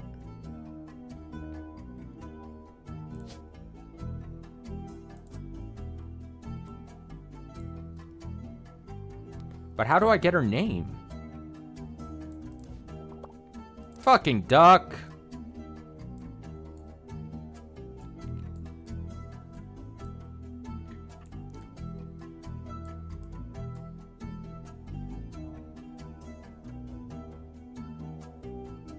I could try to start taking stabs at this.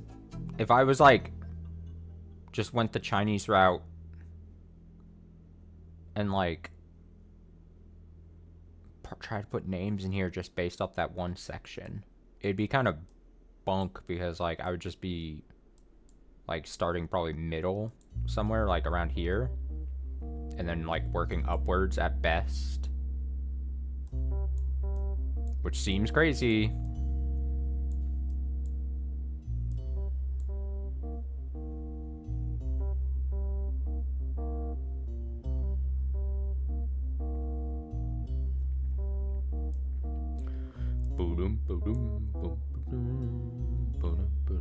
And I would have to get, again, I would start feeling comfortable doing that once I start getting pictures, because then I'd be like, okay, we have to lock those in somewhere.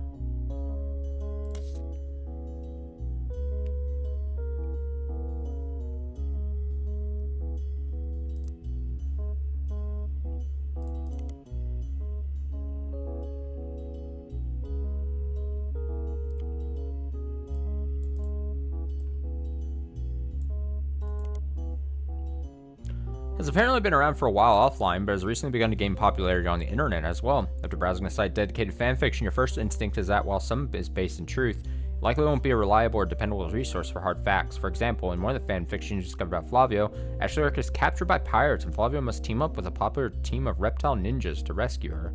As far as you can tell, that didn't actually happen. Dang.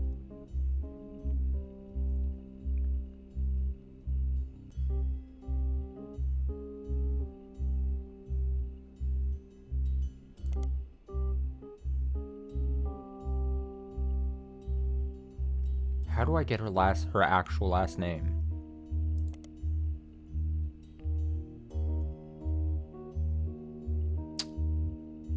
She's put in charge of a television station.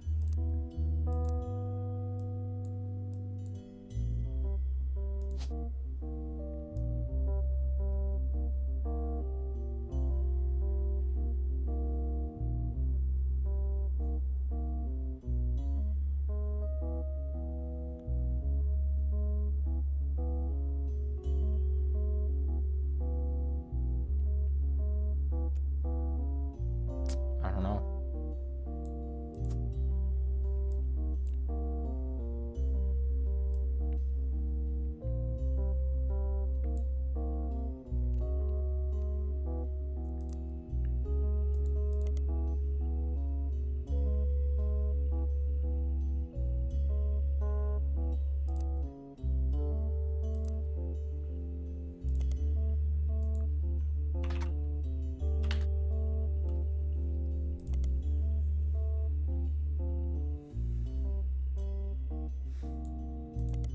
Desperate.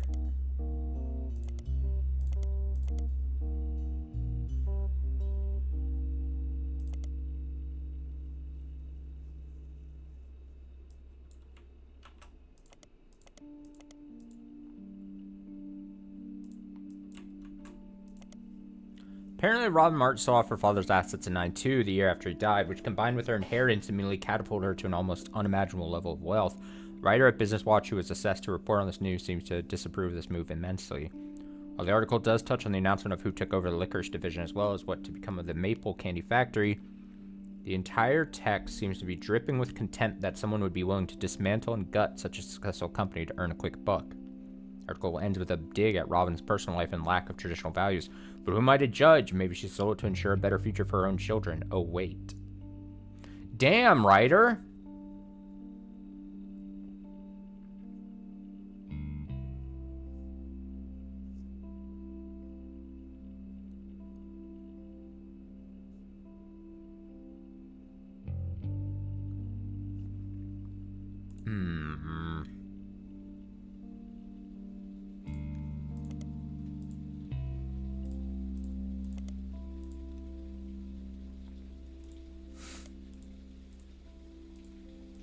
Chef's signature, surely.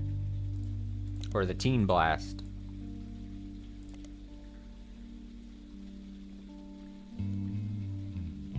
How would I get more info on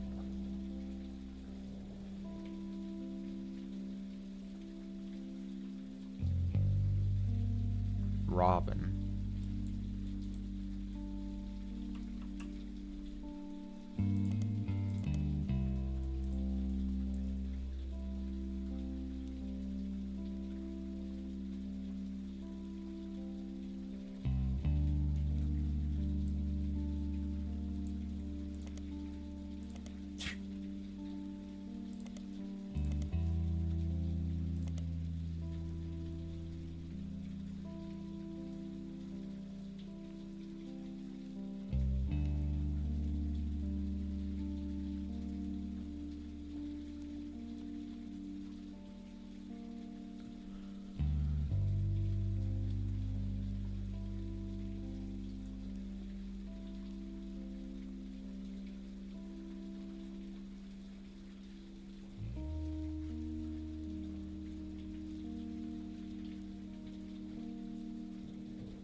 I'm thinking.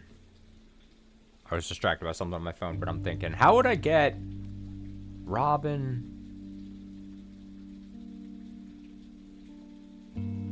Owns a private island off the coast. Australia.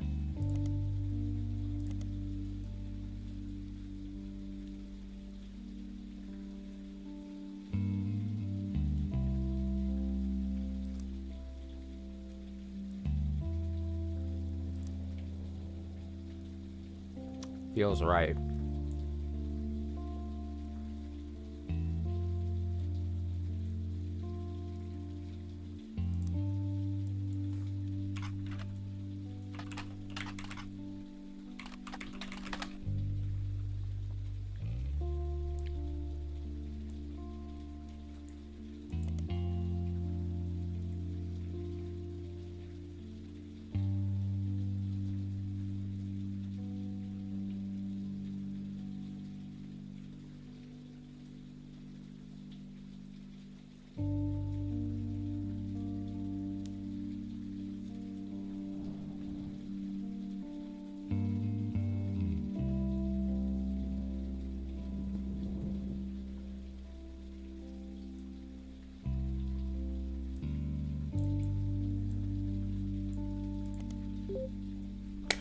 Ooh.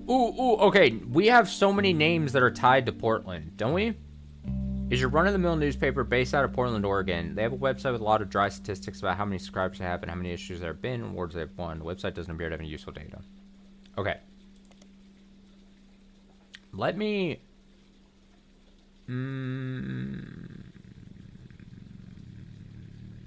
There's like...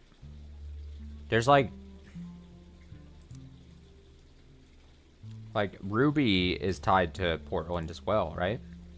That's the other one I remember.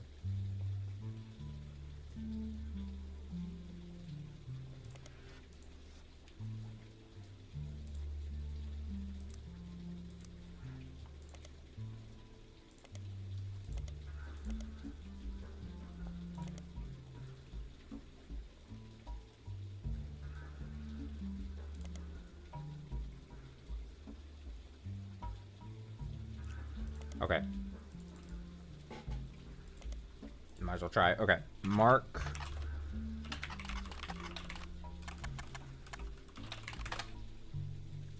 Portland Telegraph was the one that provided the nickname Crocodile Clementine's Sons and has some details about Crocodile Clementine's first major arrest.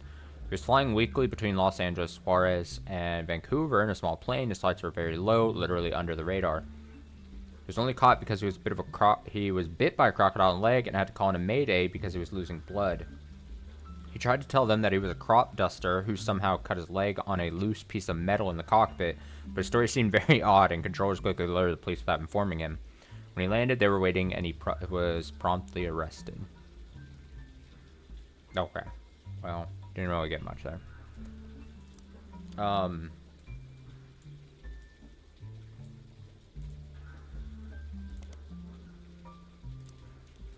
Ruby Spratt was featured in the Portland Telegraph when she was in high school in an article called Local Teen Making Change for Foster Care System.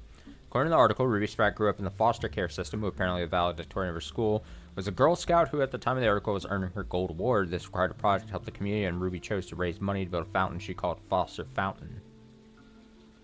The fountain has a few small pedestals that stick up high above the water. People are expected to toss coins in the fountain for good luck. You'll be encouraged to aim for the top of the pedestal. All the coins scraped from the bottom are slated to be donated to Portland's foster care system. A coalition of local businesses that sponsor the fountain have committed to matching any of the donations that successfully land on the targets.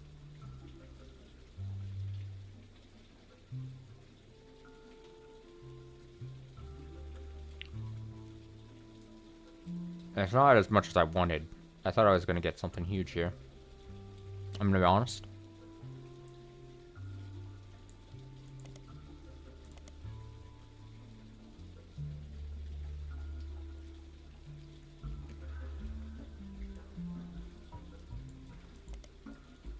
Fountain of Youths, also known as Foster Fountain, is a fountain found in a small park in Portland. All proceeds from change thrown in the fountain are donated to the foster care system.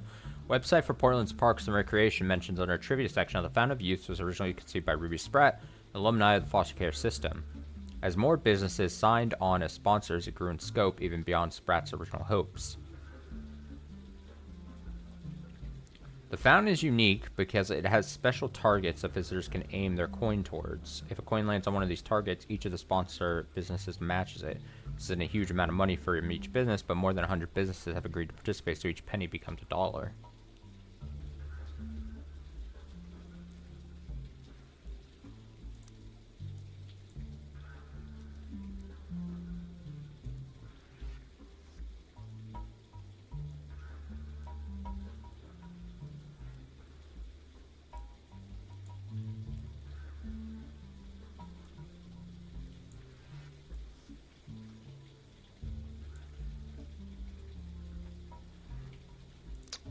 This isn't opening up as much as I wanted it to.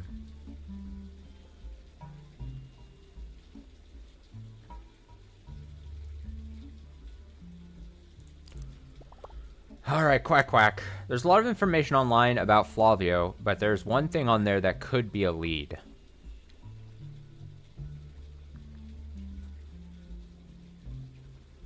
One thing on there that could be a lead.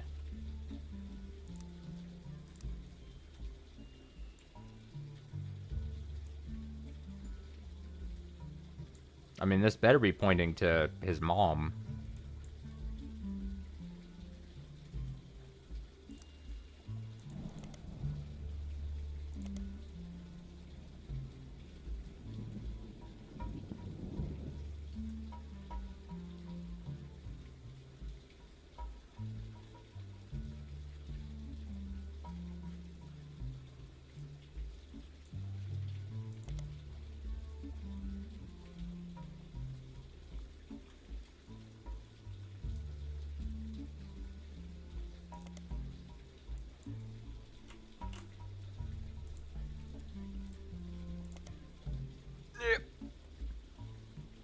British model appeared on the cover of Teen Blast wearing a fur shawl 3 months ago. This appearance doesn't lead to any useful information, but another more recent appearance and text only mentions she's dating Flavio.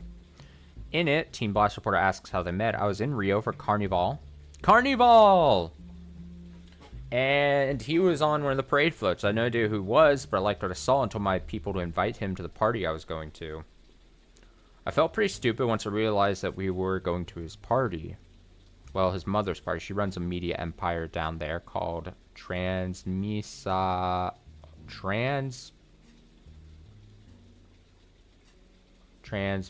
Paulo.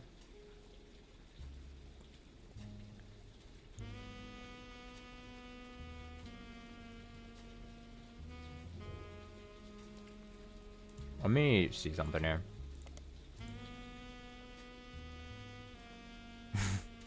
You want me to try it again? Sao Paulo? Sao Paulo? Sao Paulo? So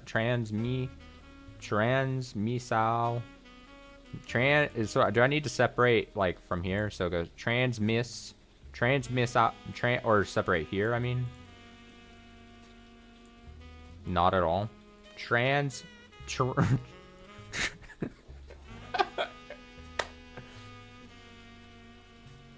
I'm fucking trying. Put it into Google.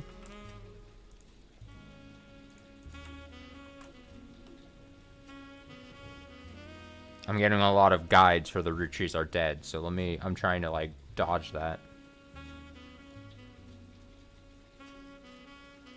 Yeah, I don't know. It's a bunch of guides. Where are the Roottrees?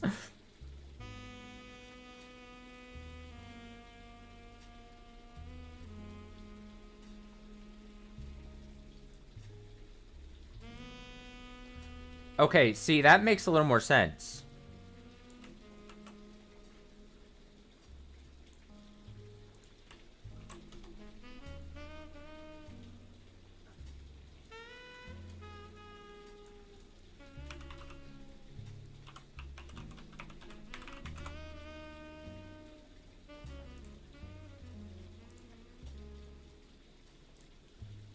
I'm looking at something. That's not what I wanted. This isn't. Oh god. I'm getting pop-ups. Oh god. I clicked on a site I probably shouldn't have.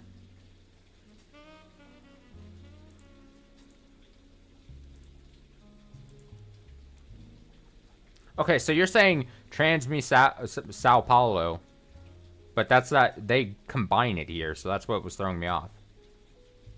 Sao Paulo. I see. I know of that city. I'm probably saying it wrong, but Sao Paulo, like I'm familiar with that. But I was confused by this being. They run it together. Is that just a stylized like?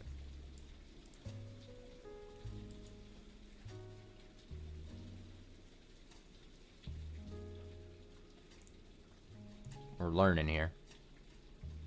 Stylize for the game. Okay, that's where I was getting thrown off.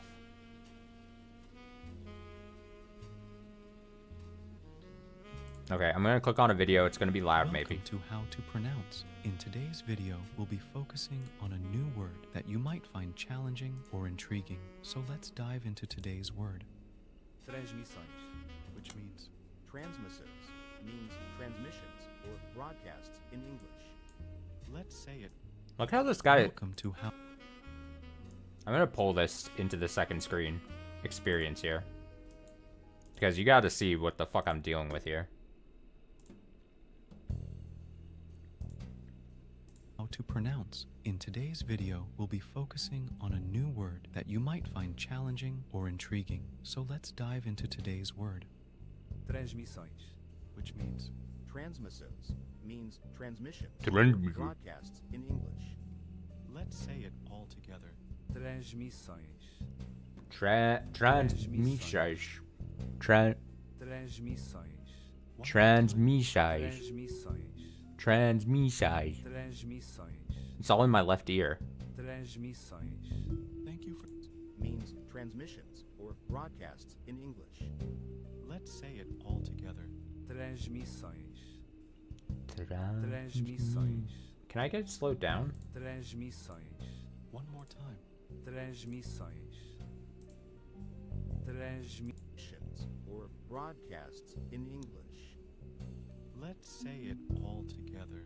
Transmissões, Transmissões.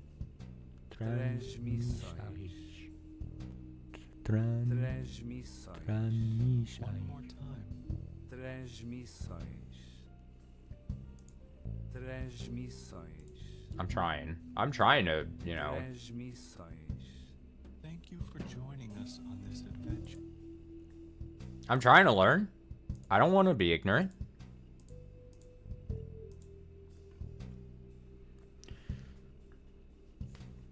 I think the plural is a bit easier for an English speaker to pronounce. The tilde is quite a hard sound for English speakers to pronounce, from what I know.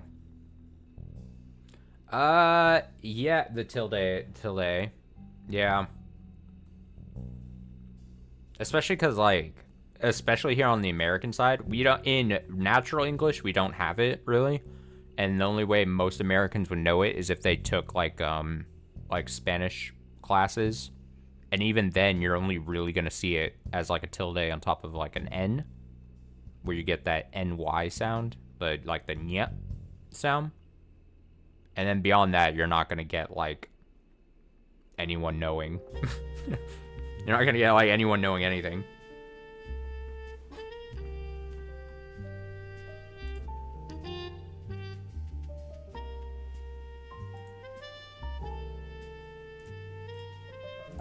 Alright, so here we go. She runs a media empire. Are we finally actually going to use media mogul?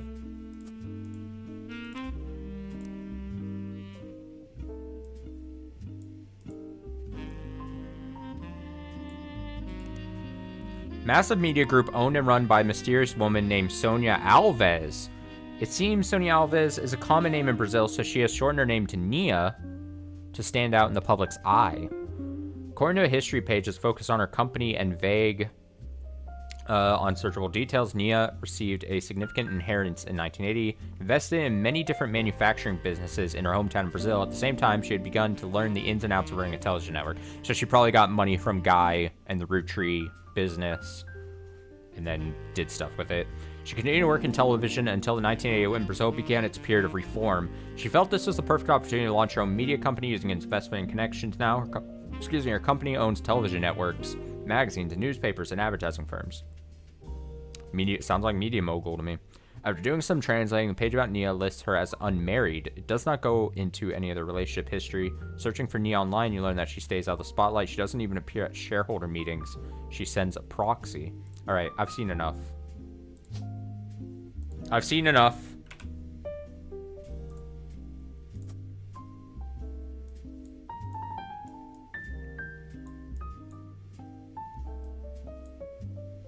Yeah, it's not in Spanish. I didn't think so. Tough. Tough. I know, man, I always say I can barely speak English. Me trying to speak another language? Ugh. I try to learn.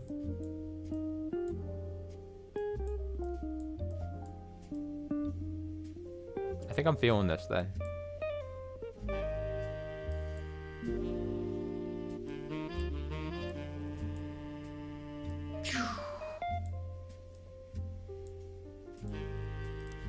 Now what, Duck?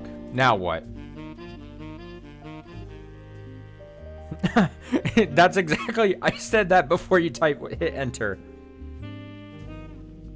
I said, what now, Duck? And then you typed that in. Okay, so now it says it wants me to do the China Roottrees page. The game knows.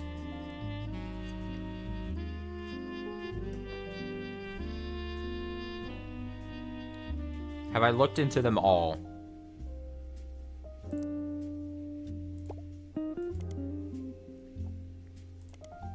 Have I looked into all of these names?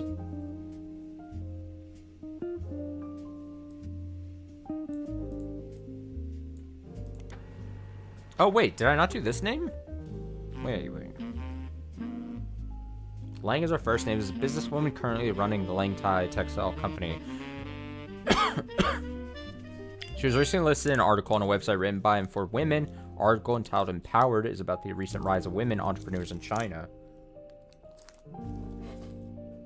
The article states that due to her lack of brothers, she has a younger sister. Lang took over as CEO of her family's company in '92 after her elderly uncle was deemed unfit to run the company due to mental deterioration. This is apparently an extremely controversial move amongst the company's employees, and some of them, the article does not state how many, quit and wrote a letter stating that she must have coerced him in his vulnerable state. And some of them, the article does not say how many quit and wrote a letter stating that she must have coerced him. Since then, the company has been performing well. Her nephew, who is currently at her second command, is expected to take over when she retires. In the meantime, the board's stance has been a twist on a popular proverb. The article roughly translates as someone that's proven they can do something well can do it 100 times well. An unproven leader could doom us all. The article also offhandedly mentions that Xinyu was an early adopter of IVF and helped her sister have a child. That's in vitro fertilization. There is an unsourced picture of Xinyu in the article. It says that it's from '92 when she took over. She was 45 at the time. It has been added to your evidence. Okay. I've heard enough. I think Chinese starts going here somewhere.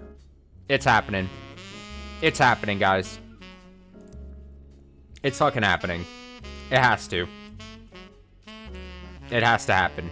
It's not going here. It's obviously not here. There's no more other room for it. It's not happening here. It's happening here.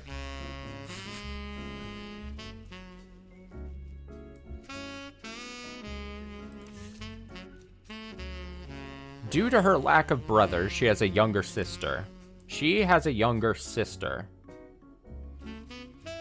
She has a younger sister.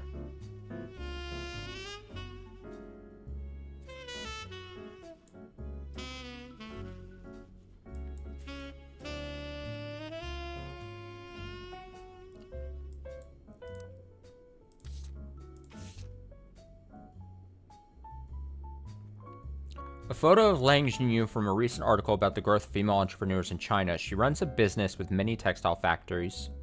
Some manufacture packaging for American products.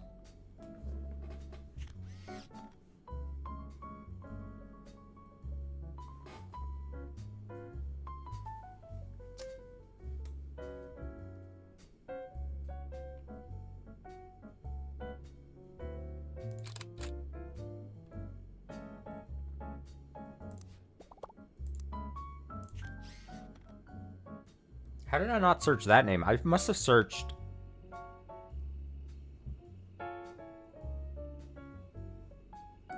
I must have searched... No.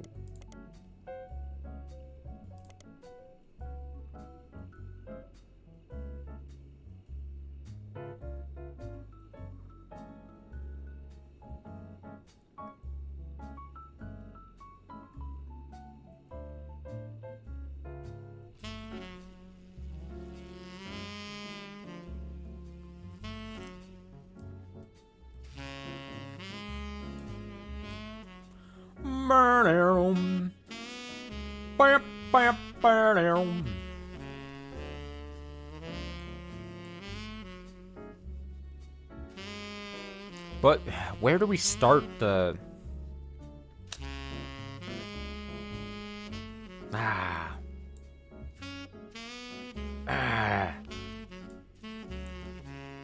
Fuck.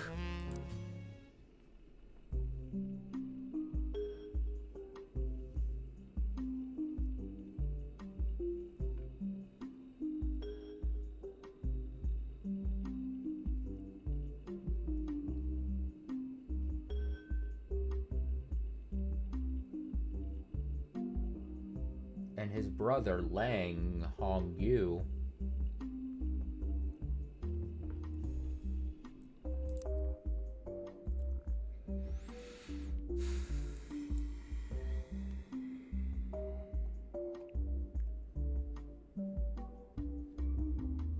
What is this?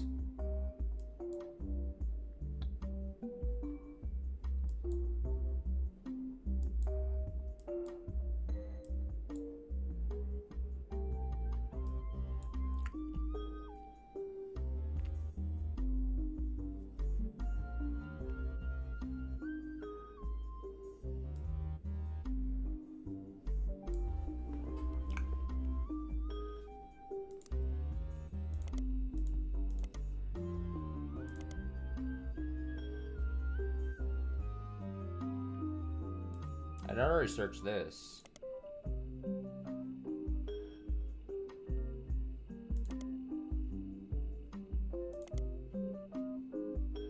Oh, I think I just searched her by this name because I didn't have... For some reason, I didn't search...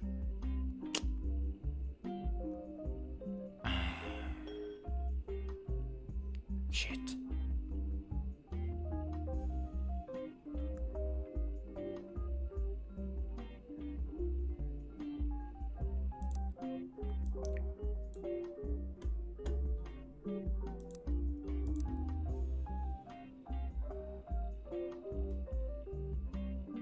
Her nephew, who's currently her second in command.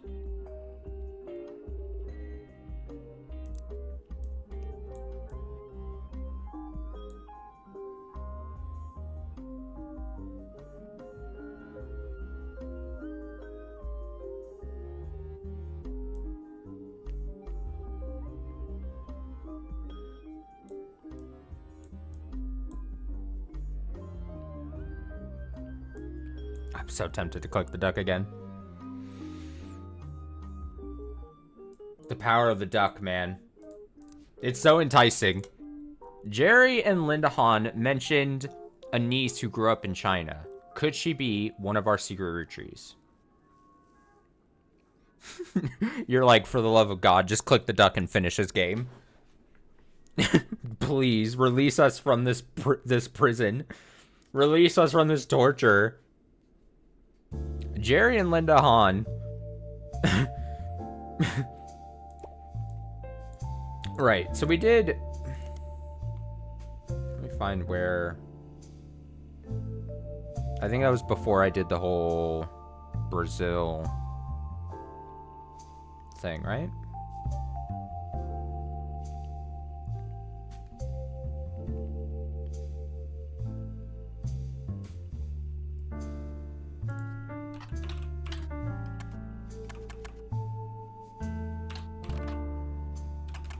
Jerry Han. What is it?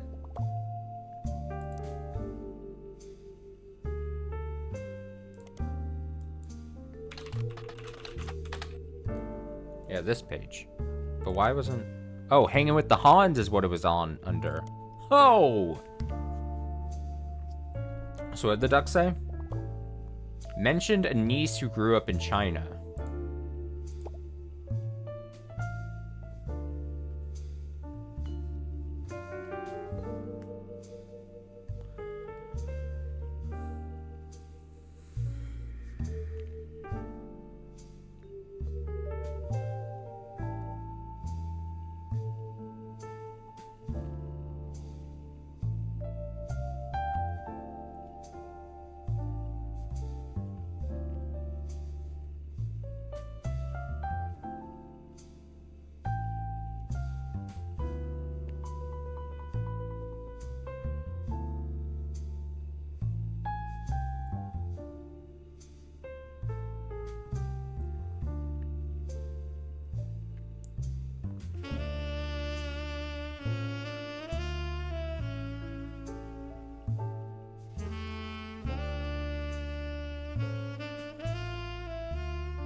I need more...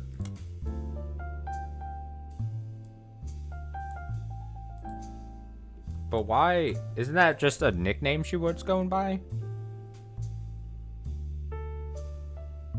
She couldn't wait that she started calling herself Lucy Lang in high school and flew out here as soon as she graduated, but I had never thought to do it. I specifically was like, oh, searching that.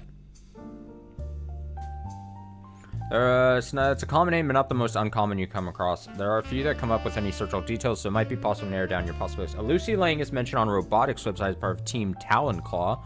Team Talon-Claw are one of only 2 teams from the US participating on a new robot-based show in the UK. Another Lucy Lang is part of a small women's a cappella group in Los Angeles called the Gin and Tonics. Love that. A third Lucy Lang works in New York for a business called Corporate Synergistic Solutions Unlimited.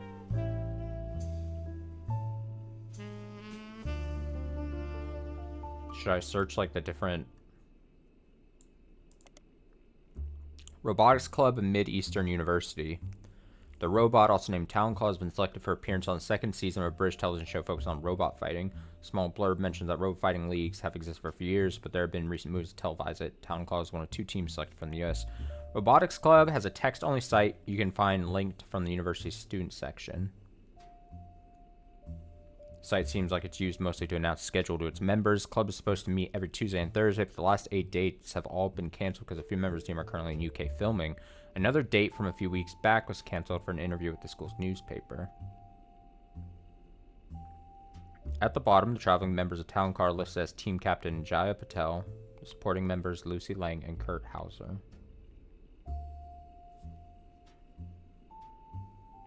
We got this name Mid-Eastern University before. Mid-Eastern University is a notable private college that advertises itself as midway between Maine and Miami. Their mascot is a specter, so they're not known for their sports program as much as their education. Their legal and language departments are their pride and joy, though they have also fairly extensive computer science and robotics programs, along with other prestigious schools that haven't quite reached the notoriety of Ivy League schools, some refer to as Little Ivy. College has embraced this, calling their newspaper the Herald,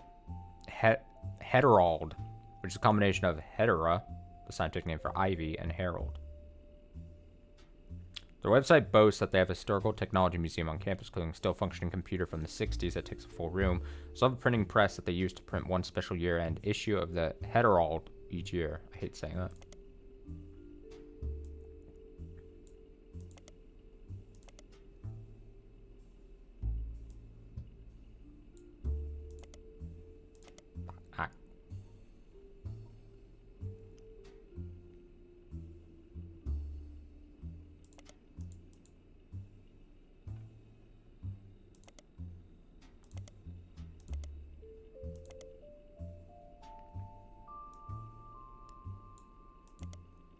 The Gin and Tonics are a college a cappella group out of Los Angeles. Lucy Lang is listed as soprano. There doesn't seem to be much else about her other than her name, and that she performs as soloist on a song called Like the Wind. The group were featured on a CD compilation called Boca, performing a cover of a popular boy band song. It doesn't seem relevant to your search. Yeah, but I want it. Whoa, wait, whoa, this is a lot. Whoa.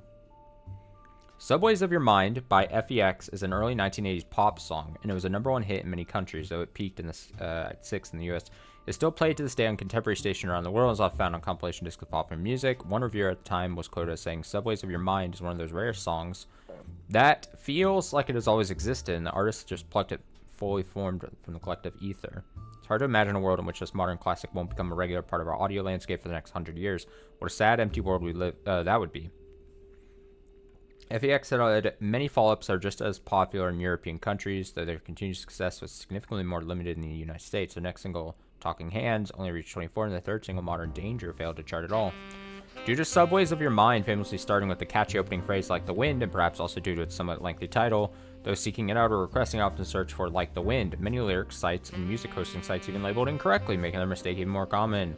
When searching for combinations of Like the Wind and attempting to narrow down the results that include the Roottrees, you find that an obscure Irish band called U2 once cited both FEX and Jim and Diamond as inspirations. Huh? As far as you can tell, neither FEX nor Subways has anything to do with your search, and seeing it as U2 is relatively unknown to anyone outside of Dublin, the connection seems to be an odd coincidence.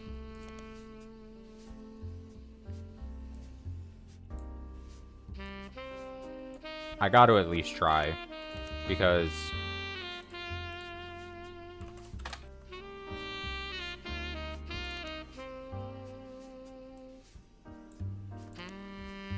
Best of College Acapella and has existed since 1995. It's a compilation of various acapella groups from different colleges that perform covers of popular music. It doesn't appear very relevant to the Roottrees or anyone connected to the Roottrees. Nobody's ever done a cover of a song by Jim and Diamond, for example. Maybe someday. I really wanted to listen to some acapella music in this game. Just so badly. I would do it.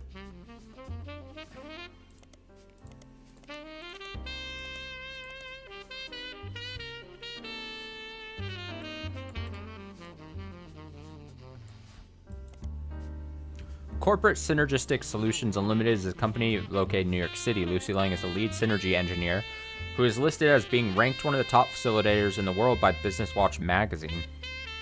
As far as you can tell, CSSU is a company that other companies hire as consultants to increase productivity. It's unclear the exact services they provide. The site is light on details. There are a few high-profile companies listed on their site as former clients. You recognize their names, but none of them are related. There are a few high-profile companies listed on the site as former clients. You recognize their names, but none of them are related to your current investigation. I got one earlier today. What was it? I got this thing. And I was a fan of this. This made me laugh a lot. This is 5 Piece coming at you from the real world. You know, the place you ain't I can't stop it now. You say You say. it's a root I guess this is just what we're listening to. Man, y'all are hypocrites. Sitting back in your massive estates, built from the cash that your ancestors gave you, acting like you somehow deserve it, based on your family's creation. We can't be doing that right now. I'm in figure out mode. Lucy Lang was listed in Business Watch for her work with Corporate Synergistic Solutions Unlimited. She's in an article about consultants that corporations hire to facilitate large internal changes. Each person featured in the article has a small bio section, followed by a longer section about why they were chosen. Lucy's bio section mentions she grew up in a small Arkansas town, the oldest of 4 children, and she's only the second person in her family to ever have even left the state since her great-grandparents relocated in the early 1900s. She earned her degree from a prestigious New York college. She started as a junior associate synergy engineer, and in 8 short years, she's worked her way up to the company ladder. Now at age 32, she's the youngest lead synergy engineer in the company's history. Article calls her one of the top facilitators in the U.S. due to her work on a merger between 2 regional dial-up service providers. As a direct result of her organizational change policies, the new company managed to eliminate over 200 redundant positions as part of a merger, making it an instant success. Oh boy. Oh boy. Oh, the duck got rid of the duck, though. Team Talent Claw. Wait. I thought this was not going to be... Wait. But...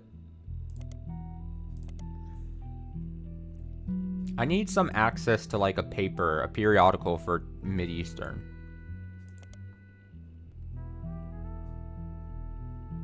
Oh, the hair... I'm dumb.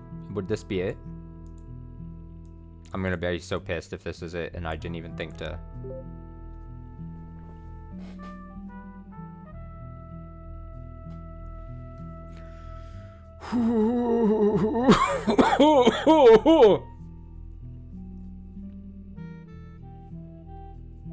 The Herald is a school newspaper for Mid-Eastern University. It appears to be available in your periodical archive. After a bit of research, you discovered its name and yeah, okay. I even, oh. Oh. Ah!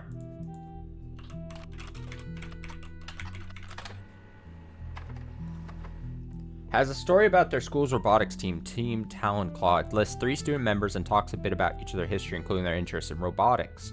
The only one that catches your attention is Lucy Lang. We have so many Lucy Lang now. I know, Jesus. She grew up in China as Min Lang, but came to the US specifically to attend university. She says she grew up around factory-scale machines that assemble products that be shipped all over the world, and the moving parts and automation fascinated her. However, as she progressed through her major, she has become obsessed with smaller, more powerful hydraulics, such as the mechanism that closes Talonclaw's weapon. In addition to robotics, she loves linguistics. One of her hobbies since coming to the States has been collecting accents. In her spare time, she practices not only removing any trace of her native inflection, but also quickly switching between multiple different regional accents. She feels her personal best is the Southern Belle, but her favorite is the Valley Girl due to its use in popular culture. The article has a picture, now in your evidence. Oh, Talonclaw! It's a photo of Lucy Lang, aka Lang Min, with Talonclaw, the robot she worked on at Mideastern University, found in the school's newspaper. Look at that robot, dude. I watched a lot of robotics fighting shows back in the day.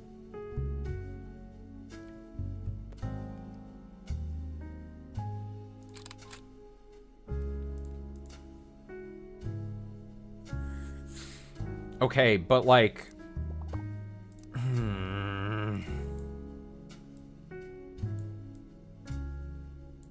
But where, though? Like, I'm getting a bunch of names and stuff, but I don't know where to actually place them. Like, I don't know where in this...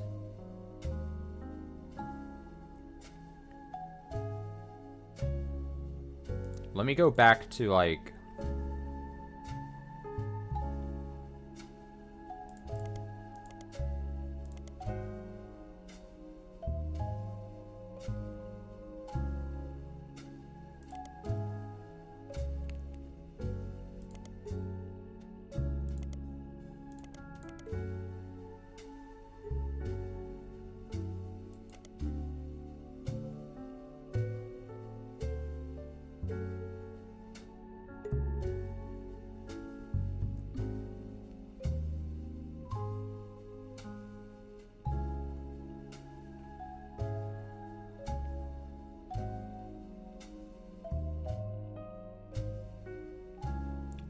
She moved. She couldn't wait out to get here. She started calling herself that in high school and flew out here. So after she graduated high school, our niece,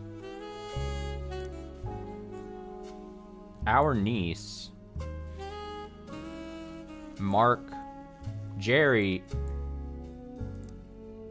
Linda, Mark,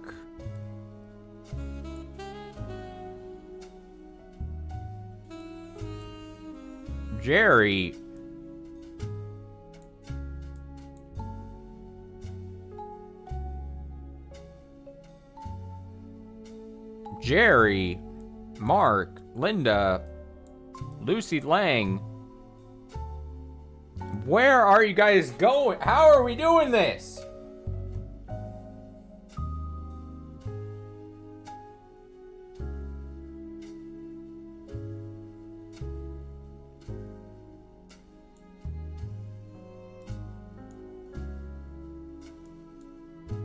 It's gotta be like more down here. It's gotta be.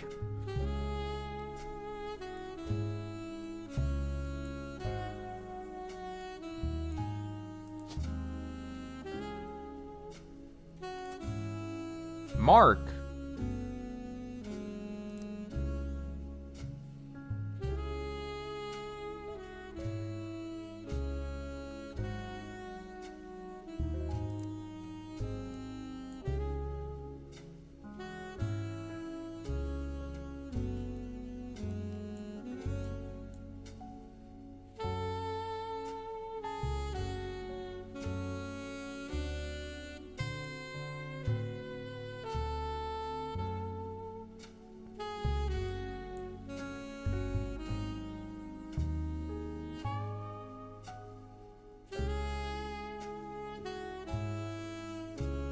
Oh, IVF. IVF. What was the whole thing about the IVF thing? The IVF thing. Shit, where was that being located in? Because that would then make this make sense. I was so thrown off by this picture. Like this little... But this would make a lot more sense if the IVF thing I'm thinking of. I even made mention of it. I even said IVF, in vitro fertilization. Okay. I even pointed out where the fuck Where the fuck was the IVF? Here. No. Okay. And helped her sister have a child. Okay.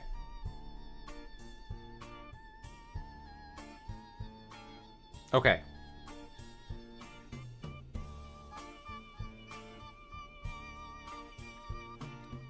So she...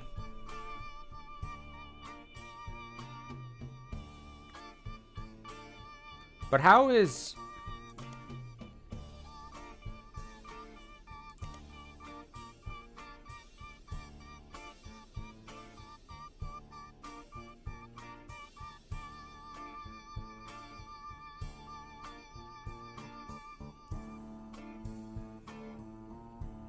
I feel like I could put this together, but I need...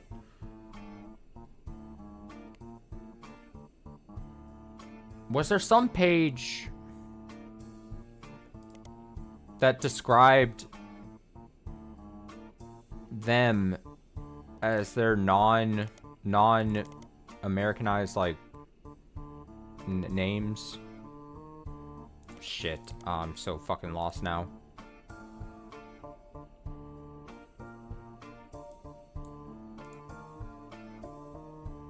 There was some page, right? Fuck. Ah, shit. Ah, fuck. Fuck.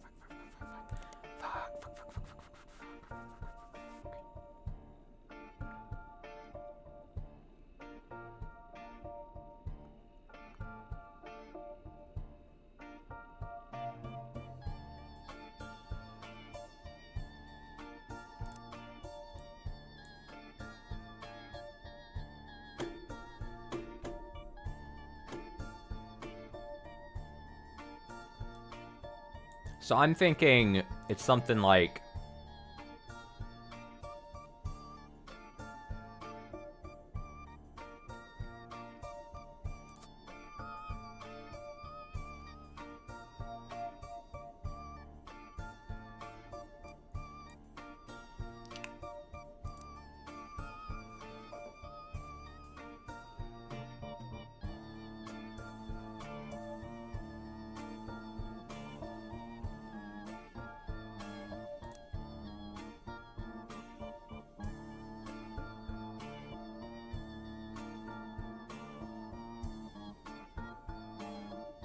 Is this how you would arrange it?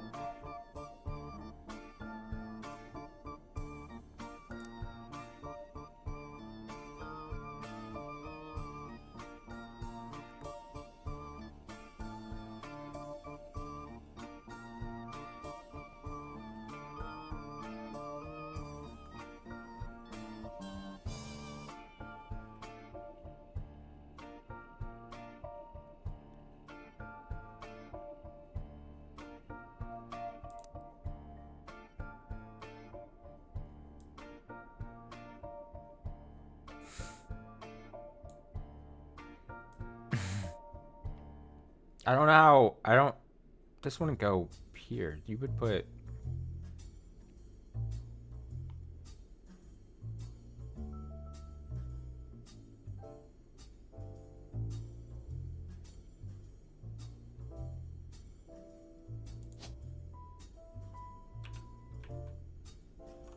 And Lang goes here as the last name because they...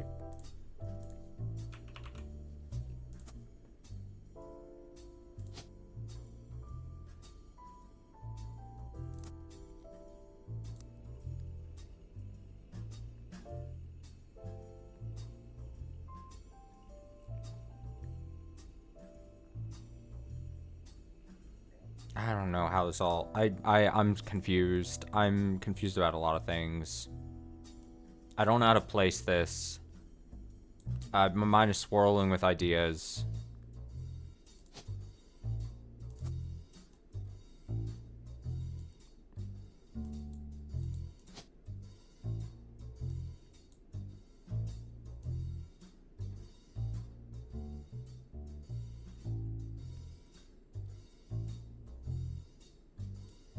You call it manufacturing?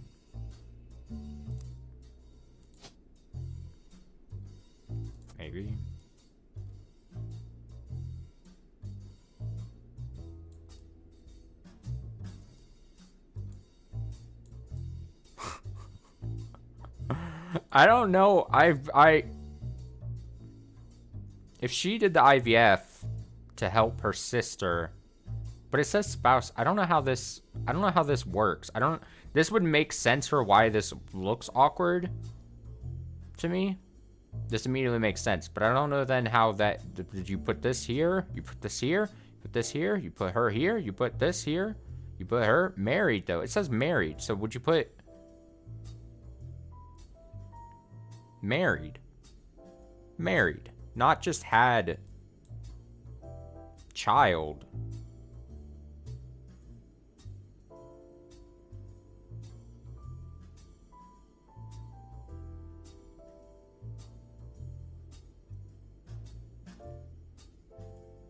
I don't know how that...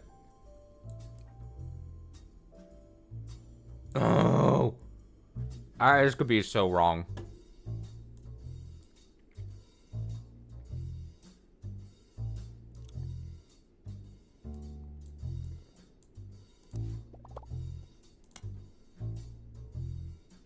I can fill in another of Guy's infidelities now. Oh, thanks, Duck.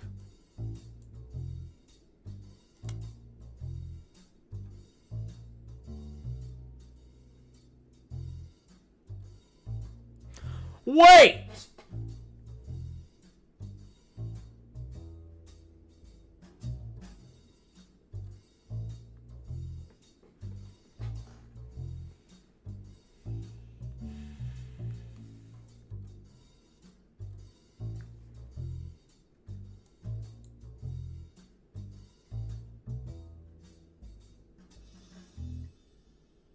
What?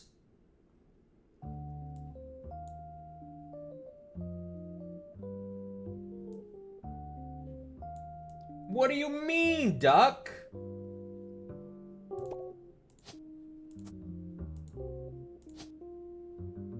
The fuck are you talking about?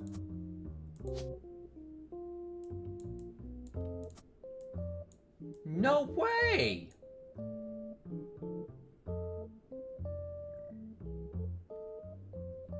What?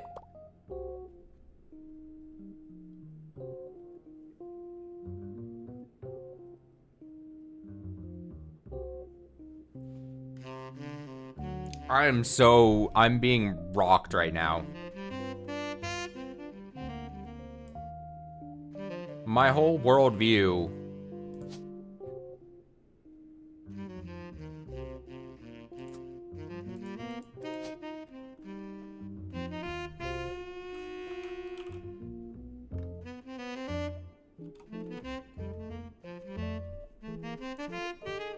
I mean, I'm...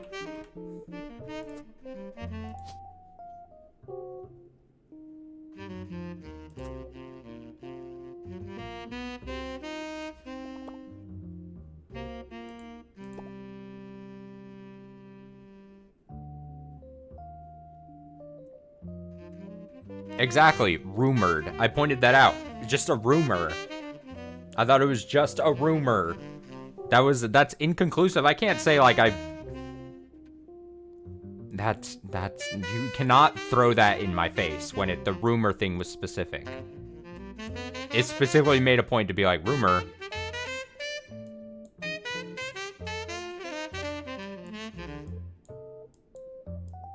People can write shit. I'll be fair. That one did throw me for a loop, but I just doubled down on the specific. Was like, oh, rumor. Oh. Fucking hell. Well, I mean, honestly. And left for America. Okay, so she's going to be what? She's the robotics kid then. She loved fucking. I'm pissed. I'm so fucking...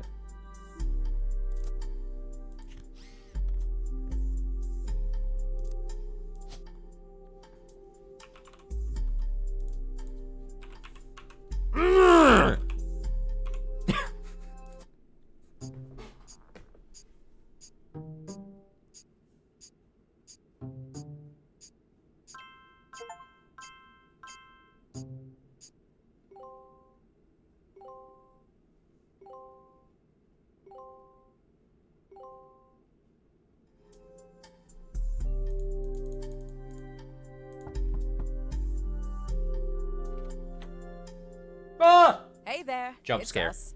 So I just have to say, the work you're doing here is fantastic. So fantastic, in fact. There goes Clark. Always the bad cop. Go ahead. Well, our law firm, Ruby Legal Enterprises, is having trouble keeping up. Alright, well, that sounds like not a me problem. They're actually begging us to stop submitting new Roottrees. They said it's getting difficult to verify your progress. Sorry, I'm checking something. Okay. I'm getting distracted again, as I always do. They're actually begging us to stop submitting new Roottrees. They said it's getting difficult. Well, consider that a good thing. I told Clark you'd get results. She says that like I didn't believe her. Regardless, the bad news is it's gonna take 5 potential tree additions before anyone locks in from now on. Bad news, it's gonna take 5 potential tree additions. What? Good luck. And keep up the good work. Fuck you guys.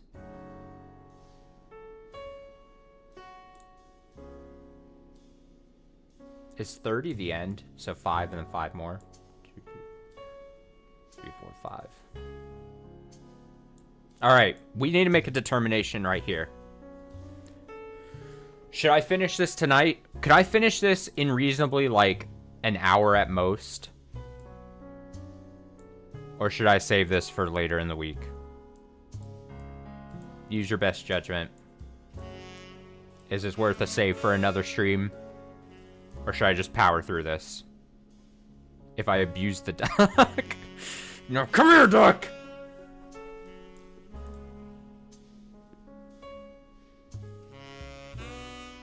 If I abuse the duck. I mean... So then, is this...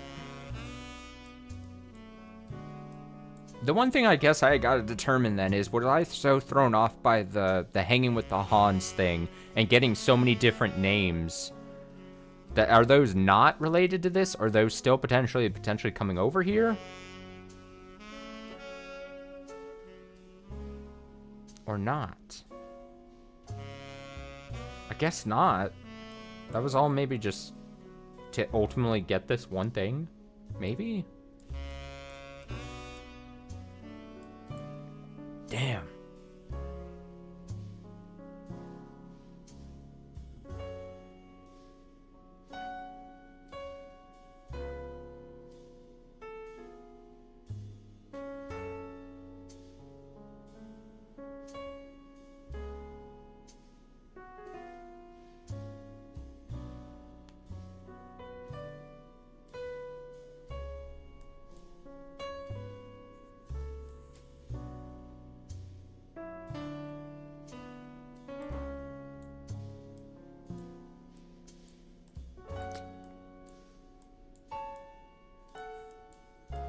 Probably best to leave for another stream. I mean, I have no qualms. At this point, like I said, the duck seal has been broken. I've used it now so much on this stream, I feel partly bad, but also, like, some of these things I feel would take me so much time to figure out on my own, or some hints otherwise somehow. This one has been tough. Some of these things, and as you could see, I was off with these, and I was starting to put them, I was so lost in the woods, I started putting them over here. That was, oh man, oh god, dark times, dark times. Alright, we'll call it for another stream then. I need to eat and take medicine and stuff, and probably chill for the rest of the night anyway. But when we come back to this, we'll figure out what the hell I'm doing on this side, and then figure out how to get these kids here. Like, we've got this situation, but we don't know then how to get the undernim kind of thing going. So we'll have to come to that. But we definitely need to finish this week, for sure. I don't know if it'll be tomorrow, or maybe like Tuesday or Wednesday, but... yeah. And I have no qualms about abusing a duck, if I must. But probably best, like I said, probably could finish it an hour if I just hint, but I want, even though I will probably end up using the duck a lot here to finish this off, I want to at least look through things somewhat naturally. So, Yeah, different now. This stream was a lot different than obviously previous streams without using the duck and all. So apologies if you've been watching up to this point and you're like, oh man, he really fucked up and it's unfun now that he's got so many hints. But like at some point the series would be so much longer if I didn't start doing it, and I would be so much more lost, and I probably would not be at 20 at this point right now. So I gotta make some concessions at some point. I gotta do something. The triangle of streams. The 3 points of the triangle are entertainment, time, and purity. And you can only pick 2 of the points at all times, I feel. I should say it's very rare you can get all 3 points of that triangle. Obviously, you would strive to hit the 3 points. And you would want all 3 points of that triangle to be hit, but the duck is here for this. Yeah, and that's the thing. Here's the thing. I always say this. It's kind of unfair because, I mean, it's in the grand scheme of things, it's not unfair. It's whatever. This is the type of game that a lot of people play probably in the comfort of their own home and not on a stream type thing. And they could use the duck to their heart's content and no one would know and no one could judge. And it's only that because I'm on display that it can be seen how often I use the duck here. And then people can judge all they want. And they can say, I didn't use the duck. You suck. Fuck, duck, suck. But like, you know, you could see where I was struggling. I mean, like I said, I think for the sake of my own sanity and for the stream, I think it made sense for me to start leaning into the duck because it's tough. I did use the duck at least once to get to the Piketty Uncensored Edition. Oh, yeah. Yeah, for the conspiracy thing. That was tough. Tough. All right. I'm going to head out. We'll save this for another stream later this week. Hopefully one more stream, but hopefully. We'll see. If not, maybe I break it up into 2 more streams this week. We have a little bit of time this week. This week, we'll definitely finish Transistor. That'll probably only be 1 more stream, though. So really this week is mostly going to be finishing Transistor, finishing this, and then we're basically completely clear. I should have something, hopefully, on the actual YouTube VOD channel, separate from the stream itself, later on Saturday uploading. I'm going to try a new video type of thing that I've been kicking around an idea for, and I'll actually, hopefully, assuming everything goes according to plan, just a video that will pop up on Saturday at the end of the month. That will be a thing that I'm going to start trying to do. I'm going to give it a couple months and do it and see if I like it. But yeah, I'll be working on that this week. It's a short little video. And that'll be it. Like I said, we'll finish that and then we'll start up some new things later in the week. So, thanks. Good luck on coming week. Thanks. I appreciate it. I'm going to try to get better. I'm going to see again. This is like a mental note for myself. I'm going to obviously continue to take the meds I'm on. They're not the most fun of meds. They have some weird side effects to me that I won't get too much into, but Jesus. It's strong meds for sure, and some unpleasant side effects, but I've been dealing with it. I'm going to continue doing that. Hopefully feeling better with that, feeling even the swollenness and puffiness kind of going less down and everything.